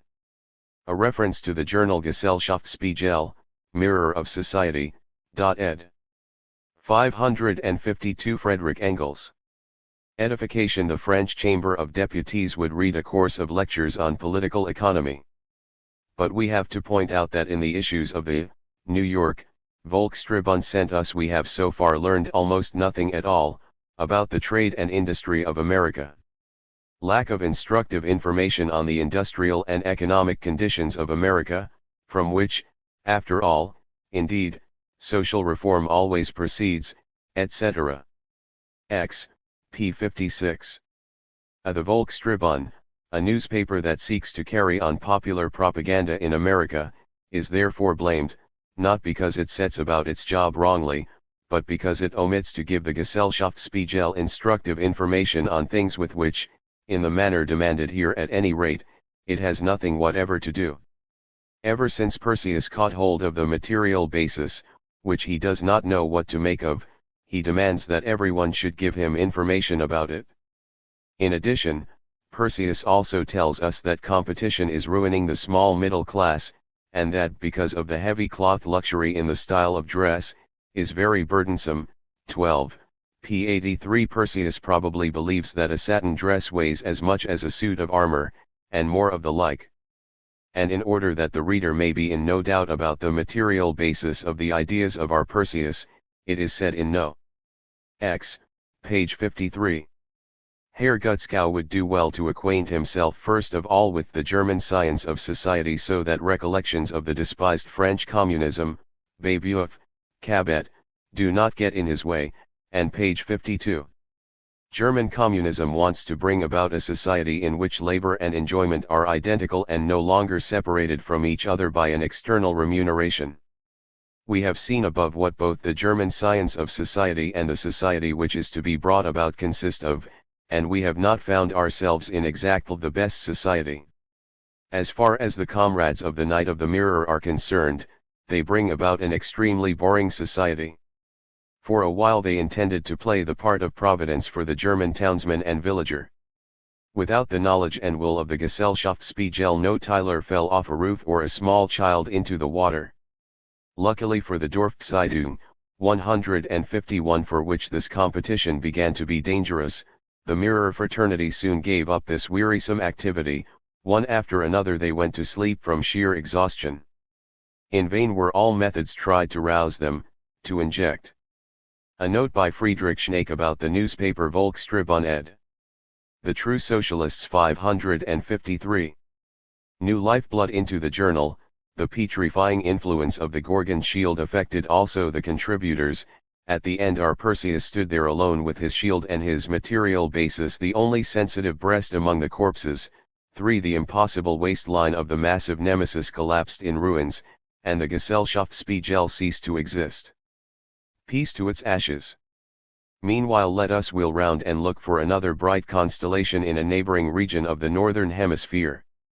Shining towards us with gleaming tail is Ursa Major, the Great Bear, or Ursine Major Putman, also called the seven-star constellation, because he always appears with 6 others in order to achieve the required 20 printed sheets. 152. A valiant warrior. Bored with his four-footed position on the celestial map, he has at last stood up on his hind legs. He has armed himself as it is written, don then the uniform of character and the sash of conviction, fasten on your shoulders the epaulets of bombast and put on the 3-cornered hat of enthusiasm, and adorn your manly breast with the cross of the order of self-sacrifice. 3rd class, gird yourself with the venomous spear of hatred of despotism and have your feet shod to carry on propaganda. 13. With the smallest possible costs of production. Thus equipped, our major steps in front of his battalion, draws his sword and gives the command, attention, and delivers the following speech: soldiers. From the height of yonder publishing house window 40 Louis d'Or look down upon you. See, look around you, heroic defenders of total reform of society. Do you see the sun? There rises the sun of Austerlitz, which presages our victory, soldiers. The consciousness of fighting only for the poor and rejected, for the betrayed and the desperate, gives us the courage, the fearlessness, to hold out right to the end. We do not defend half measures, we do not want something vague, but rather something totally confused. Hence we are resolute and, despite everything, remain forever true to the people, to the oppressed people. Renus Butcher, Volume 2. Shoulder arms, attention, present arms, Long live the new social order, which we have amended according to Babeuf in 14 chapters and 63 clauses of field regulations. Ultimately, of course, it does not matter whether things will be as we have stated, but they will be different from what the enemy imagines, different from what they. A paraphrase of a line from Schiller's poem Der Tauscher. Ed. BCF. Ephesians 6:11, 14, 15 ed. An ironical paraphrase of a passage from Napoleon Bonaparte's speech to the army on July 21, 1798 before the Battle of the Pyramids: soldiers, from the summit of these pyramids, 40 centuries look down upon you. Ed. Napoleon's words before the Battle of Austerlitz. Ed. 554 Friedrich Engels. Have been hitherto all despicable institutions, which have been produced by dirty work in the course of centuries for the ruin of the nations and people, will perish. Renusciar Butcher, 2, p. 240. A. Damn it all. Attention, slope arms. Left turn. Order arms. Stand at ease. Forward march, but the bear is by nature a true German animal. After evoking by this speech a general rousing hurrah, and so accomplishing one of the most valorous deeds of our century, he sits down at home and gives free rein to his soft, loving heart in a long, touching elegy on hypocrisy. B. Renusciar Butcher, 2, pages 129-49. In our time, which is internally decayed and corroded body and soul by the worm of self-seeking, there are unfortunately, individuals who have no warm, beating heart in their breasts, whose eyes have never been filled with a sympathetic tear, through whose empty skulls no blinding flash of enthusiasm for mankind has ever passed. Reader, if you find such a one, let him read the elegy on hypocrisy by the Great Bear, and he will weep, weep, weep. Here he will see how poor, wretched, and naked he is, for whether he be theologian, lawyer, physician, statesman, merchant, broom maker or box keeper, here he will find exposed the particular hypocrisy characteristic of each social group. He will see here how hypocrisy has ensconced itself everywhere, and especially what a grievous curse that of the lawyers is. If this does not make him repent and mend his ways, he is not worthy to have been born in the century of the Great Bear. In fact, one must be an honest, and as the English say unsophisticated, bear in order to scent out the hypocrisy of the wicked world everywhere. The Great Bear encounters hypocrisy wherever he turns. It happens to him as to his predecessor in Lily's Park. Why? Ha! At the corner when I stay. And from afar I hear their chatter. And see the flitter and the flutter. I turn around. With a growling sound. And then run off a little way. And then look round. With a growling sound. And then run back a little way. But then I finally turn round. Of course, for how is it possible to escape from hypocrisy in our thoroughly rotten society? But it is sad. Herman Putman, Après le deluge. Ed. Herman Putman, Huckilii, Hypocrisy. Ed. Here and below Engels quotes 3 passages from Goethe's poem Lily's Park. Ed. The True Socialists 555. Everyone can be slanderous, self-satisfied, perfidious, malicious, and anything else he chooses, because the appropriate form has been found. p. 145. It is really enough to make one desperate, especially if one is Ursa Major. And alas! The family, too, is besmirched by lies, and the web of lies goes right through the family and passes hereditarily from one member to another. Woe! Threefold woe to the heads of families of the German fatherland. Rage suddenly boils up, there blows a mighty spirit from the nose, the inner nature goes berserk. And Ursa Major stands up again on his hind legs. A curse on self-seeking. How terribly you hover over people's heads. With your black pinions, with your shrill croaking. A curse on self-seeking. Millions and millions of poor slaves, weeping and sobbing, complaining and wailing. A curse on self-seeking. A curse on self-seeking. Gang of priests of Baal. Breath of pestilence. A Curse on Self-Seeking. Monster of Self-Seeking. Pages 146 to 48. And then it is my bristles rise. Unwont to serve am I. And every ornamental shrub nearby makes fun of me. The bowling green and the neat, well-mown lawns I flee. The box tree cocks a snook at me. I weary myself with work, if tired enough. I lay me down by artificial cascades. Chew, weep, and till half dead roll to and fro. Alas! I only waste my woe on heedless porcelain oreads. The greatest hypocrisy of the whole Jeremiad consists in making out that such a miserere compiled from trite literary phrases and recollections of novels is a description of hypocrisy in present-day society, and in pretending that for the sake of suffering humanity this bugbear causes one to fly into a passion. Anyone who is at all familiar with the map of the heavens, knows that Ursa Major is there found in friendly conversation with an individual of uninteresting appearance who has several greyhounds on a leash and is called Boötes.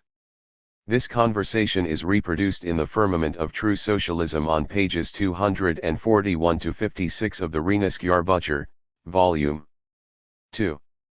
The role of Boötes is assumed by that same Herr Semig whose essay on socialism, communism, and humanism, 556 Friedrich Engels, has already been discussed above.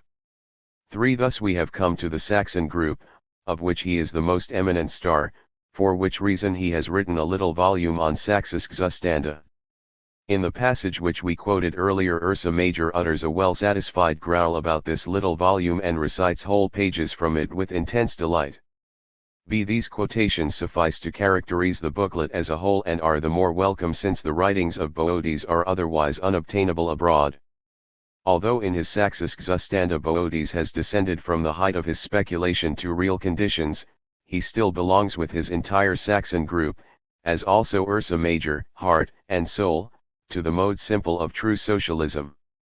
In general, the mode compose is exhausted with the Westphalians and the Mirror Fraternity, in particular with the Ram, the Bull, and Perseus. The Saxon and all the other groups, therefore, offer us only further developments of the simple true socialism, which we have already described above. Boötes, as a burgher and portrayer of the model German constitutional state, in the first place lets loose one of his greyhounds against the liberals. It is the less necessary for us to examine this sparkling Philippic since, like all similar tirades of the true socialists, it is nothing more than a shallow Germanization of the criticism of the same subject by the French socialists. Boötes is in exactly the same situation as the capitalists.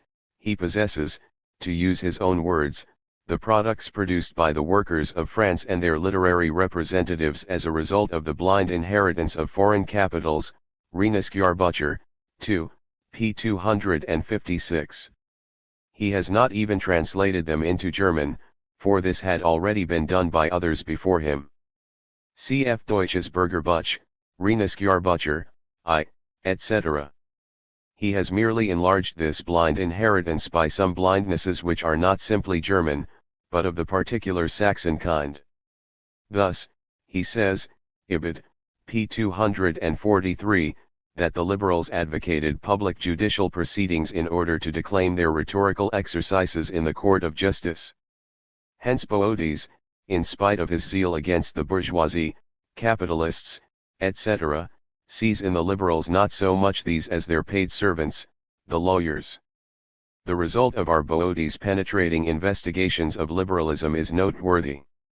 True socialism has never before so clearly expressed its reactionary political tendency. But you, proletarians, who previously allowed yourselves to be set in motion by these liberal bourgeois and to be misguided into tumults, think of 1830, be careful. See this volume, pages 458-70 ed. Goethe, Faust, Itil, Nack.ed. The True Socialists 557.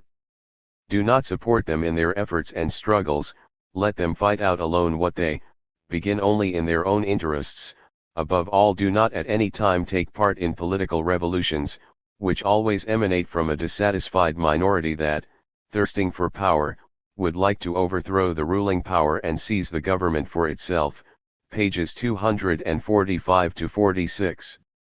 Boötes has the most legitimate claims to the gratitude of the royal Saxon government. A rotten crone 3 is the least reward it can give him.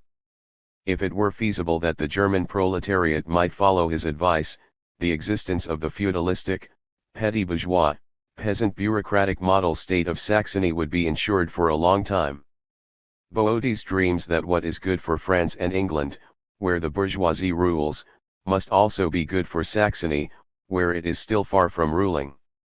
Furthermore, how impossible it is for the proletariat even in England and France to remain indifferent to questions that are indeed of immediate interest only to the bourgeoisie or a faction of the bourgeoisie, Boötes can read every day in the proletarian newspapers there.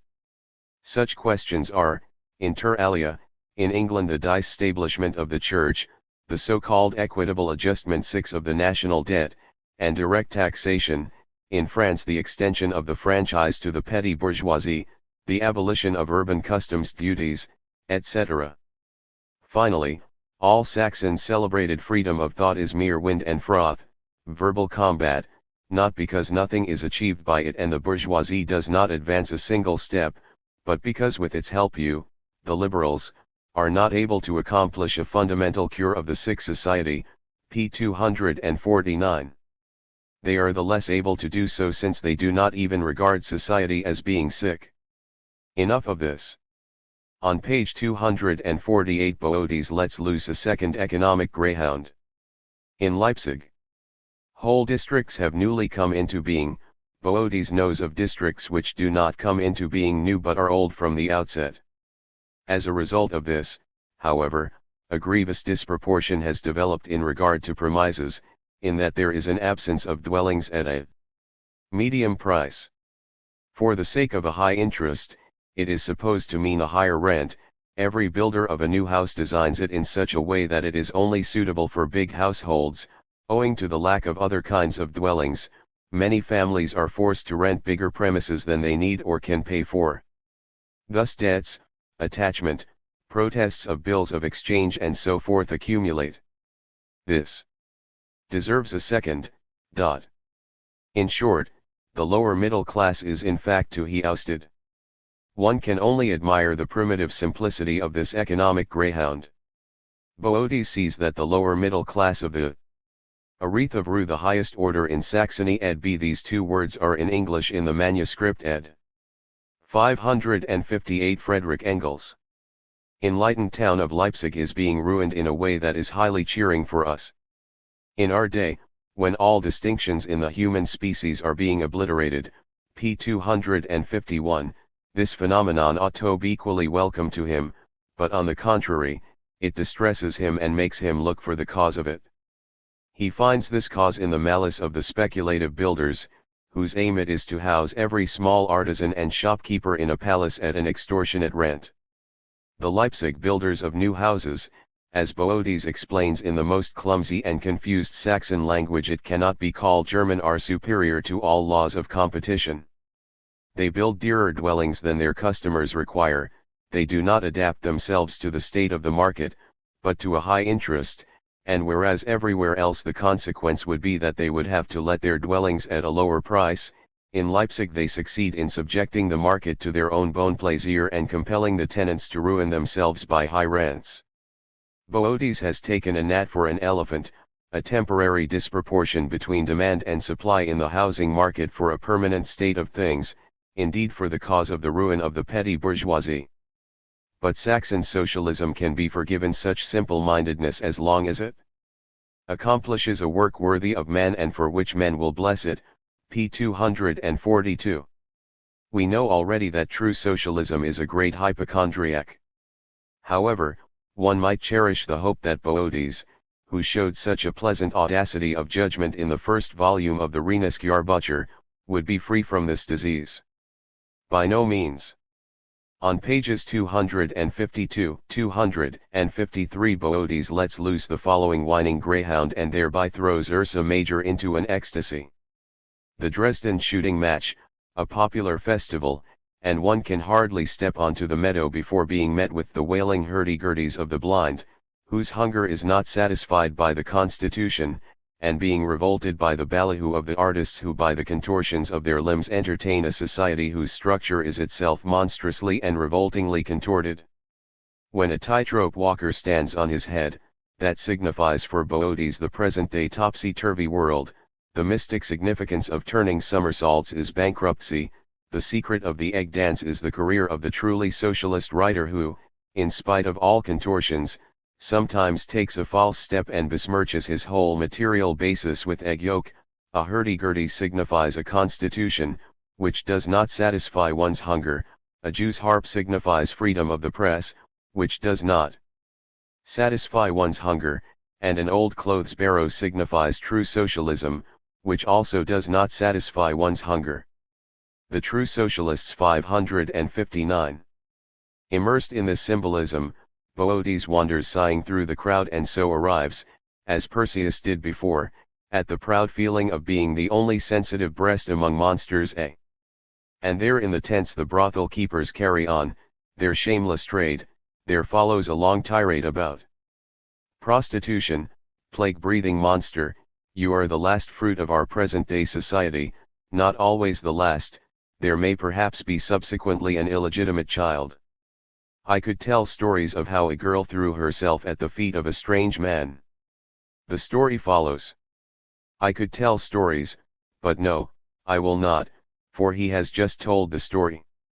No, do not accuse them, the poor victims of want and seduction, but bring them, the insolent procurers, before the judge's seat.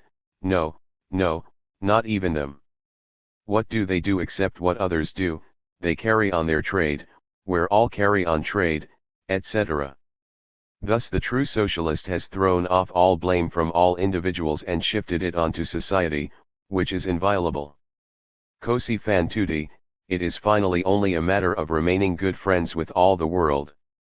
The characteristic aspect of prostitution, namely, that it is the most tangible exploitation, one directly attacking the physical body of the proletariat by the bourgeoisie, the aspect where the deed-producing heartache, from p. 253, with its moral pauper's broth suffers bankruptcy, and where passion, class hatred thirsting for revenge, begins, this aspect is unknown to true socialism.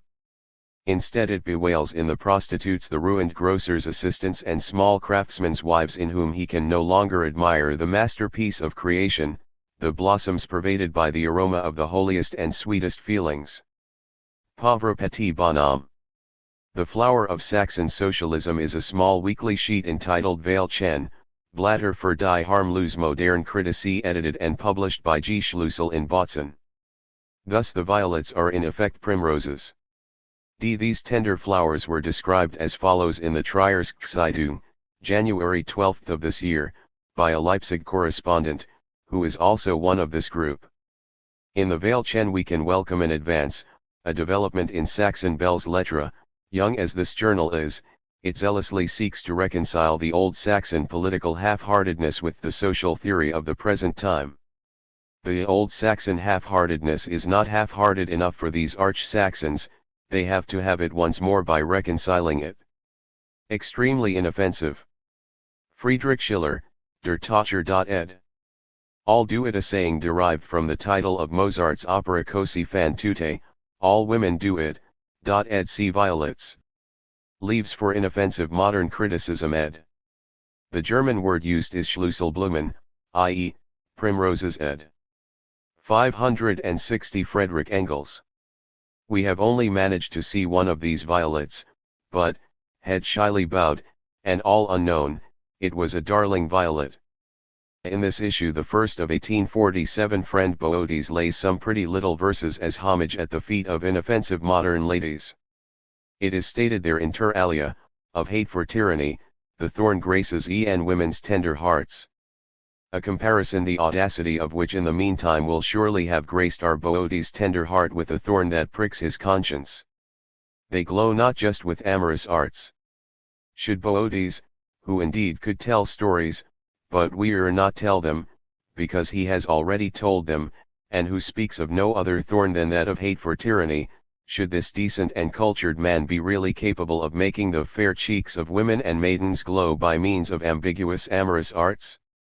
They glow not just with amorous arts, they glow with freedom-loving fury, with holy rage, those cheeks so fair that charm like roses everywhere.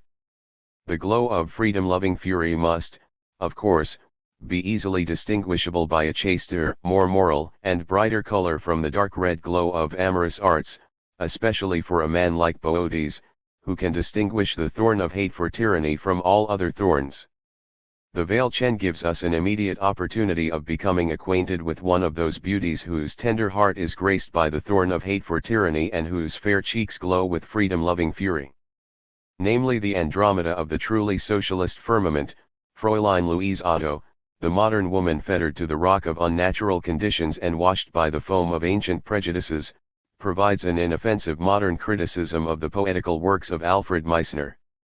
It is a strange, but charming spectacle to observe how overflowing enthusiasm here struggles against the tender modesty of the German maiden, enthusiasm for the king of poets, who causes the deepest strings of the female. From Goethe's poem Das Weibchen.ed.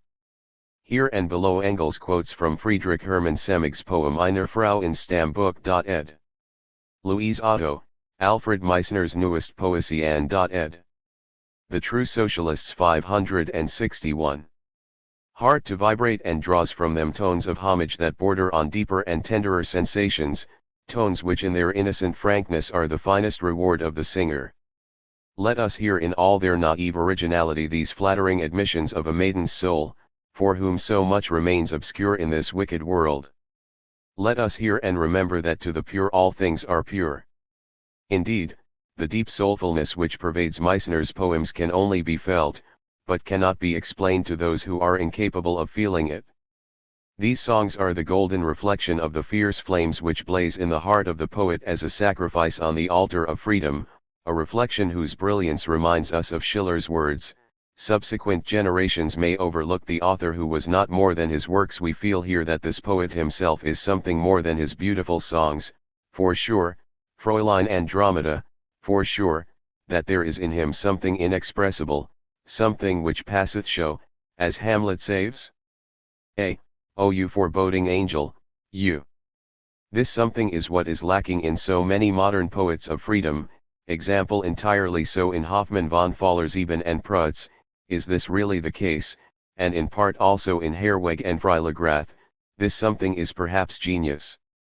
Perhaps it is Boötes /IORU, beautiful Fräulein.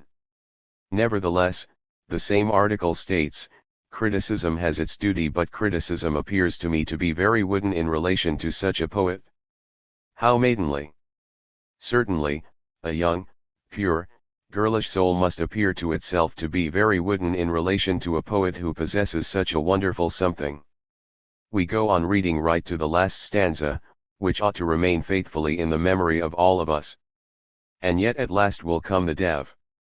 Peoples shall sit together, hand in hand, like children in the great hall of the heavens. Once more a chalice shall pass round, love's chalice at the love-eye east of the nations. Then Fräulein Andromeda sinks into an eloquent silence like a child, hand in hand. Let us take care not to disturb her. Our readers will be eager after this to become more closely acquainted with the king of poets, Alfred Meissner, and his something. He is the Orion of the truly socialist firmament, and in truth he is no disgrace to his post. Girded with the shining sword of poesy, wrapped in his cloak of grief, p. 67 and p. 260 of A. Meissner's Gedicht, 2nd edition, Leipzig, 1846, he swings in his sinewy fist the club of unintelligibility, with which he victoriously strikes down all opponents of the good cause. At his heels, there follows a certain Shakespeare. Hamlet, Act I Scene 2 ed. Goethe, Faust, Ideal, Martensgarten.ed. 562 Friedrich Engels. Moritz Hartmann, in the shape of a small dog *, who for the sake of the good cause raises an energetic yapping under the title Kelch und Schwert, Leipzig, 1845. To speak in earthly terms, With these heroes we have entered a region which for a fairly long time already has provided numerous sturdy recruits for true socialism, viz., the Bohemian forests. As is well known, the first true socialist in the Bohemian forests was Karl Moore. He did not succeed in carrying through the work of regeneration to the end, he was not understood by his contemporaries, and he handed himself over to justice. Now Orion Meissner has undertaken to tread in the footsteps of this noble figure and at least in its spirit to bring his lofty work nearer to the goal. He, Karl Moore II, has at his side as his assistant the above-mentioned Moritz Hartmann, Canis Minor in the role of the worthy Schweitzer who celebrates God, King, and Fatherland in elegiac manner and, in particular, sheds tears of thankful remembrance at the grave of that simple man, Kaiser Joseph. Concerning the rest of the group, we shall merely remark that none of them as yet appear to have developed enough understanding and wit to undertake the role of Spiegelberg. It is obvious at first glance that Karl Moore II is no ordinary man. He learned German in Carl Beck's school and therefore his mode of speech is of more than oriental magnificence. For him belief is a butterfly, p. 13, the heart is a flower, p. 16, later on a desolate forest, p. 24, and finally a vulture, p. 31. For him the evening sky is, p. 65. Red and staring, like an empty socket where once an eye was, without luster or soul. The smile of his beloved is a child of earth caressing the children of God, p. 19. But it is his tremendous world weariness, still more than his showy picturesque language, which distinguishes him from ordinary mortals. In this way he shows that he is a true son and successor of Karl Moore I, thus on page 65 he proves that wild world weariness is one of the first requirements of every savior of the world. In fact, as far as world weariness is concerned, Orion Moore outdoes all his predecessors and competitors. Let us hear what he says himself. Crucified by anguish, I was dead, p. 7. This heart dedicated to death, p. 8. My mind is dark, p. 10.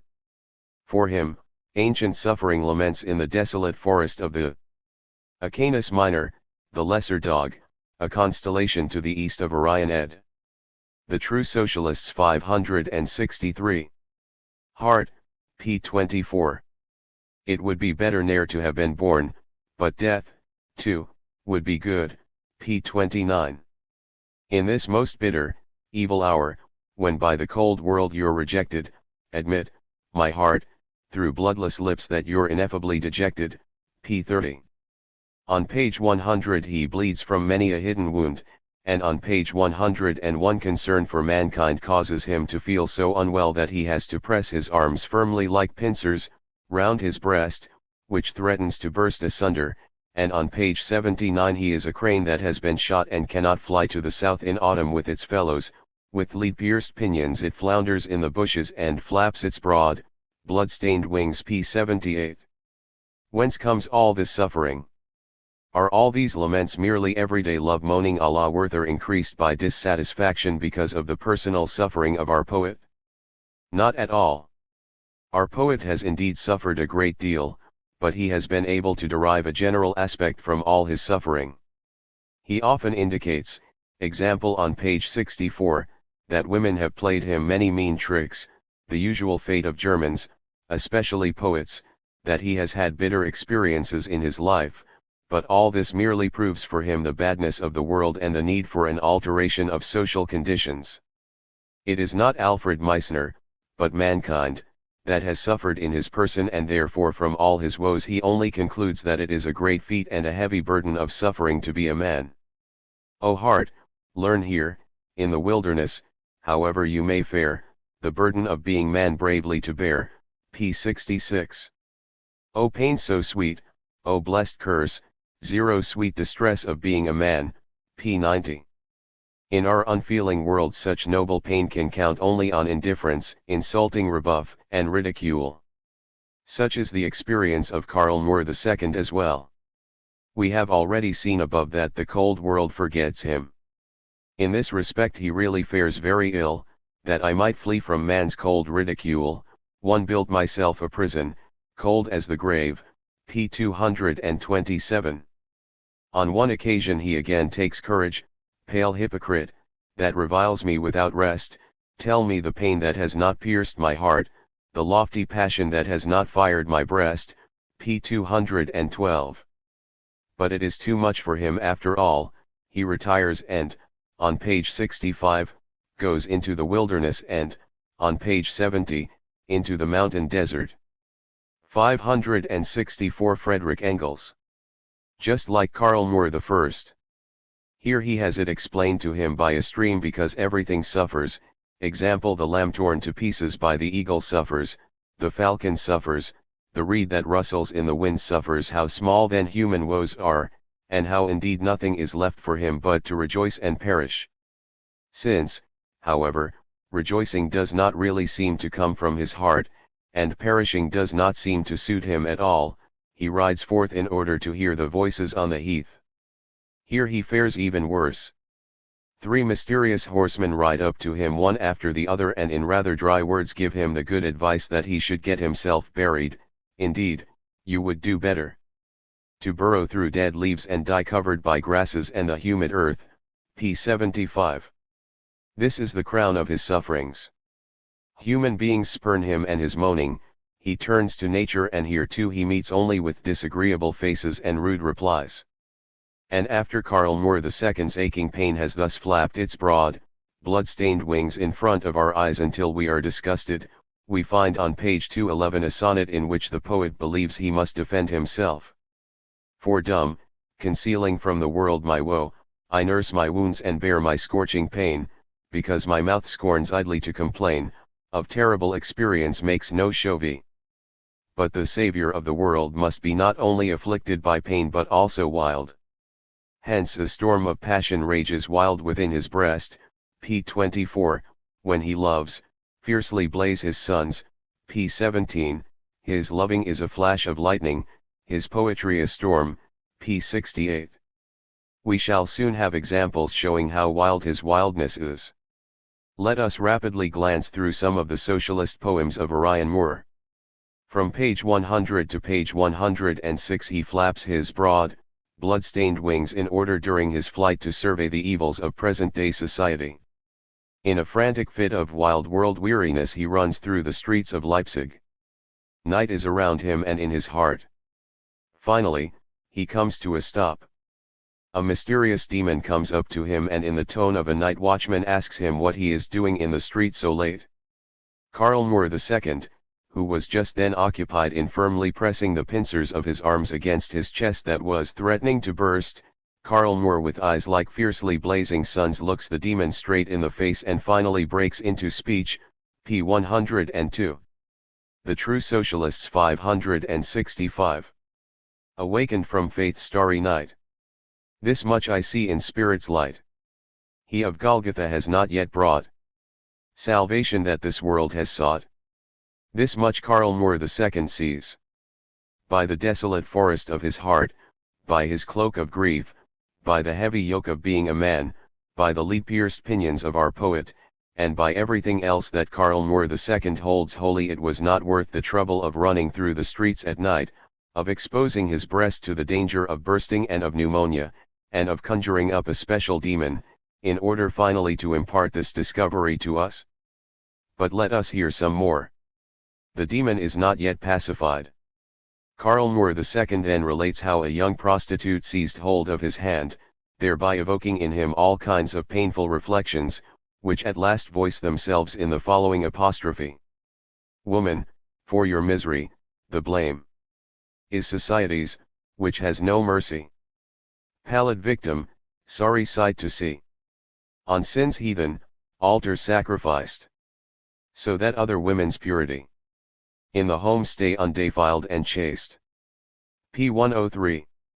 The demon, who now turns out to be a quite ordinary bourgeois, does not enter into a discussion of the truly socialist theory of prostitution comprehended in these lines, and instead answers quite simply that everyone forges his own happiness, man's to blame for his own guilt, and such like bourgeois phrases. He remarks, society is an empty word. He has probably read Stirner, and he requests Karl II to go on with his account. The latter tells how he had looked at proletarian dwellings and heard the weeping of the children. Just because the mother's dried up breast, not a drop of sweet refreshment yields. Guiltless babes die in their mother's care. Yet, it is a marvel of delight that from red blood mother's breast should bear and give forth a milk of purest white. P. 104. Whoever has seen this miracle, he declares, has no need to be sad if he cannot believe that Christ turned water into wine.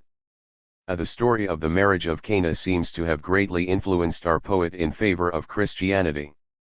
The world weariness here becomes so profound that Karl II loses all coherence. The John 2:1-10 ed.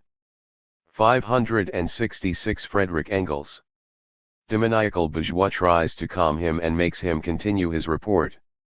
Other children, pale-faced brood, I saw, where the tall and smoking chimneys climb, where the brass wheels in the fiery glow stamp their dances out in ponderous time. P. 105. What sort of factory could it have been, where Karl II saw wheels in the fiery glow and, what is more, saw them stamping out their dances? It could only have been the same factory where our poet's verses, which likewise stamp their dances out in ponderous time, are manufactured. There follow some details about the lot of the factory children. That touches the purse of the demoniacal bourgeois, who undoubtedly is also a factory owner. He becomes excited too, and retorts that it is stuff and nonsense, that the ragged pack of proletarian children are of no importance, that a genius had never yet perished on account of such trivialities, that in general it was not individuals that were important but only mankind as a whole, which will get along even without Alfred Meissner. Want and misery are the lot of human beings, and in any case, what the Creator has himself done badly, man will never afterwards improve. P. 107. Thereupon he vanishes and our distressed poet is left standing alone. The poet shakes his confused head and cannot think of anything better to do than to go home and put it all down on paper, word for word, and publish it. On page 109 a poor man wants to drown himself. Karl II nobly holds him back and asks him about his reasons. The poor man relates that he has travelled a great deal, where England's chimneys blood red, flamed, in pain that was both dull and dumb. I saw new hells, I saw new damned. The poor man saw strange things in England, where in every factory town the Chartists have shown more activity than all the German political, socialist, and religious parties taken together. He himself must indeed have been dull and dumb. Sailing to France across the sea, I saw with horror, terrified, the working masses seethe round me, like lava in a bubbling tide. He saw all that with horror, terrified, the poor man. Thus he saw everywhere the struggle between the poor and rich, he himself being one of the helots, and since the rich refused to listen, the true socialists. 567. And the people's day is still far off, he can think of nothing better to do than to throw himself into the water, and Meissner, convinced by his words, lets him go. Goodbye, I can no longer hold you back. Our poet did very well to allow this narrow-minded coward to drown himself quietly, a man who saw nothing at all in England, whom the proletarian movement in France filled only with horror and terror, and who was too latch asterisk to join the struggle of his class against its oppressors. In any case, the fellow was no good for anything else. On page 237 Orion Moore addresses a Tirtan hymn to women. Now, when men sin in cowardly fashion, Germany's blonde daughters are called upon to rise and proclaim a word of freedom. Our tender blondes did not wait for his invitation. The public has seen with horror, terrified examples of the lofty deeds Germany's women are capable of as soon as they are able to wear breeches and smoke cigars. After this criticism of existing society by our poet, let us see what his pia desideria are with regard to the social aspects. At the end we find a reconciliation, written in a chopped-up prose, which more than imitates the resurrection at the end of the collected poems of Quebec. It states, inter alia, mankind does not live and struggle in order to give birth to the individual. Mankind is one human being. According to which, our poet, the individual of course is not a human being. And it will come, the time, then mankind will rise up, a Messiah, a God in its unfolding. But this Messiah will only come after many thousands of years, the new Savior, who will speak, acting he will leave to others, of the division of labor, which is to be fraternal and equal for all children of the earth, and then the plowshare, symbol of the spirit-shadowed earth, a sign of profound respect, will rise up, radiant, crowned with roses, and more beautiful even than the old Christian cross. What will happen after many thousands of years is basically of little concern to us. Hence we do not need to investigate whether the people who will then exist will be advanced a single inch by the speech of the new Savior, whether they will still want to listen to a Savior at all, and whether the fraternal theory of the Savior is capable of realization or is safe from the terrors of bankruptcy. This time our poet does not see this much. The only thing of interest in the whole passage is his reverent bowing of the knee before the Holy of Holies of the future, the idyllic plowshare. In the ranks of the true socialists we have so far found only the townsman, here we.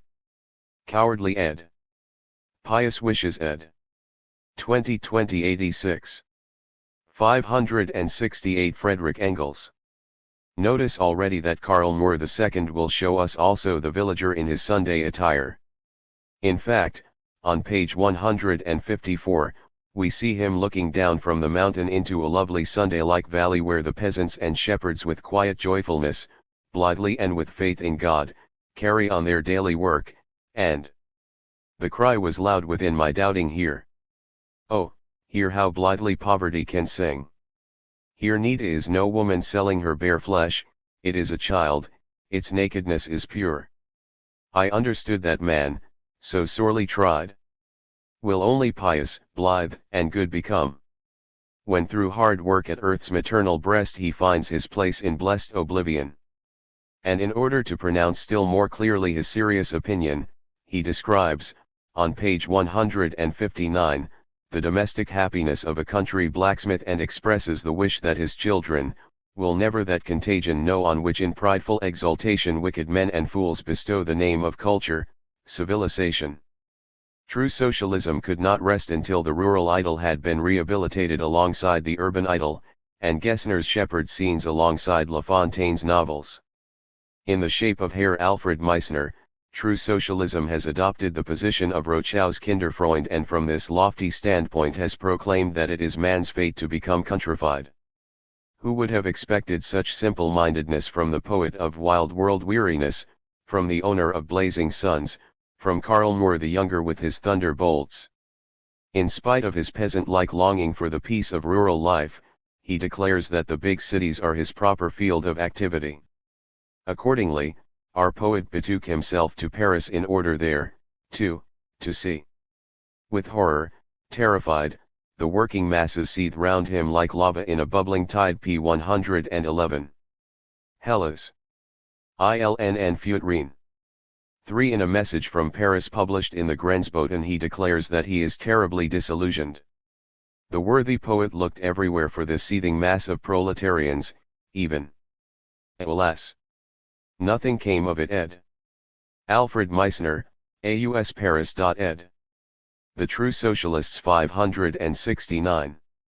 In the Cirque Olympique, where at that time the French Revolution was enacted to the sound of drums and cannon, but instead of the dark heroes of virtue and savage republicans that he sought, he found only a laughing, volatile people of imperturbable cheerfulness who were much more interested in pretty girls than in the great problems of mankind. In just the same way he looked for the representatives of the French people in the Chamber of Deputies and found only a crowd of well-fed, incoherently chattering ventrous. 3. It is indeed irresponsible of the Paris proletarians not to have organized a little July revolution in honor of Karl the Younger, so as to give him the opportunity of obtaining, with horror, terrified, a better opinion of them. Our worthy poet utters a mighty cry of woe over all these misfortunes and, like a new Jonah spewed out of the belly of true socialism, he predicts the downfall of Nineveh on the Seine, as can be read in detail in the Grenzboten of 1847, no. 14. Report from Paris, where our poet likewise relates in a very amusing manner how he mistook a bon bourgeois du Marais zero for a proletarian and what peculiar misunderstandings arose out of it. We shall not bother about his Ziska, for it is merely boring. Since we have just been talking of poems, we should like to say a few words about the 6 instigations to revolution which our Freilagrath issued under the title Caira, Harissa, 1846. The first of them is a Gamin Marseillaise and sings of a bold pirate, which in Austria, just as in Prussia, is called revolution. The following request is addressed to this ship, which flies its own flag and represents an important reinforcement to the famous German fleet in partibus infidelium. 15s. Gainst silver fleets of gains ill-gotten bravely point the cannon's maw. On the ocean's rotting floor, may the fruits of greed go rotten. P9. Incidentally, the whole song is written in such an easy-going mood that, in spite of the meter, it is best sung to the tune, "Get up you sailors, the anchor to weigh." Most characteristic is the poem "We Man's Mock / that is to say. A Potbellies ed. BCF.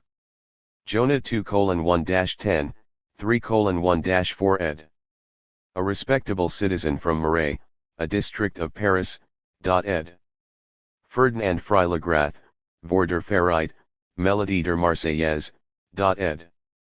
From Wilhelm Gerhard's poem Matros. Ed. 1 How it is done. Ed. 20 *. 570 Friedrich Engels. How Freilagrath makes a revolution. Bad times have set in, people are hungry and go about in rags, how can they obtain bread and clothes? In this situation an audacious fellow comes forward who knows what to do. He leads the whole crowd to the stores of the militia and distributes the uniforms found there, which are at once put on. The crowd also takes hold of the rifles as an experiment and considers that it would be fun to take them as well. At that moment it occurs to our audacious fellow that this joke with the clothes might perhaps even be called rebellion, housebreaking, and robbery, and so one would have to be ready to fight for one's clothes. And so helmets, sabers, and cartridge belts are also taken and a beggar's sack hoisted as a flag. In this way they come into the streets. Then the royal troops make their appearance, the general gives the order to fire, but the soldiers joyously embrace the dressed-up militia. And since they have now got under way, they advance on the capital, also for fun, find support there and thus as a result of a joke over clothing, tumbling down comes throne and crown, the kingdom trembles on its base and triumphantly the people raise their long downtrodden heads. Everything happens so rapidly and smoothly that during the whole procedure surely not a single member of the proletarian battalion finds that his pipe has gone out. One must admit that nowhere are revolutions accomplished more merrily and with greater ease than in the head of our Freilagrath. In truth it requires all the black-galled hypochondria of the Allgemeine Preußischzeitung to detect high treason in such an innocent, idyllic excursion. The last group of true socialists to which we turn is the Berlin group. From this group, too, we shall select only one characteristic individual, namely, Herr Ernst L. Röncke, because he has performed a lasting service to German literature by the discovery of a new genre of artistic writing. For a considerable time the novelists and writers of short stories of our fatherland had been short of material. Never before had such a dearth of raw material for their industry made itself felt. It is true that the French factories provided much that was useful, but this supply was the less adequate to meet the demand because much of it was offered immediately to the consumers in the shape of translations and thus constituted a dangerous competition to the writers of novels. It was then that the ingenuity of Herr Röncke was displayed, in the shape of Ophiuchus, the serpent holder in the truly socialist firmament. He held aloft the writhing giant serpent of the German police legislation, in order to manufacture Ophiuchus the serpent holder a constellation ed. The True Socialists 571. From it in his Polizegeschichten 3 a series of most interesting short stories. In point of fact this complicated legislation, which is as slippery as a serpent, contains extremely rich material for this kind of writing. A novel lies concealed in every paragraph, a tragedy in every regulation. Herr Dronke, who as a Berlin writer has himself waged mighty battles against the police presidium, could speak here from his own experience. There will be no lack of followers once the way has been shown, it is a rich field.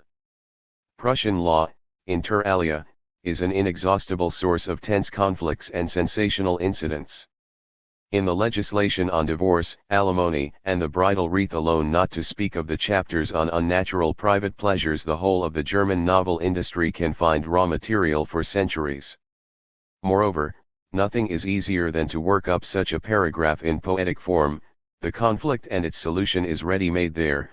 One has only to add some trimmings which can be taken from any of the novels of Bulwer, Dumas, or Sue and adapt them slightly, and the story is ready. Thus it is to be hoped that the German townsman and villager, as also the studiosus juris or cameralium, will gradually come to possess a series of commentaries on contemporary legislation that will enable them, with ease and total elimination of pedantry, to become thoroughly conversant with this sphere. We see from the example of Herr Dronke that our expectations are not excessive. From the legislation on naturalization alone he has composed 2 stories. In one of them, Polizeiliche Heschheidung 0, a writer, the heroes of German writers are always writers, of the electorate of Hesse marries a Prussian woman without the legally prescribed permission of his municipal council. In consequence his wife and children lose any claim to be Hessian subjects, and as a result of police intervention the married couple are separated. The writer gets angry, voices his displeasure with the existing order of things, is on account of this challenged to a duel by a lieutenant, is stabbed and dies. The police complications had involved expenses which ruined him financially. His wife, who ceased to be a Prussian subject because of her marriage to a foreigner, now experiences extreme want. In the second story on civil status, for 14 long years a poor devil of a man is transferred from Hamburg to Hanover and from Hanover to Hamburg, in order to taste the delights of the treadmill in the one place and of prison in the other, and to be flogged on both. Police Stories ed. Student of Law or Cameralistics ed. Police Divorce. Ed. 572 Friedrich Engels. Banks of the Elbe. The writer deals in the same way with the evil that complaints about the police abusing their power can only be made to the police. A very moving description is given of how the Berlin police, by their regulation on expulsion of unemployed domestic servants, encourage prostitution, and also of other poignant conflicts. True socialism has allowed itself to be duped by Herr Dronke in the most good-natured fashion. It has mistaken the Polizeigeschichten, lachrymose descriptions of German Philistine misery written in the tone of Menschenhass und Ruhe** for pictures of the conflicts in modern society. It has believed that this was socialist propaganda. It has never for a moment reflected on the fact that such lamentable scenes are quite impossible in France, England, and America, where anything but socialism prevails, and that consequently Herr Dronke is making not socialist, but liberal propaganda. In this case true socialism is the more excusable because Herr Dronke himself has not reflected on all that either. Herr Dronke has also written stories entitled Aus dem Volke. Here again we have a story describing the penury of professional authors so as to win the compassion of the public.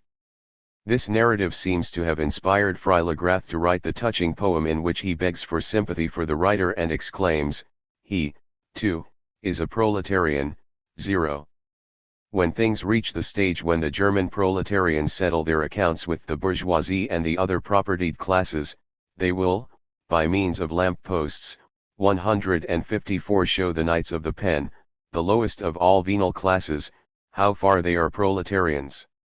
The other stories in Dronke's book have been botched together with a total lack of imagination and considerable ignorance of real life, and they serve only to foist Herr Dronke's socialist ideas on people in whose mouth they are completely inappropriate.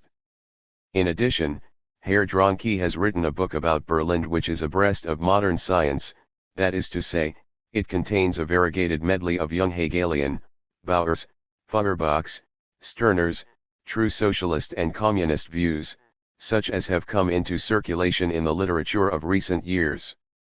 The outcome of it all is that, despite everything, Berlin remains the center of modern culture and intelligence, and a world city with 2/5 inhabitants. A Misanthropy and Repentance, a drama by August Kotzebue ed. Among the People ed.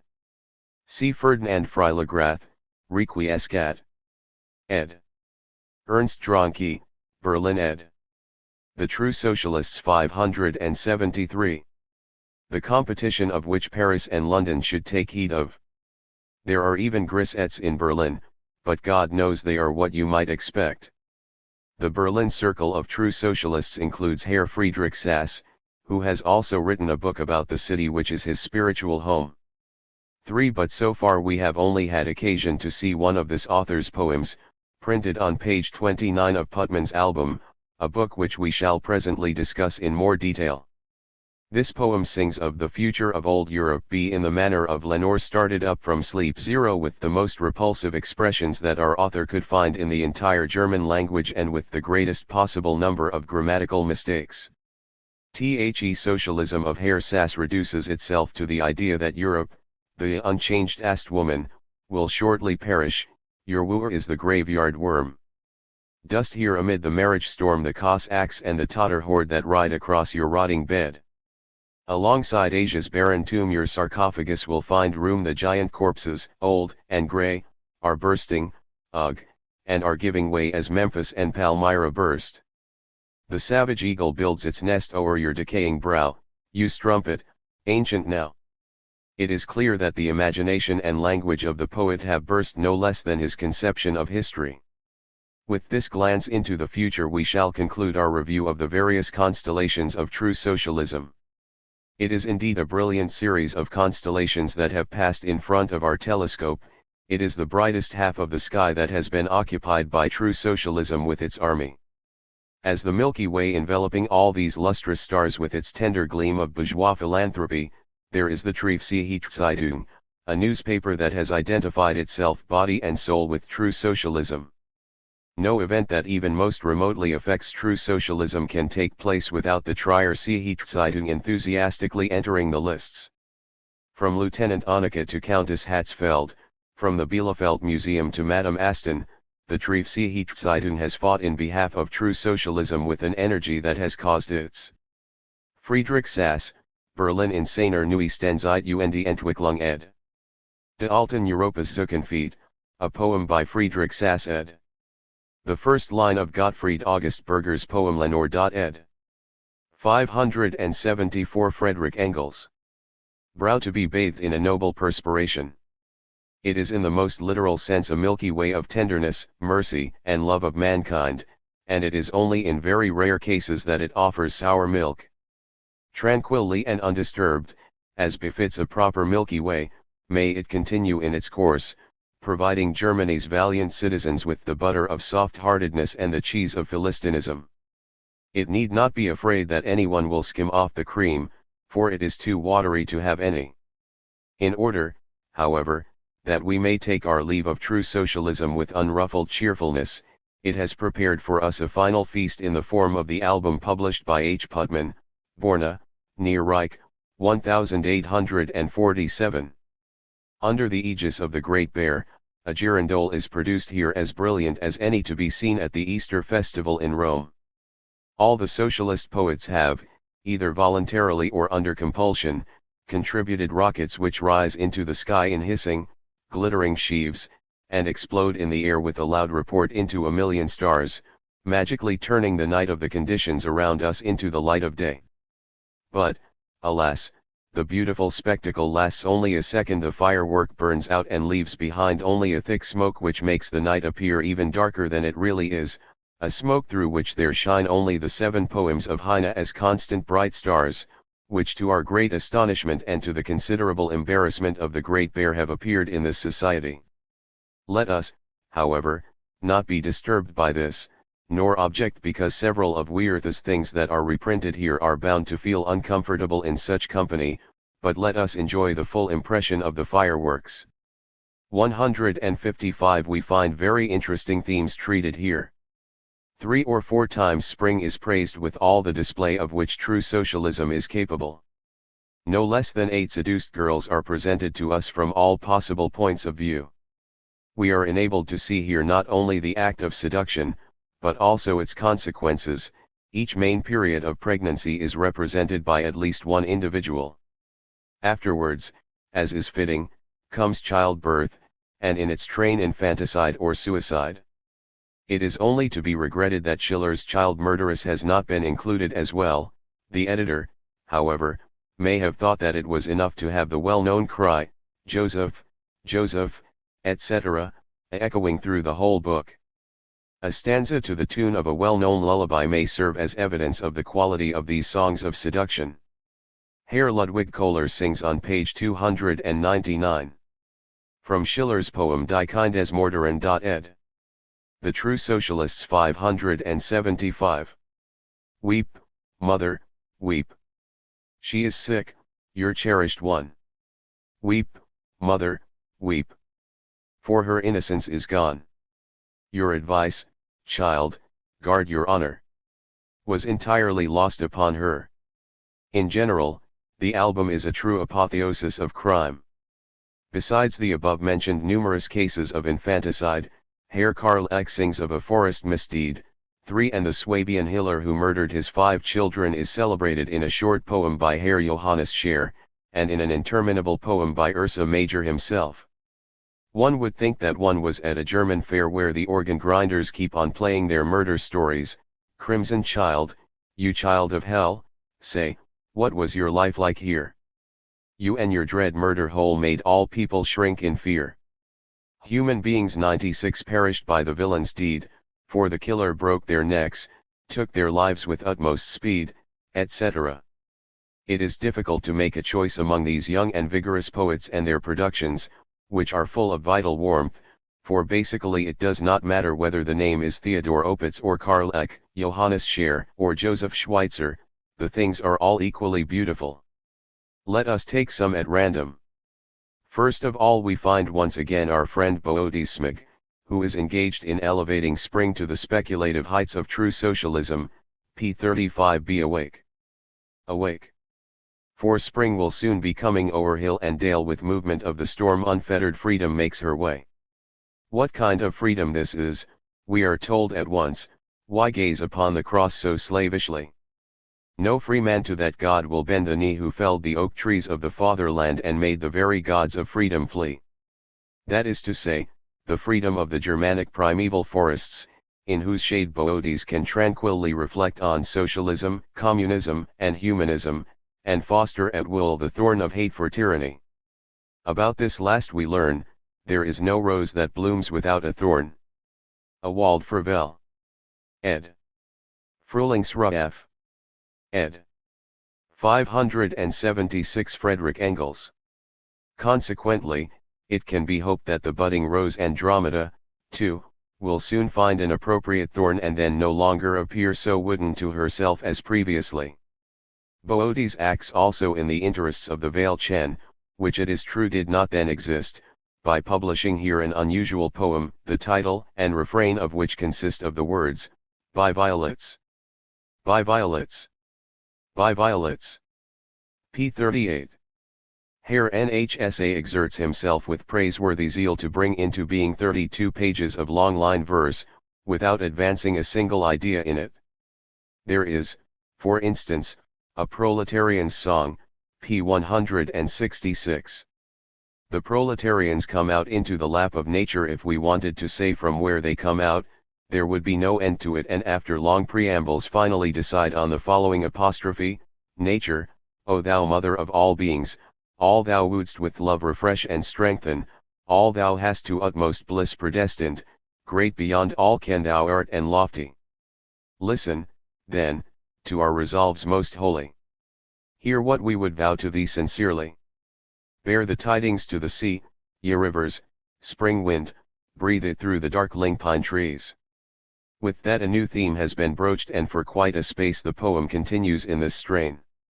Finally, in the 14th stanza, we learn what the people really want. It is, however, not worth the trouble of putting it down here. It is likewise interesting to make the acquaintance of Herr Joseph Schweitzer. 0. Thought is soul and action is flesh in this our earthly life, husband is the spark of fire, and the deed his own true wife.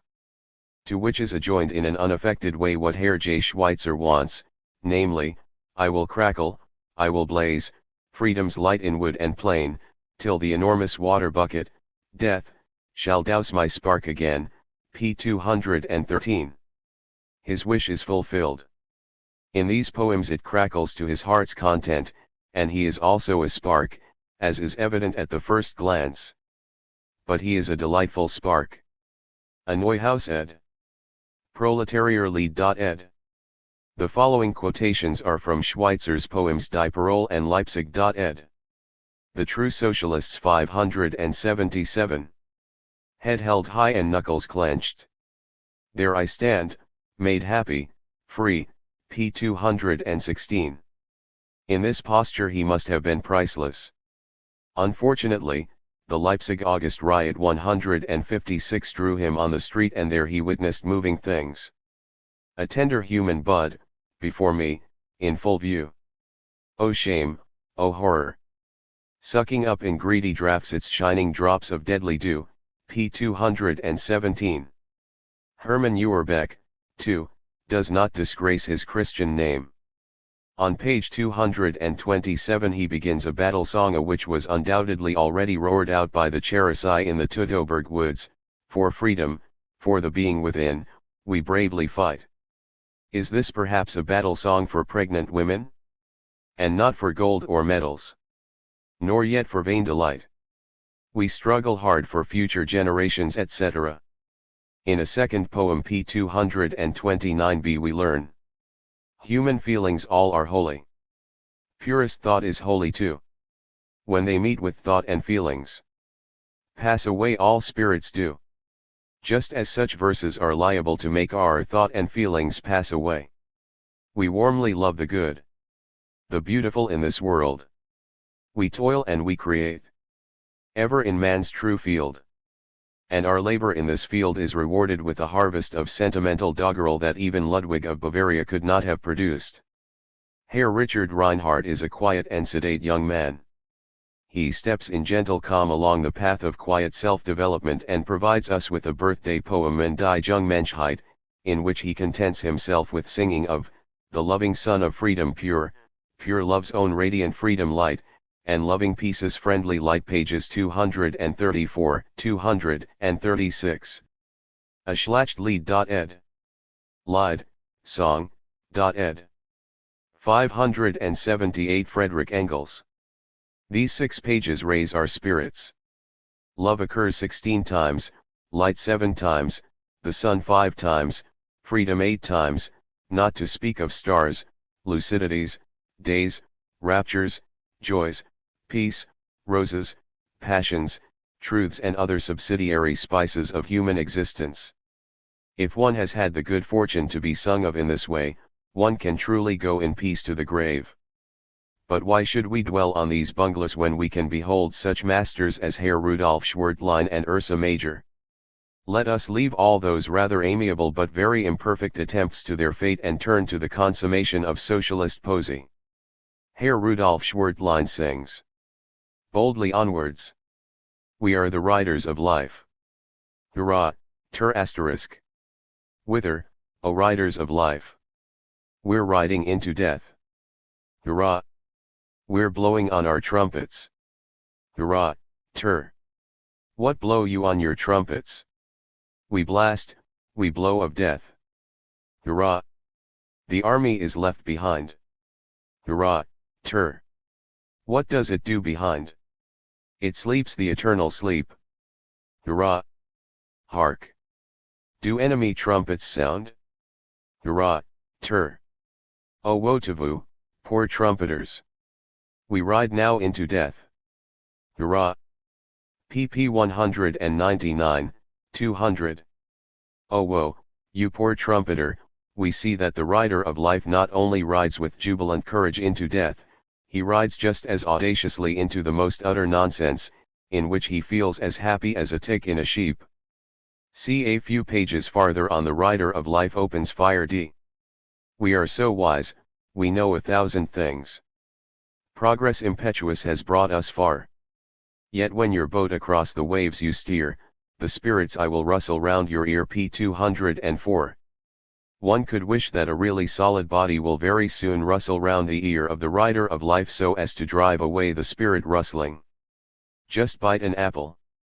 Betwixt it and your teeth before your very eyes a ghost will rear. Seize the strong mane of some fine thoroughbred, a spectre rises by the stallion's ear. Rudolf Schwertlny, Frisch auf. Ed. Ter 3 times ed. Cf. Shakespeare, Troilus and Cressida, Act 3, Scene 3 ed. Rudolf Schwertlein, Führer. Ed. The True Socialists 579. Something also rises on each side of the head of the rider of life, but it is not the stallion's ear. Around you thoughts hyena-like spring up, when you embrace the one your heart has chosen. It is the same with the rider of life as with other valiant warriors. He does not fear death, but specters, ghosts, and especially thoughts make him tremble like an aspen leaf. To save himself from them he decides to set the world on fire, to dare a universal conflagration. Destroy, that's the great watchword of the age, destroy, that's discord's only resolution. See that the body and the soul are burned, nature and being must be purified. Like metal in a crucible, the world in blasting flames must now be newly formed. In fiery judgment on the world, the demon initiates the new world history. P. 206. The rider of life has hit the nail on the head. The discord of the only resolution in the great watchword of the age of thorough purification of nature and being is precisely that the metal in the crucible is burned to become body and soul, that is to say, the destruction of the new history of the world is the new formation of the fiery judgment on the world, or, in other words, the demon take the world in the fire of the beginning. Now for our old friend Ursa Major. We have already mentioned the Hilariad.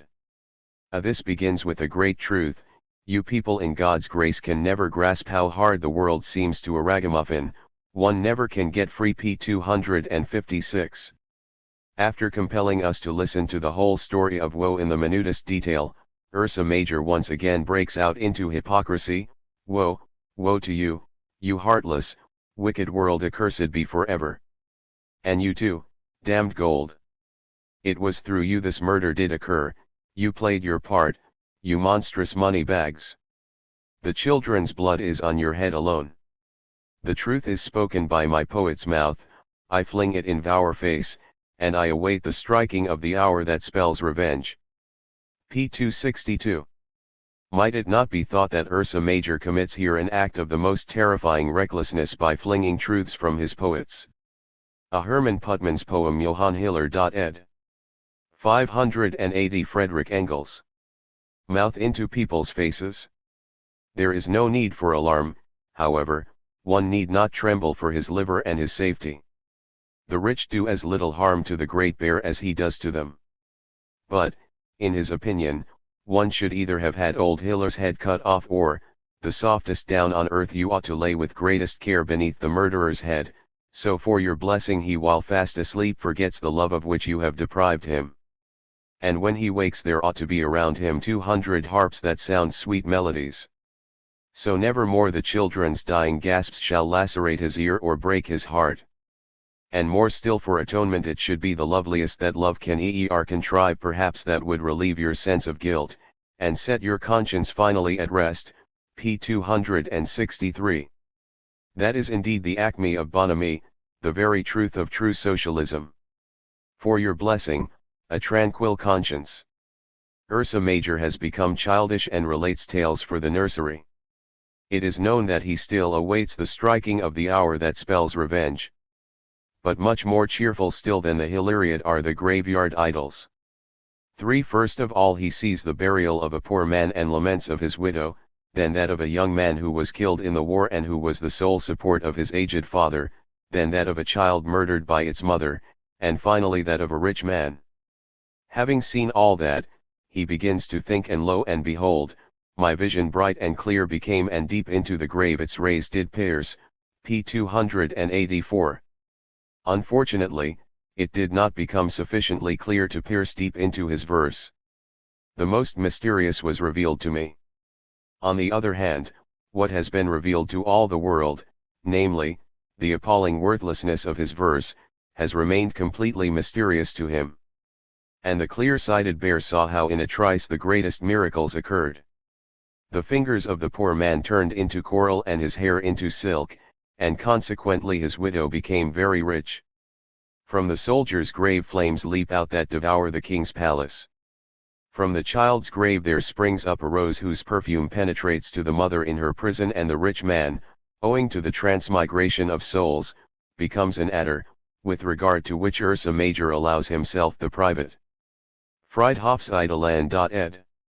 The True Socialists 581. Satisfaction of causing it to be trampled by his youngest son. And so, in the view of Ursa Major, nevertheless, we shall all attain immortality. By the way, our bear has after all some courage. On page 273, he throws out a challenge in thunderous tones to his misfortune.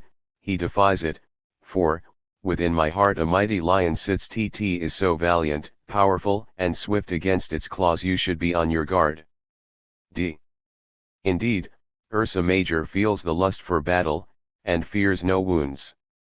Written probably between January, printed according to the Manu, and April 1847. Script first published in German in Marx/Engels, Gesamtausgabe, Erste Abteilung, BD 5, 1932.